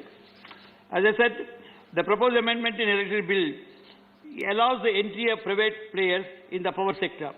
The amendment seeks to improve the economic efficiency of power distributors. It is likely to have negative repercussions for consumers and state-owned power outlets alike. The private entrants will supply power through the infrastructure developed by the state-owned PSUs, while the profit-making areas will be poached by the private players. The obligation to provide the electricity to rural areas will solely fall on the state-owned distribution. This is the electricity bill which is coming.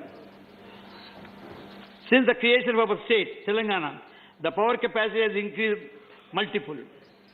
It is further expected that within the next few years, the installed capacity of the state will go to 10,000 megawatts. The effective governance shown by TRS party in Telangana has not only electrified villages, but also provided quality assurance. I'm not trying to score a point here. What I'm trying to tell you, the states are doing their best. When they are doing best, we are giving free power, 24 hours into 7, to our farmers free. Now this bill will attempt to put meters every pump set, which means that the threat lingering on these people, lingering over our farmers, that one day or the other the meters will be read. Sir, I just not talked about South India, but please understand my spirit of my agony, not the words. The South states are being ignored, according to me. The central government's persistent efforts to sideline southern states in the distribution of tax revenues is evident. The South Indian states have taken numerous policy measures to ensure population control and collecting a higher portion of taxes. However, the distribution of funds to states by the BJP-led central government fails to provide any incentives to states who have performed well economically. Our state of Telangana expected 38-odd crore grant in aid from the 2021-22, but budget, however, we received only a meager amount of 5,155 crore till then. I am quoting this only as an example to you. Sir, I would like to state Telangana is the fourth largest contributor to the exchequer center. We are the fourth largest, except after Calcutta and Bombay and other things. Sir, but what is happening in non-allocation? The Telangana doesn't get a single institution, sir. Although the State Realization Act provides for certain institution, names certain institution which will go to Telangana, but they have not come. We have been writing letters on that. The discrimination and neglect of Telangana are blatant in the distribution of higher education institutions like IITs, IIM, and Navodaya Vidyalaya. I quote and tell you, while all the states in the country got an institution, the Telangana government drew blank. 7 IIMs, 7 IITs, 4 NITs, 16 IITs, 3 triple IITs, and 135 medical colleges are allotted to various states. Telangana drew blank. So, thus, Indian federal structure is under threat. Now, this takes me to the crisis the farmers are facing. On our Chief Minister writes a letter to the Prime Minister. Now, we have had a bitter experience of 11 months agitation by the farmers of Punjab. It is not the farmers of Punjab. Perhaps it has happened somewhere near Punjab or Delhi. All the farming community was at best with them. Their hearts were with them. What happened? The farm bills you have brought without consulting the states. And subject of agriculture subject, we have said this during the farm bills also, the subject of agriculture belongs to states. And not only violating the constitutional provision, your audacity is so much that you allowed 11 months and 700 people to die. There is not a single word and mention in the house, in the speech. 14 months, not a single mention about it. This is what exactly bothers us. See, in Telangana, we are today second largest producers of grain after Punjab. That we have attained because of our irrigation facilities and the power, and naturally the farmer.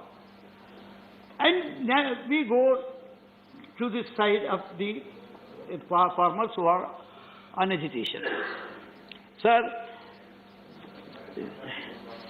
the centre passed the farm laws without consultation of the state government. These acts are against the federal structure of the country, as agriculture falls under the list of the state. Furthermore, these acts neglect the long-standing demands of the farmers that sought implementation of legal regime of MSP. Although you have asked them to regime, you have promised MSP. The other day there is no mention about MSP to law. There is no legal backing to law. And even the speech does not make any issue after so much of a big agitation. So that brings to me their love for agriculture. In the a day before 2016 budget, Modi ji announced that he will double the incomes of the farmers. I don't know whether he has doubled it or not, but he has certainly doubled the cost of the inputs. Today the cost of inputs have gone up according to your statistics. They have gone up. And you are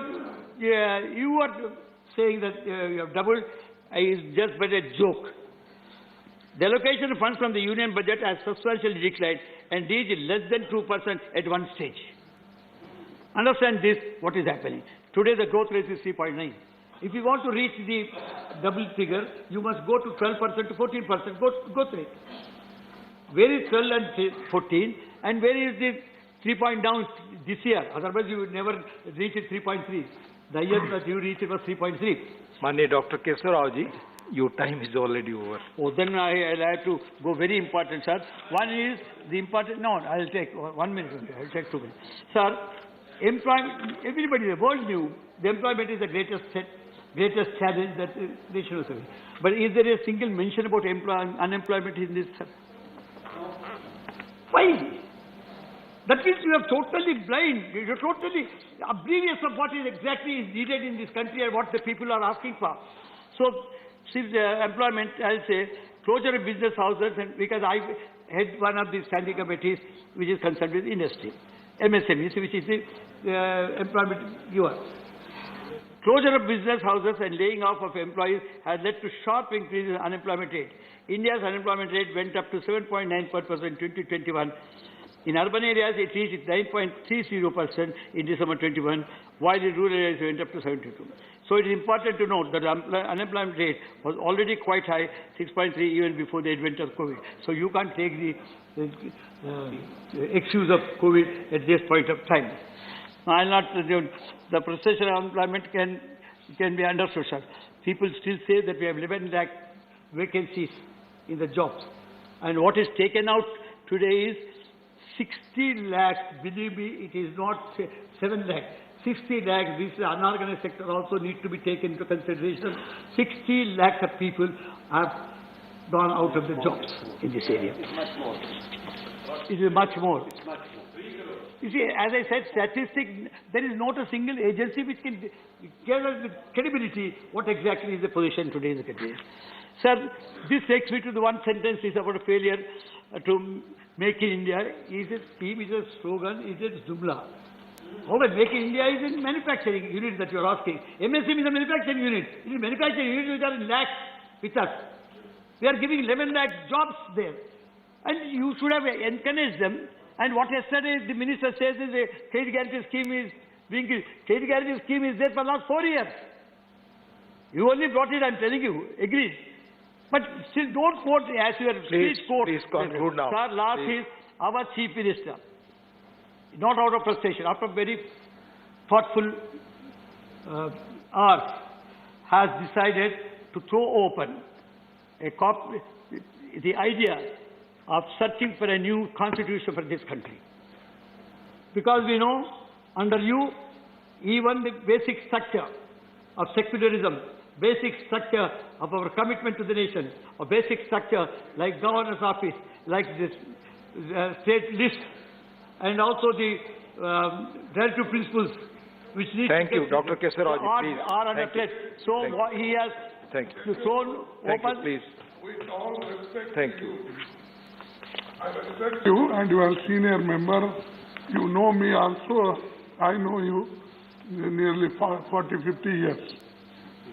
If you speak changing of the constitution, and we are the first people to oppose it, you can suggest for amendment.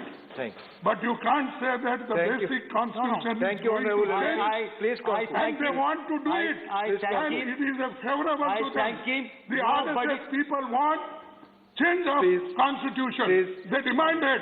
Bhagwat demanded. And if you speak on the same tune, we are not going to agree. The Congress leader today wants no need for a constitution. I have never said it will be such a... Please conclude, Dr. Kesar Rao ji. This is one thing. Dr. Kesar Rao ji, please. You agree or don't agree? Please conclude. Please conclude. I'm telling you, so we are giving it, we are saying it, we have tried all this, we have gone 105 amendments, Mr. Chairman, sir. 105 amendments, they have not satisfied us. So, one idea has come, why don't you go on for changes? Thank you. I also Thank think you. What exactly? Thank you, Dr. Kesar Rao ji. So, this is the new constitution that we have Thank said, you. that we had proposed to the nation for Thank a you, debate, Dr. Kesar Rao ji. for a discussion, not for acceptance. Thank you. Debating. Thank you. Time. Thank you very much. Thank you. माननीय सदस्यगण, दो माननीय वरिष्ठ सदस्यों के आग्रह आए हैं, वो कल और आगे नहीं उपलब्ध रहने वाले हैं, इसलिए आप सबकी सहमति हो तो मैं माननीय दिग्विजय सिंह जी, उसके बाद श्री कामाख्या प्रसाद तासा को बोलने के लिए आमंत्रित करना चाहूंगा। माननीय दिग्विजय सिंह जी।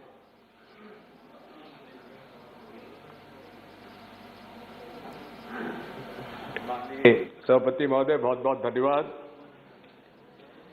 राष्ट्रपति जी के अभिभाषण के धन्यवाद प्रस्ताव का मैं सशर्त समर्थन करता हूं। यदि आप हमारे संशोधनों को स्वीकार कर लेते हैं तो मुझे कोई आपत्ति नहीं होगी, लेकिन माननीय सभापति महोदय, शासन की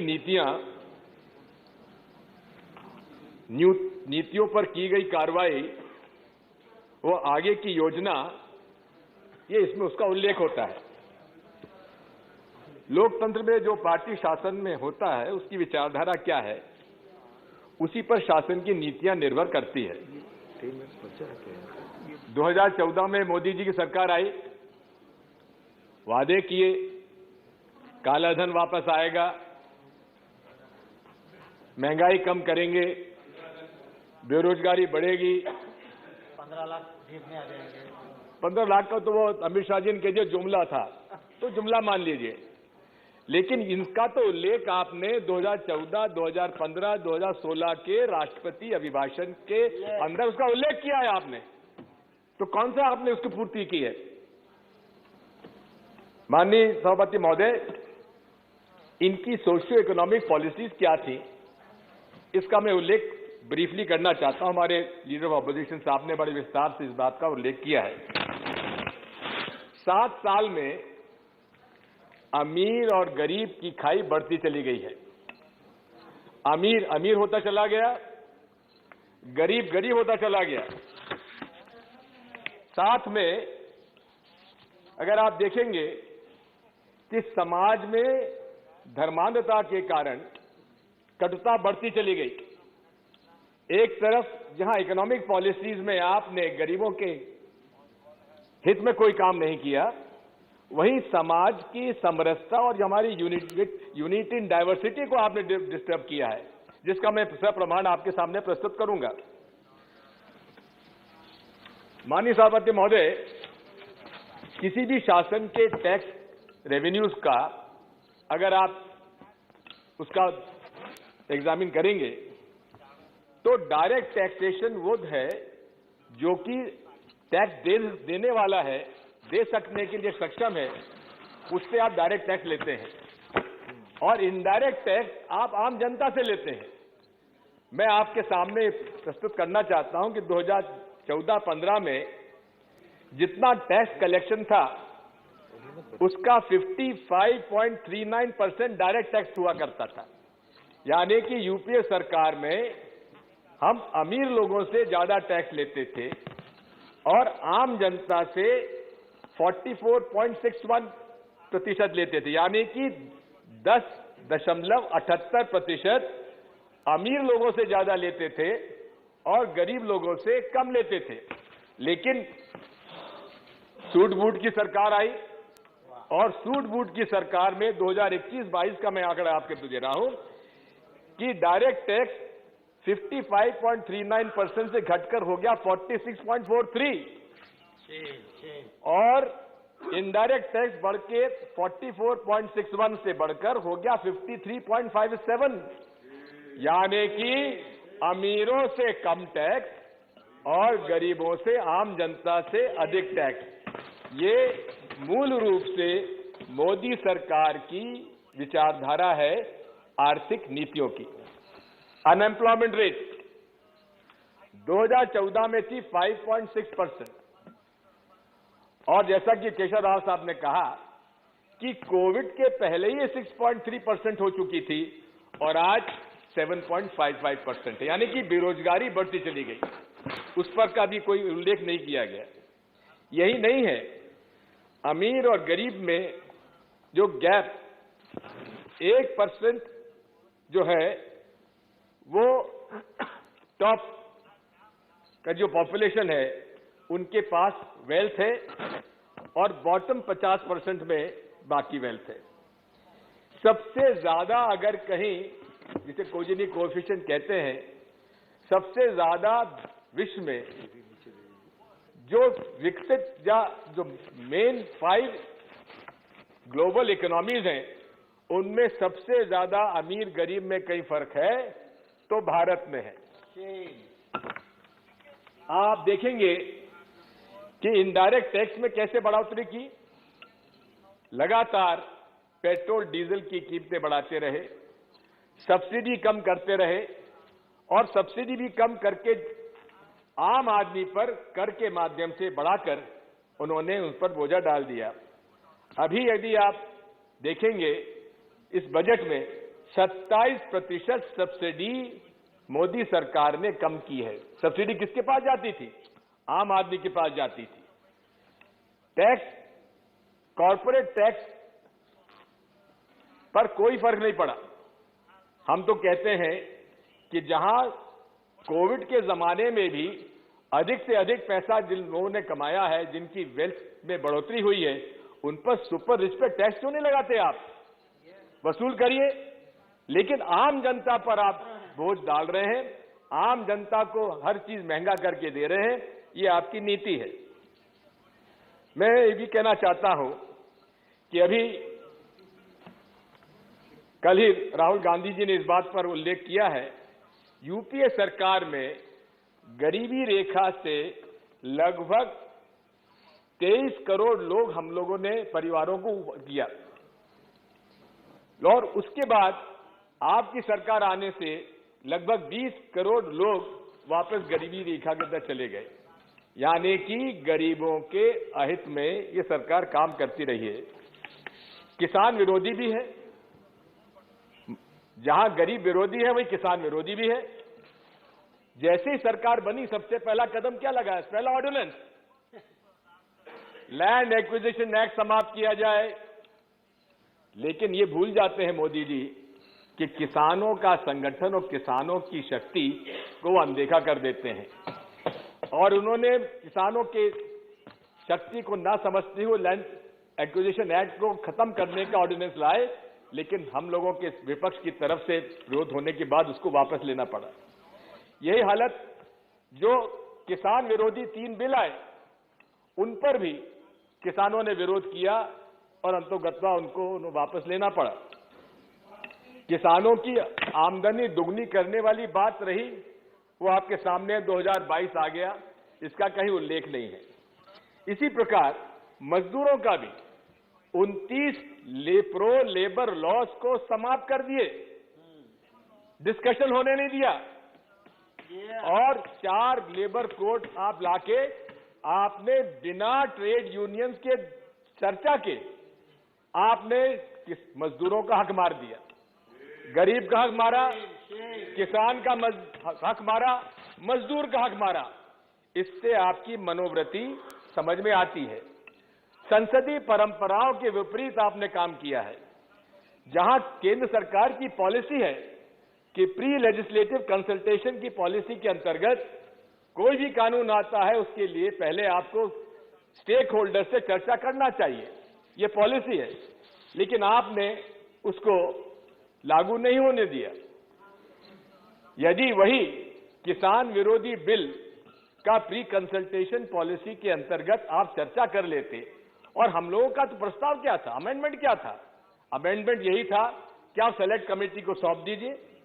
हमेशा यूपीए सरकार में सेलेक्ट कमेटीज को सौंपने के हमने हमेशा कभी इसमें कोताही नहीं बरती, लेकिन आपने सेलेक्ट कमेटी को न सौंप कर आपने जिस प्रकार से उन 3 किसान विरोधी बिलों को पास कराया, ये मान्य लोकतंत्र, ये परंपराओं के विपरीत रहा है।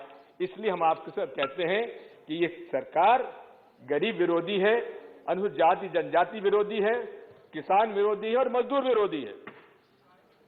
सामाजिक समरसता, ये देश में जो डाइवर्सिटी है ये किसी और देश में आपको देखने को नहीं मिलेगी, लेकिन आपका सोच और विचार शुरू से ही एक वर्ग को अराष्ट्रीय राष्ट्रद्रोही करार करने का पूरा प्रयास आपने किया। सामाजिक कटुता बढ़ी है, धार्मिक उन्माद फैलाने के लिए प्रोत्साहन मिला है। किस प्रकार के भाषण हो रहे हैं, धर्म संसद हो रही है, हरिद्वार के अंदर धर्म संसद हुआ, पिस्तौल उठा लीजिए, जेनोसाइड के लिए कॉल किया गया। जहां माननीय प्रधानमंत्री जी किसी के उंगली में चोट हो जाती तो ट्वीट करते हैं, लेकिन ऐसे उन्माद फैलाने वाले भाषणों के खिलाफ एक शब्द नहीं बोले। ये दर्शाता है उनकी मानसिकता। मोदी जी की मानसिकता वही है जो मूल रूप से जिस संगठन से ये जुड़े हुए हैं उसकी विचारधारा है। जिस संगठन ने फूट डालो राज करो की नीति जिन्होंने ब्रिटिश हुकूमत से सीखी, वही आज फूट डालकर आज इस देश में कटुता फैलाने जा रहे हैं। इसी तरह से माननीय सभापति महोदय, इस विचारधारा, मैंने आपसे कहा था कि जो भी नीतियां बनती हैं, शासन कार्रवाई करती है, उसकी विचारधारा पर आधारित होती है। अब ये विचारधारा कहां से उत्पन्न होती है? ये विचारधारा मूल रूप से उस संगठन की है जो पूरे तरीके से इस देश में वैमनस्यता और धर्मांधता फैला रहा है, जिसका लोकतंत्र में विश्वास नहीं। जिस विचारधारा की आप बात कर रहे हैं, जिसके आधार पर आप नीतियां बना रहे हैं, वो अपंजीकृत है, रजिस्टर्ड नहीं है, उसकी कोई सदस्यता नहीं है, उसका कोई अकाउंट नहीं है। उसने संविधान का विरोध किया, बाबा साहब अंबेडकर का विरोध किया। बाबा साहब अंबेडकर के आपने उदाहरण यहां पर दिया है फ्रेटर्निटी इक्वेलिटी का, लेकिन ये संस्था, मैं उसका नाम नहीं लेना चाहता, ये संस्था के विचार पूरे तरीके से इस देश के संविधान और इस देश की लोकतांत्रिक जो मूल्य है उसके विपरीत है, क्योंकि इस संस्था को लोकतंत्र में विश्वास ही नहीं है। साथ ही में इस विचारधारा ने शुरू में ही कहा था मनुस्मृति का पालन होना नहीं किया गया है, इसलिए उन्होंने संविधान जलाया, संविधान का विरोध किया, तिरंगे को जलाया, भ्रम फैलाना चाहते हैं।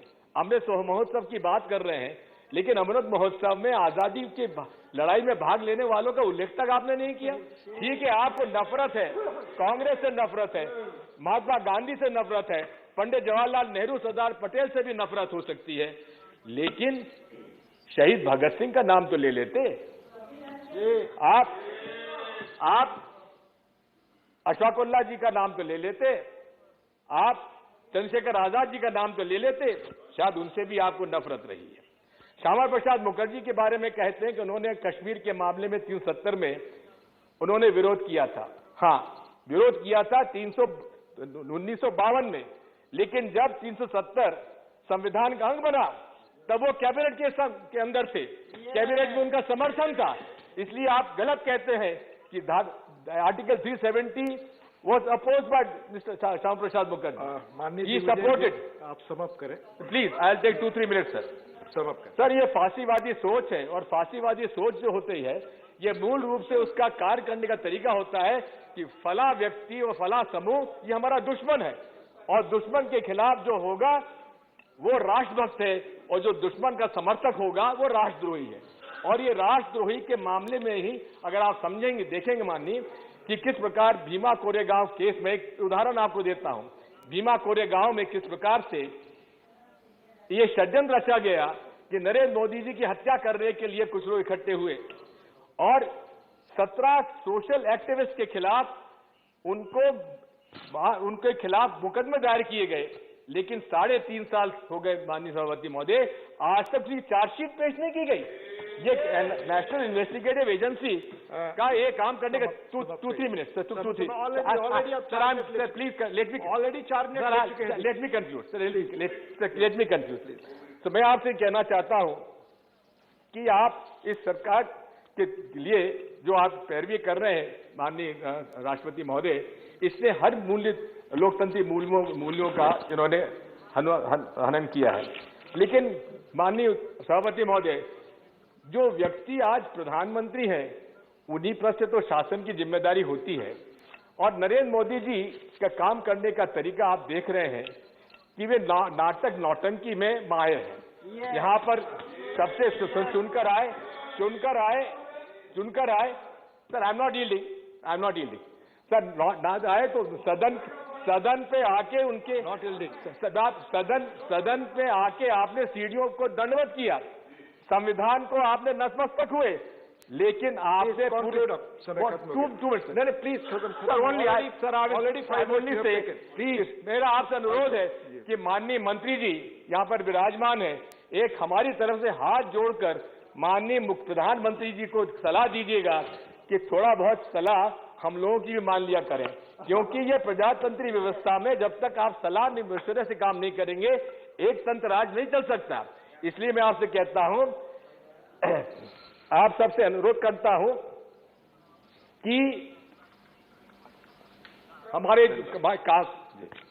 सुनिए माननीय अध्यक्ष सभापति महोदय, ये बड़ा जरूरी है, आपसे अनुरोध करना चाहता हूं कि पूरे तरीके से ये सिंगल मैन कैबिनेट है और जैसा कि कहा गया है कि निंदक नीरे राखिए, ये निंदक है हम लोग, निंदक नीरे राखिए आंगन को छवाए। अगर हम लोगों की बात और सलाह मानेंगे तो आप गलती नहीं करेंगे, लेकिन अगर आप सलाह हमारी नहीं मानेंगे तो जिस तरह से गलतियां आप करते चले आ रहे हैं इस देश को बर्बाद कर रहे हैं, इसलिए आपका का नुकसान होने वाला है। धन्यवाद। पॉइंट ऑफ ऑर्डर पे थे प्लीज, कुछ पॉइंट ऑफ ऑर्डर।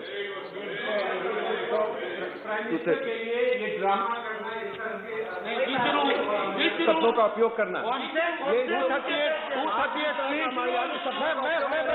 आप संसदीय नहीं दे सकते हैं, आपका संसदीय जनतंत्र में विश्वास नहीं है। ये आडवाणी जी ने कहा is a good event manager, अरे आडवाणी जी ने कहा, मैंने नहीं कहा है। आडवाणी जी ने कहा is a good event manager, नाटक नौटंकी करते हैं। राकेश जी बैठिए please, it will be examined please. माननीय कामाख्या प्रसाद तासा जी। सभापति महोदय, आपको मैं आभारी हूँ क्या आपने बोलने के लिए मौका दिया, और मेरा पार्टी को भी, मेरा मिनिस्टर को भी मैं धन्यवाद देता हूँ क्या बोलने के लिए मौका दिया। सभापति जी, मैं राष्ट्रपति जी का भाषण का सपोर्ट में खड़ा हूँ और मैं राष्ट्रपति जी को धन्यवाद देता हूँ क्या हम लोग का गवर्नमेंट का पूरा विवरण वो दिया है। बहुत सीनियर ओपोजिशन लीडर लोग बैठा हुआ है, ओपोजिशन में बैठा है, यहाँ बैठ के ऐसा लगा क्या हम लोग का मोदी जी सब गलत क्या है, उन लोग सब सही क्या है, ऐसे लग रहा है। बाद में जब उन लोग का भाषण सुनने के बाद राष्ट्रपति जी जो बोला है उनको मैं धन्यवाद भी देता हूं, क्योंकि मोदी जी हम लोग का ओपोजिशन लीडर का भी बात सुनते हैं क्या, नहीं है क्या, उन लोग को बुला के यहाँ कल यहाँ प्रधानमंत्री जी पूरा ओपोजिशन लीडर का भाषण भी सुना। मेरे को नहीं लगा क्या ओपोजिशन लीडर, मैं उनका साथ लोकसभा में भी था, लगा क्या, ऐसा नहीं लगा क्या वो कोई कंस्ट्रक्टिव बात कल बोल पाए। जो भी है क्रिटिसाइज तो हो गई, ओपोजिशन लीडर से हम लोग एक्सपेक्ट किया था क्या ज़्यादा वैल्यू बेस्ड बात बोले जो गवर्नमेंट को एक दिशा मिलेगा, लेकिन मैं न्यू जनरेशन का आदमी हूँ, मेरे को ऐसा नहीं लगा। जो भी है 75 ईयर्स का उद्यापित होने का टाइम में अमृत महोत्सव जब हम लोग कर रहे हैं तो प्रधानमंत्री नरेंद्र मोदी जी का जो काम है उसको हम लोग पूरा समर्थन करते हैं और पूरा वर्ल्ड उसको समर्थन करते हैं।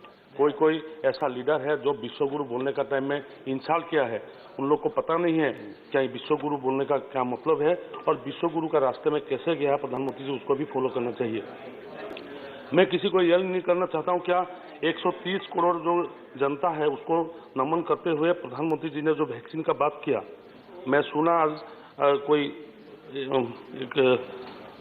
सांसद ने बोला क्यों वैक्सीन पहले नहीं आया। वैक्सीन ऐसा नहीं है क्या उसको पानी डाल के वैक्सीन दिया जाए, उसको रिसर्च करने में टाइम लगा और प्रधानमंत्री जी को धन्यवाद देता हूं क्या अभी जो मेड इन इंडिया का एक जो 3 बैंड का ये है इसको पूरा world wide world health organisation ने उसको स्वीकृति दिया है और हम लोग का 100 करोड़ हम लोग वैक्सीन पार किया। तो वैक्सीनेशन में इतना टाइम गया, ऐसा सभापति महोदय कोई प्रधानमंत्री हम लोग का था, सम्मान्य प्रधानमंत्री युद्ध काल में भी उन लोग काम किया था, युद्ध था भारत पाकिस्तान का, भारत बांग्लादेश का युद्ध था, लेकिन कोरोना काल में प्राइम मिनिस्टर चलाने वाला प्राइम मिनिस्टर एक ही है जो प्रधानमंत्री नरेंद्र मोदी जी है। ऐसा साइलेंट टाइम में जो साइलेंट किलर है इसमें प्रधानमंत्री जी जो दिखाया हौसला, इसको हम लोग इसको धन्यवाद देते हैं और उनका साथ वो तो खुद बोलते हैं कि मैं प्रधान सेवक हूं, मैं तो प्रधानमंत्री नहीं हूं, इसको हम लोग मानते हैं। उपसभापति महोदय, वो राष्ट्रपति जी ने जो बात बोला है वो हम लोग पूरा समर्थन इसीलिए हूं क्योंकि योगा को लेके आयुर्वेद तक, ट्रेडिशनल मेडिसिन से लेके इंफ्रास्ट्रक्चर डेवलपमेंट के लिए सब यहाँ पर वो राष्ट्रपति जी ने बोला है। हम लोग अभी देखा है 64 करोड़ रुपीस खर्च करके आयुष्मान भारत में हेल्थ इंफ्रास्ट्रक्चर मिशन बना रहा है, जो अभी के लिए नहीं, फ्यूचर के लिए भी एक संपत्ति हम लोग के लिए बन जाएगा। आयुष्मान भारत का ट्रीटमेंट का बात बोल रहे हैं, वेस्ट बंगाल का आदमी बोल रहा था, हम लोग का सांसद बोल रहा था, क्या वेस्ट बंगाल को देखो, आयुष्मान भारत जो है इसको ट्रीटमेंट के लिए स्टेट गवर्नमेंट रिस्पॉन्सिबल है। कोई प्रॉब्लम होता है तो स्टेट गवर्नमेंट हेल्थ उसको देखेगा, क्योंकि हम लोग भी कोई मेडिकल कॉलेज से जुड़ा हुआ है, उसका प्रॉब्लम सोल्व करने के लिए हम लोग भी वो मेडिकल कॉलेज पहुंचते हैं। आयुष्मान भारत का कैसे बेनिफिट मिले वो यहाँ से मोदी जी नहीं देखेगा, ये नहीं है क्या हम लोग का हेल्थ मिनिस्टर यहाँ से देगा, दैट इज रेस्पॉन्सिबिलिटी। क्योंकि हम लोग का साथ हम लोग बोलते हैं, प्रधानमंत्री हमेशा बोलते हैं सबका साथ सबका विकास सबका प्रयास भी होना चाहिए। प्रयास भी हम लोग का प्रयास का क्या प्रॉब्लम है, विरोधी का प्रयास का क्या प्रॉब्लम है, उसको भी आप लोग भी देखिए क्या प्रॉब्लम हो रहा है, क्योंकि जनता हम लोग का है, वोटर हम लोग का है, प्रयास तो सबका होना चाहिए। इसीलिए यह नहीं है कि आप सबका प्रयास मतलब बीजेपी का ही प्रयास होना चाहिए, एनडीए का प्रयास होना चाहिए, ऐसा नहीं है, आप लोग का भी प्रयास चाहिए। आप लोग तो खाली खोजते हैं कहाँ प्रॉब्लम होगा, उसमें आके आप लोग घाव को उसको ठीक करने के लिए आप लोग उसके लिए खाली चांस मांगता है, दूसरा तो नहीं। आप लोग हेल्प तो कीजिए, क्योंकि आप लोग और आएगा नहीं, क्यों 2024 तक आने का कोई चांस नहीं, उसके बाद ही होगा। प्रधानमंत्री स्वनिधि योजना स्ट्रीट वेंडर को काम किया, आप लोग बोला है क्या बेरोजगारी, हम लोग भी मानते हैं, हम लोग भी पॉलिटिक्स से हैं, सब यहाँ पर जितना बैठा हुआ है सब जनसाधारण का साथ जुड़ा हुआ है, सबका तो ये प्रॉब्लम है। अनएम्प्लॉयमेंट प्रॉब्लम सब जानते हैं, क्या अनएम्प्लॉयमेंट प्रॉब्लम क्या है, सब पॉलिटिशियन को इसको टेंशन है, ये क्या नहीं है, क्या विरोधी का है। लेकिन अनएम्प्लॉयमेंट प्रॉब्लम ऐसा है क्या मोदी जी क्या है, ये है क्या एनडीए क्या है, इससे पहले कौन था, इससे पहले कौन क्या है। एनएफए से जब आया एलओपी साहब, आप भी बैठा हुआ है, आप बोला है आनंद शर्मा जी है, एनएफए से नेशनल फूड सिक्योरिटी एक्ट जब आया हम लोग को बोला गया क्या 80% से ज्यादा यहाँ पर बीपीएल आदमी है उसको इसमें लगाएगा, इसमें इंक्लूड किया जाएगा। जब आप लोग नेशनल फूड सिक्योरिटी एक्ट आया था तभी तो 82% से ज्यादा बिलो पॉवर्टी लेवल का आदमी था, उसको बाद में आप लोग क्या किया 27% बढ़ोतरी दे दिया, उसमें एपीएल कर दिया। एपीएल करने का मतलब क्या हो गया, हम लोग का कितना आदमी का नाम वहां से काट गया, आयुष्मान भारत में उसका नाम नहीं घुस रहा है, क्योंकि सोशियो इकोनॉमिक सेंसस में उसका असर पड़ा, उसको असर पड़ के उसका बाद हम लोग को जो बेनिफिट मिलने वाला था वो अभी बेनिफिट नहीं मिल रहा है। ये लेकिन बहुत सीरियस इशू है। आप लोग बोल रहे हैं 27% आप लोग बढ़ाती दिया, बाद में आप जाइए मेरा आसाम में जाइए, आप देखिएगा वो 27% का वो एपीएल बना देने के बाद लाखों करोड़ों आदमी उसका सुविधा से वंचित हो रहा है। ये एक बहुत सीरियस मैटर है, इसको थोड़ा इंक्वायरी भी करना पड़ेगा। ये आप लोग बहुत बड़ा जानने वाला आदमी है, मेरे को पता नहीं है, मैं गांव में रहता हूं तो मेरे को पता चलता है, मतलब मेरा घर नहीं है लेकिन उसका सोशियो इकोनॉमिक सेंसस में उसका नाम नहीं है। सोशियो इकोनॉमिक सेंसस में उसका नाम क्यों नहीं है, क्योंकि उस टाइम में आप लोग 27% को उसको एपीएल बना दिया था, वो एपीएल बनाने के बाद अभी उसको ये मिल रहा है। प्रधानमंत्री नरेंद्र मोदी जी गरीब कल्याण राशि चलाया, काल बोलता आप हंस रहा था, एमजी एनरेगा को हम लोग का गवर्नमेंट ने कभी अगेंस्ट तो नहीं किया, ऐसे बोल रहा था कभी, लेकिन उसको तो बंद नहीं किया, उसको चला रहा है। एमजी एनरेगा फंड कम हुआ है वो बात अलग है, लेकिन एमजी एनरेगा को ऐसा नहीं है कि हम लोग मनरेगा को हम लोग ऐसा बोल रहे हैं कि इसको बंद कर दो दूसरा चलाओ, ऐसा तो हो नहीं सकता। ऐसा नहीं है कि गवर्नमेंट चला मतलब पूरा पॉलिसी बंद हुआ, ऐसा नहीं है। सर आप लोग 70 साल का बात बोल रहे हैं, मैं आसाम से हूँ, आप लोग भी आसाम जाते हैं, दिग्विजय सिंह जी भी यहाँ बैठे हुए हैं और सब जानते हैं आसाम में एक्सट्रीमिस्ट क्यों हुआ, इतना एक्सट्रीमिस्ट आसाम में क्यों हुआ। आज मणिपुर का आप लोग बात बोल रहे हैं, मणिपुर में 40 एक्सट्रीमिस्ट ऑर्गेनाइजेशन क्यों आया, नागालैंड में क्यों आया, रिपुन बोरा जी बोल रहा था, नागालैंड में क्यों आया, रिपुन बोरा जी आप भी जानते हैं क्यों ऐसा था। अल्फा का उद्भव कब हुआ था, आसाम में क्यों हुआ अल्फा, एक्सट्रीमिस्ट क्यों आया, इसका कारण क्या बीजेपी है क्या, मोदी जी है क्या, वाजपेयी जी है क्या, ये आप लोग रेस्पॉन्सिबल है। इसको माने या ना माने मेरे को आप लोग बोल सकते हैं, आप लोग का बहुत तथ्य है, आप लोग का आंकड़ा लेके बैठते हैं, लेकिन क्यों आया मेरे को जवाब चाहिए। आज मणिपुर में क्या हो रहा है, वो स्वाधीनता के 75 ईयर्स का बाद आज ट्रेन लाइन वहां पहुंच रहा है, मणिपुर में ऐसा हालत था, मणिपुर कोई जा नहीं सकता था। मणिपुर बोलने से हम लोग का आसाम का आदमी जाने के लिए टेंशन था। अभी मणिपुर में प्रधानमंत्री नरेंद्र मोदी जी का कितना बार गया, वो यहाँ से बात किया, अमित शाह जी गया, उसका बाद अभी मणिपुर में एक शांति का परिवेश है, वो इलेक्शन अच्छा से हो रहा है, इसको भी देखना चाहिए। क्यों वहां से ये आप नागालैंड का बात बोल रहे हैं, नागालैंड गवर्नमेंट, आप देखिए मेरा घर का पास ही नागालैंड है, वहां पर जाने से ऐसा लगता था कि नागालैंड कहाँ जा रहा हूँ, वापस आएगा कि नहीं। अभी प्रधानमंत्री नरेंद्र मोदी जाके वहां पर ऐसा परिवेश किया कि नागालैंड आराम से जाके आ सकता है। वहां पर ऐसा नहीं है क्या? ऐसा मत मानिए क्या हम लोग बीजेपी ने किया है क्या? बीजेपी एक्सट्रीमिस्ट बनाया क्या? एक्सट्रीमिस्ट आज देखिए आसाम गवर्नमेंट हम लोग का चीफ मिनिस्टर का नेतृत्व में अमित शाह जी गया, प्रधानमंत्री का मार्गदर्शन से वहां पर जो अल्फा फर्स्ट टाइम एक एक्सट्रीमिस्ट ऑर्गेनाइजेशन जो इस बार अब सीज फायर करके कोई बंद नहीं दिया, इसको भी देखना चाहिए। क्यों हुआ ये? क्यों एनडीए भी सरेंडर किया? क्यों आज बोडोलैंड का एकॉर्ड हुआ? क्यों ऐसा कार्बी आंगलोंग का जो एक्सट्रीमिस्ट है वो ये किया? क्यों किया? क्योंकि ये परिवेश ऐसा है कि यूथ लोग का मन में आ रहा है क्या एक्सट्रीमिस्ट से नहीं होगा, इसको डेमोक्रेटिक में जाना चाहिए।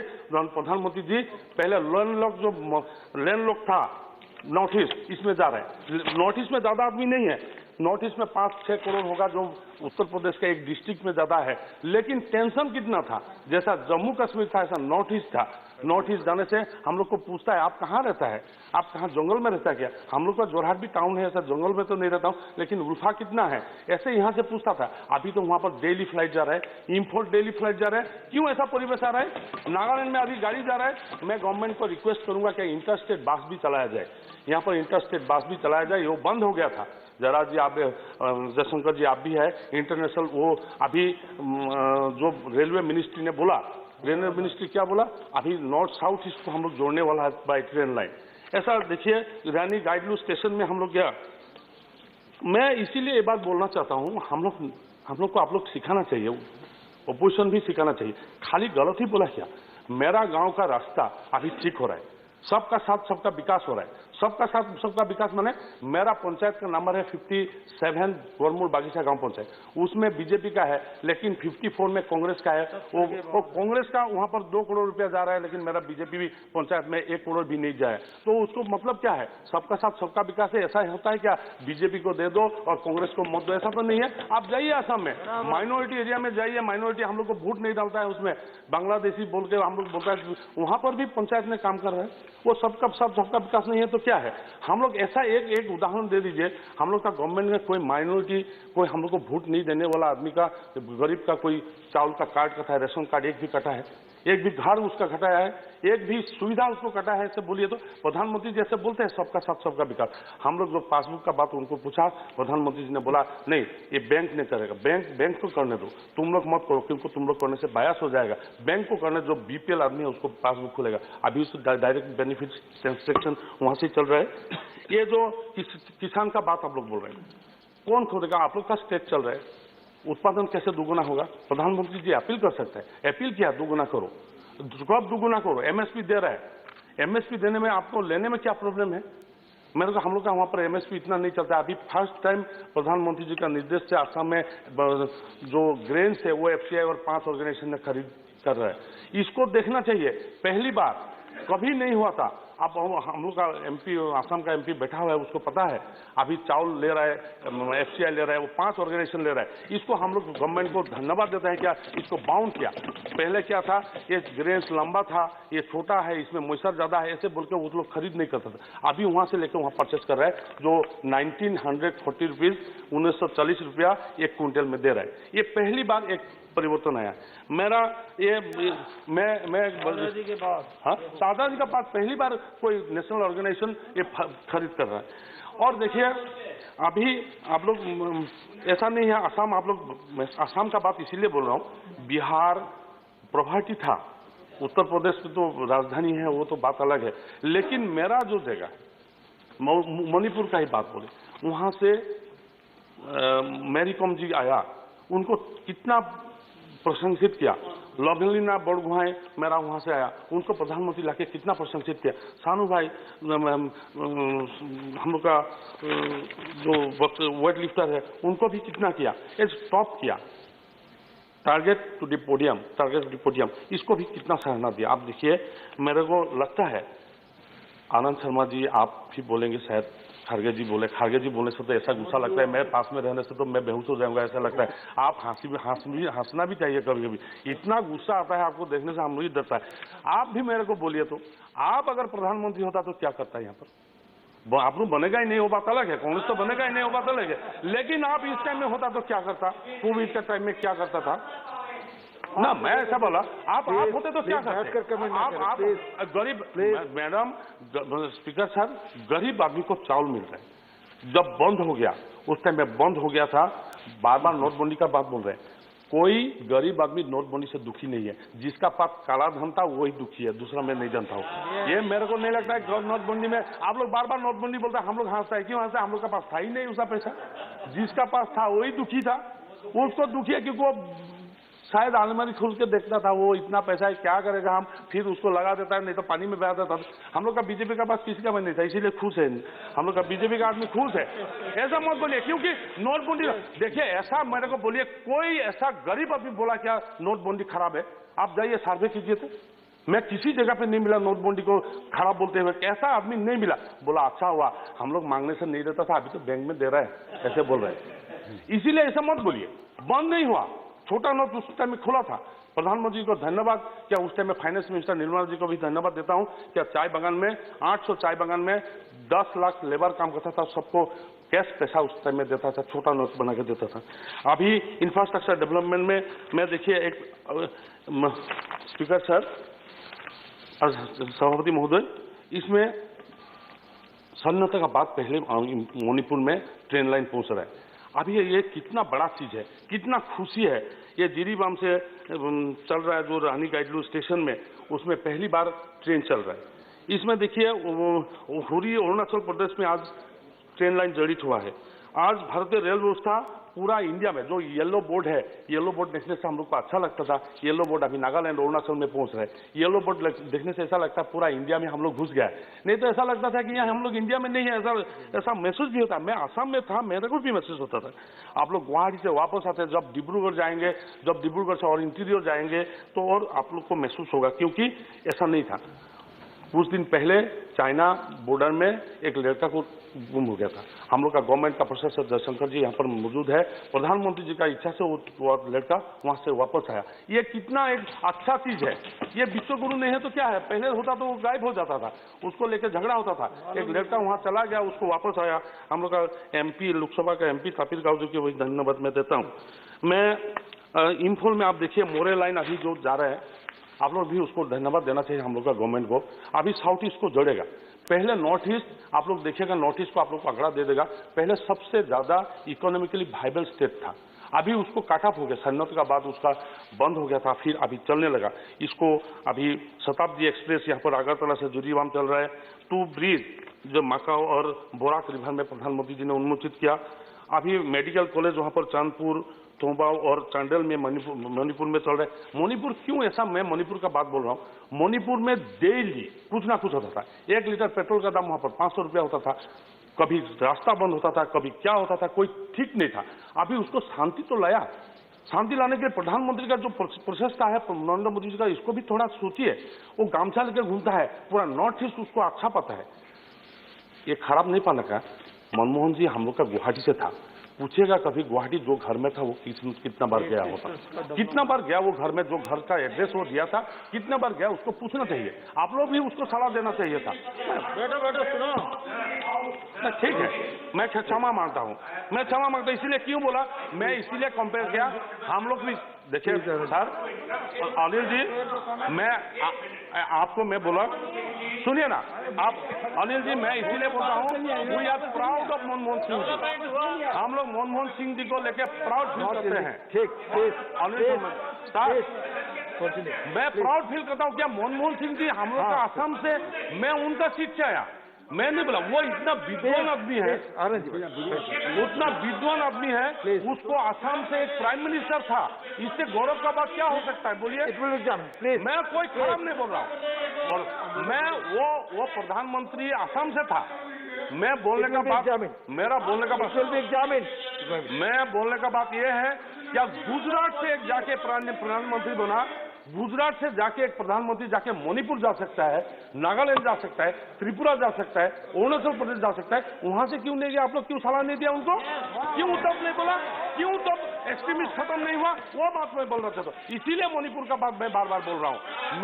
मेरा रिक्वेस्ट है, आप रतन बोरा जी, आप मत बोलिए। आपने एक झूठ बात बोला है, आप मिसलीडेड दी हाउस, आप एक मिसलीडेड। यहाँ पर एजुकेशन मिनिस्टर बैठा हुआ है, आप एजुकेशन मिनिस्टर बैठा हुआ है, आपने बोला है हम लोग का गवर्नमेंट ने शेड्यूल कास्ट। आप कितना झूठ बात बोल सकते हैं? आप सदन क्या मैं बोल रहा हूँ। MP रिपुन बोरा जी बोला शेड्यूल कास्ट स्टूडेंट्स को हम लोग कुछ नहीं दे रहा है। अभी मेरे को आंकड़ा मिला, शेड्यूल कास्ट स्टूडेंट्स को 5,32,000 5,32,000 स्टूडेंट्स को अभी शेड्यूल कास्ट स्टाइपेंड मिल रहा है। और इस बार नेशनल फेलोशिप शेड्यूल कास्ट को 69,311, मतलब 1,600 करोड़ रुपया, 1,600 करोड़ रुपया उसको दे रहा है। 2021-22 में 46,150। ऐसे आप लोग यहाँ पर ही अगर मिसलीड करते तो जनसाधारण को क्या बोलेगा? आप एक मिनिस्टर बैठे हुए हैं, एजुकेशन मिनिस्टर बैठे हैं, उसमें आप लोग झूठ बोल सकते। आप ऐसे बोल दिया क्या शेड्यूल कास्ट के लिए हम लोग सब गलत किया? क्योंकि कितना शेड्यूल कास्ट मेंबर बैठे हुए हैं यहाँ पर, हम लोग का भी शेड्यूल कास्ट मेंबर बहुत ज्यादा बैठे हुए हैं।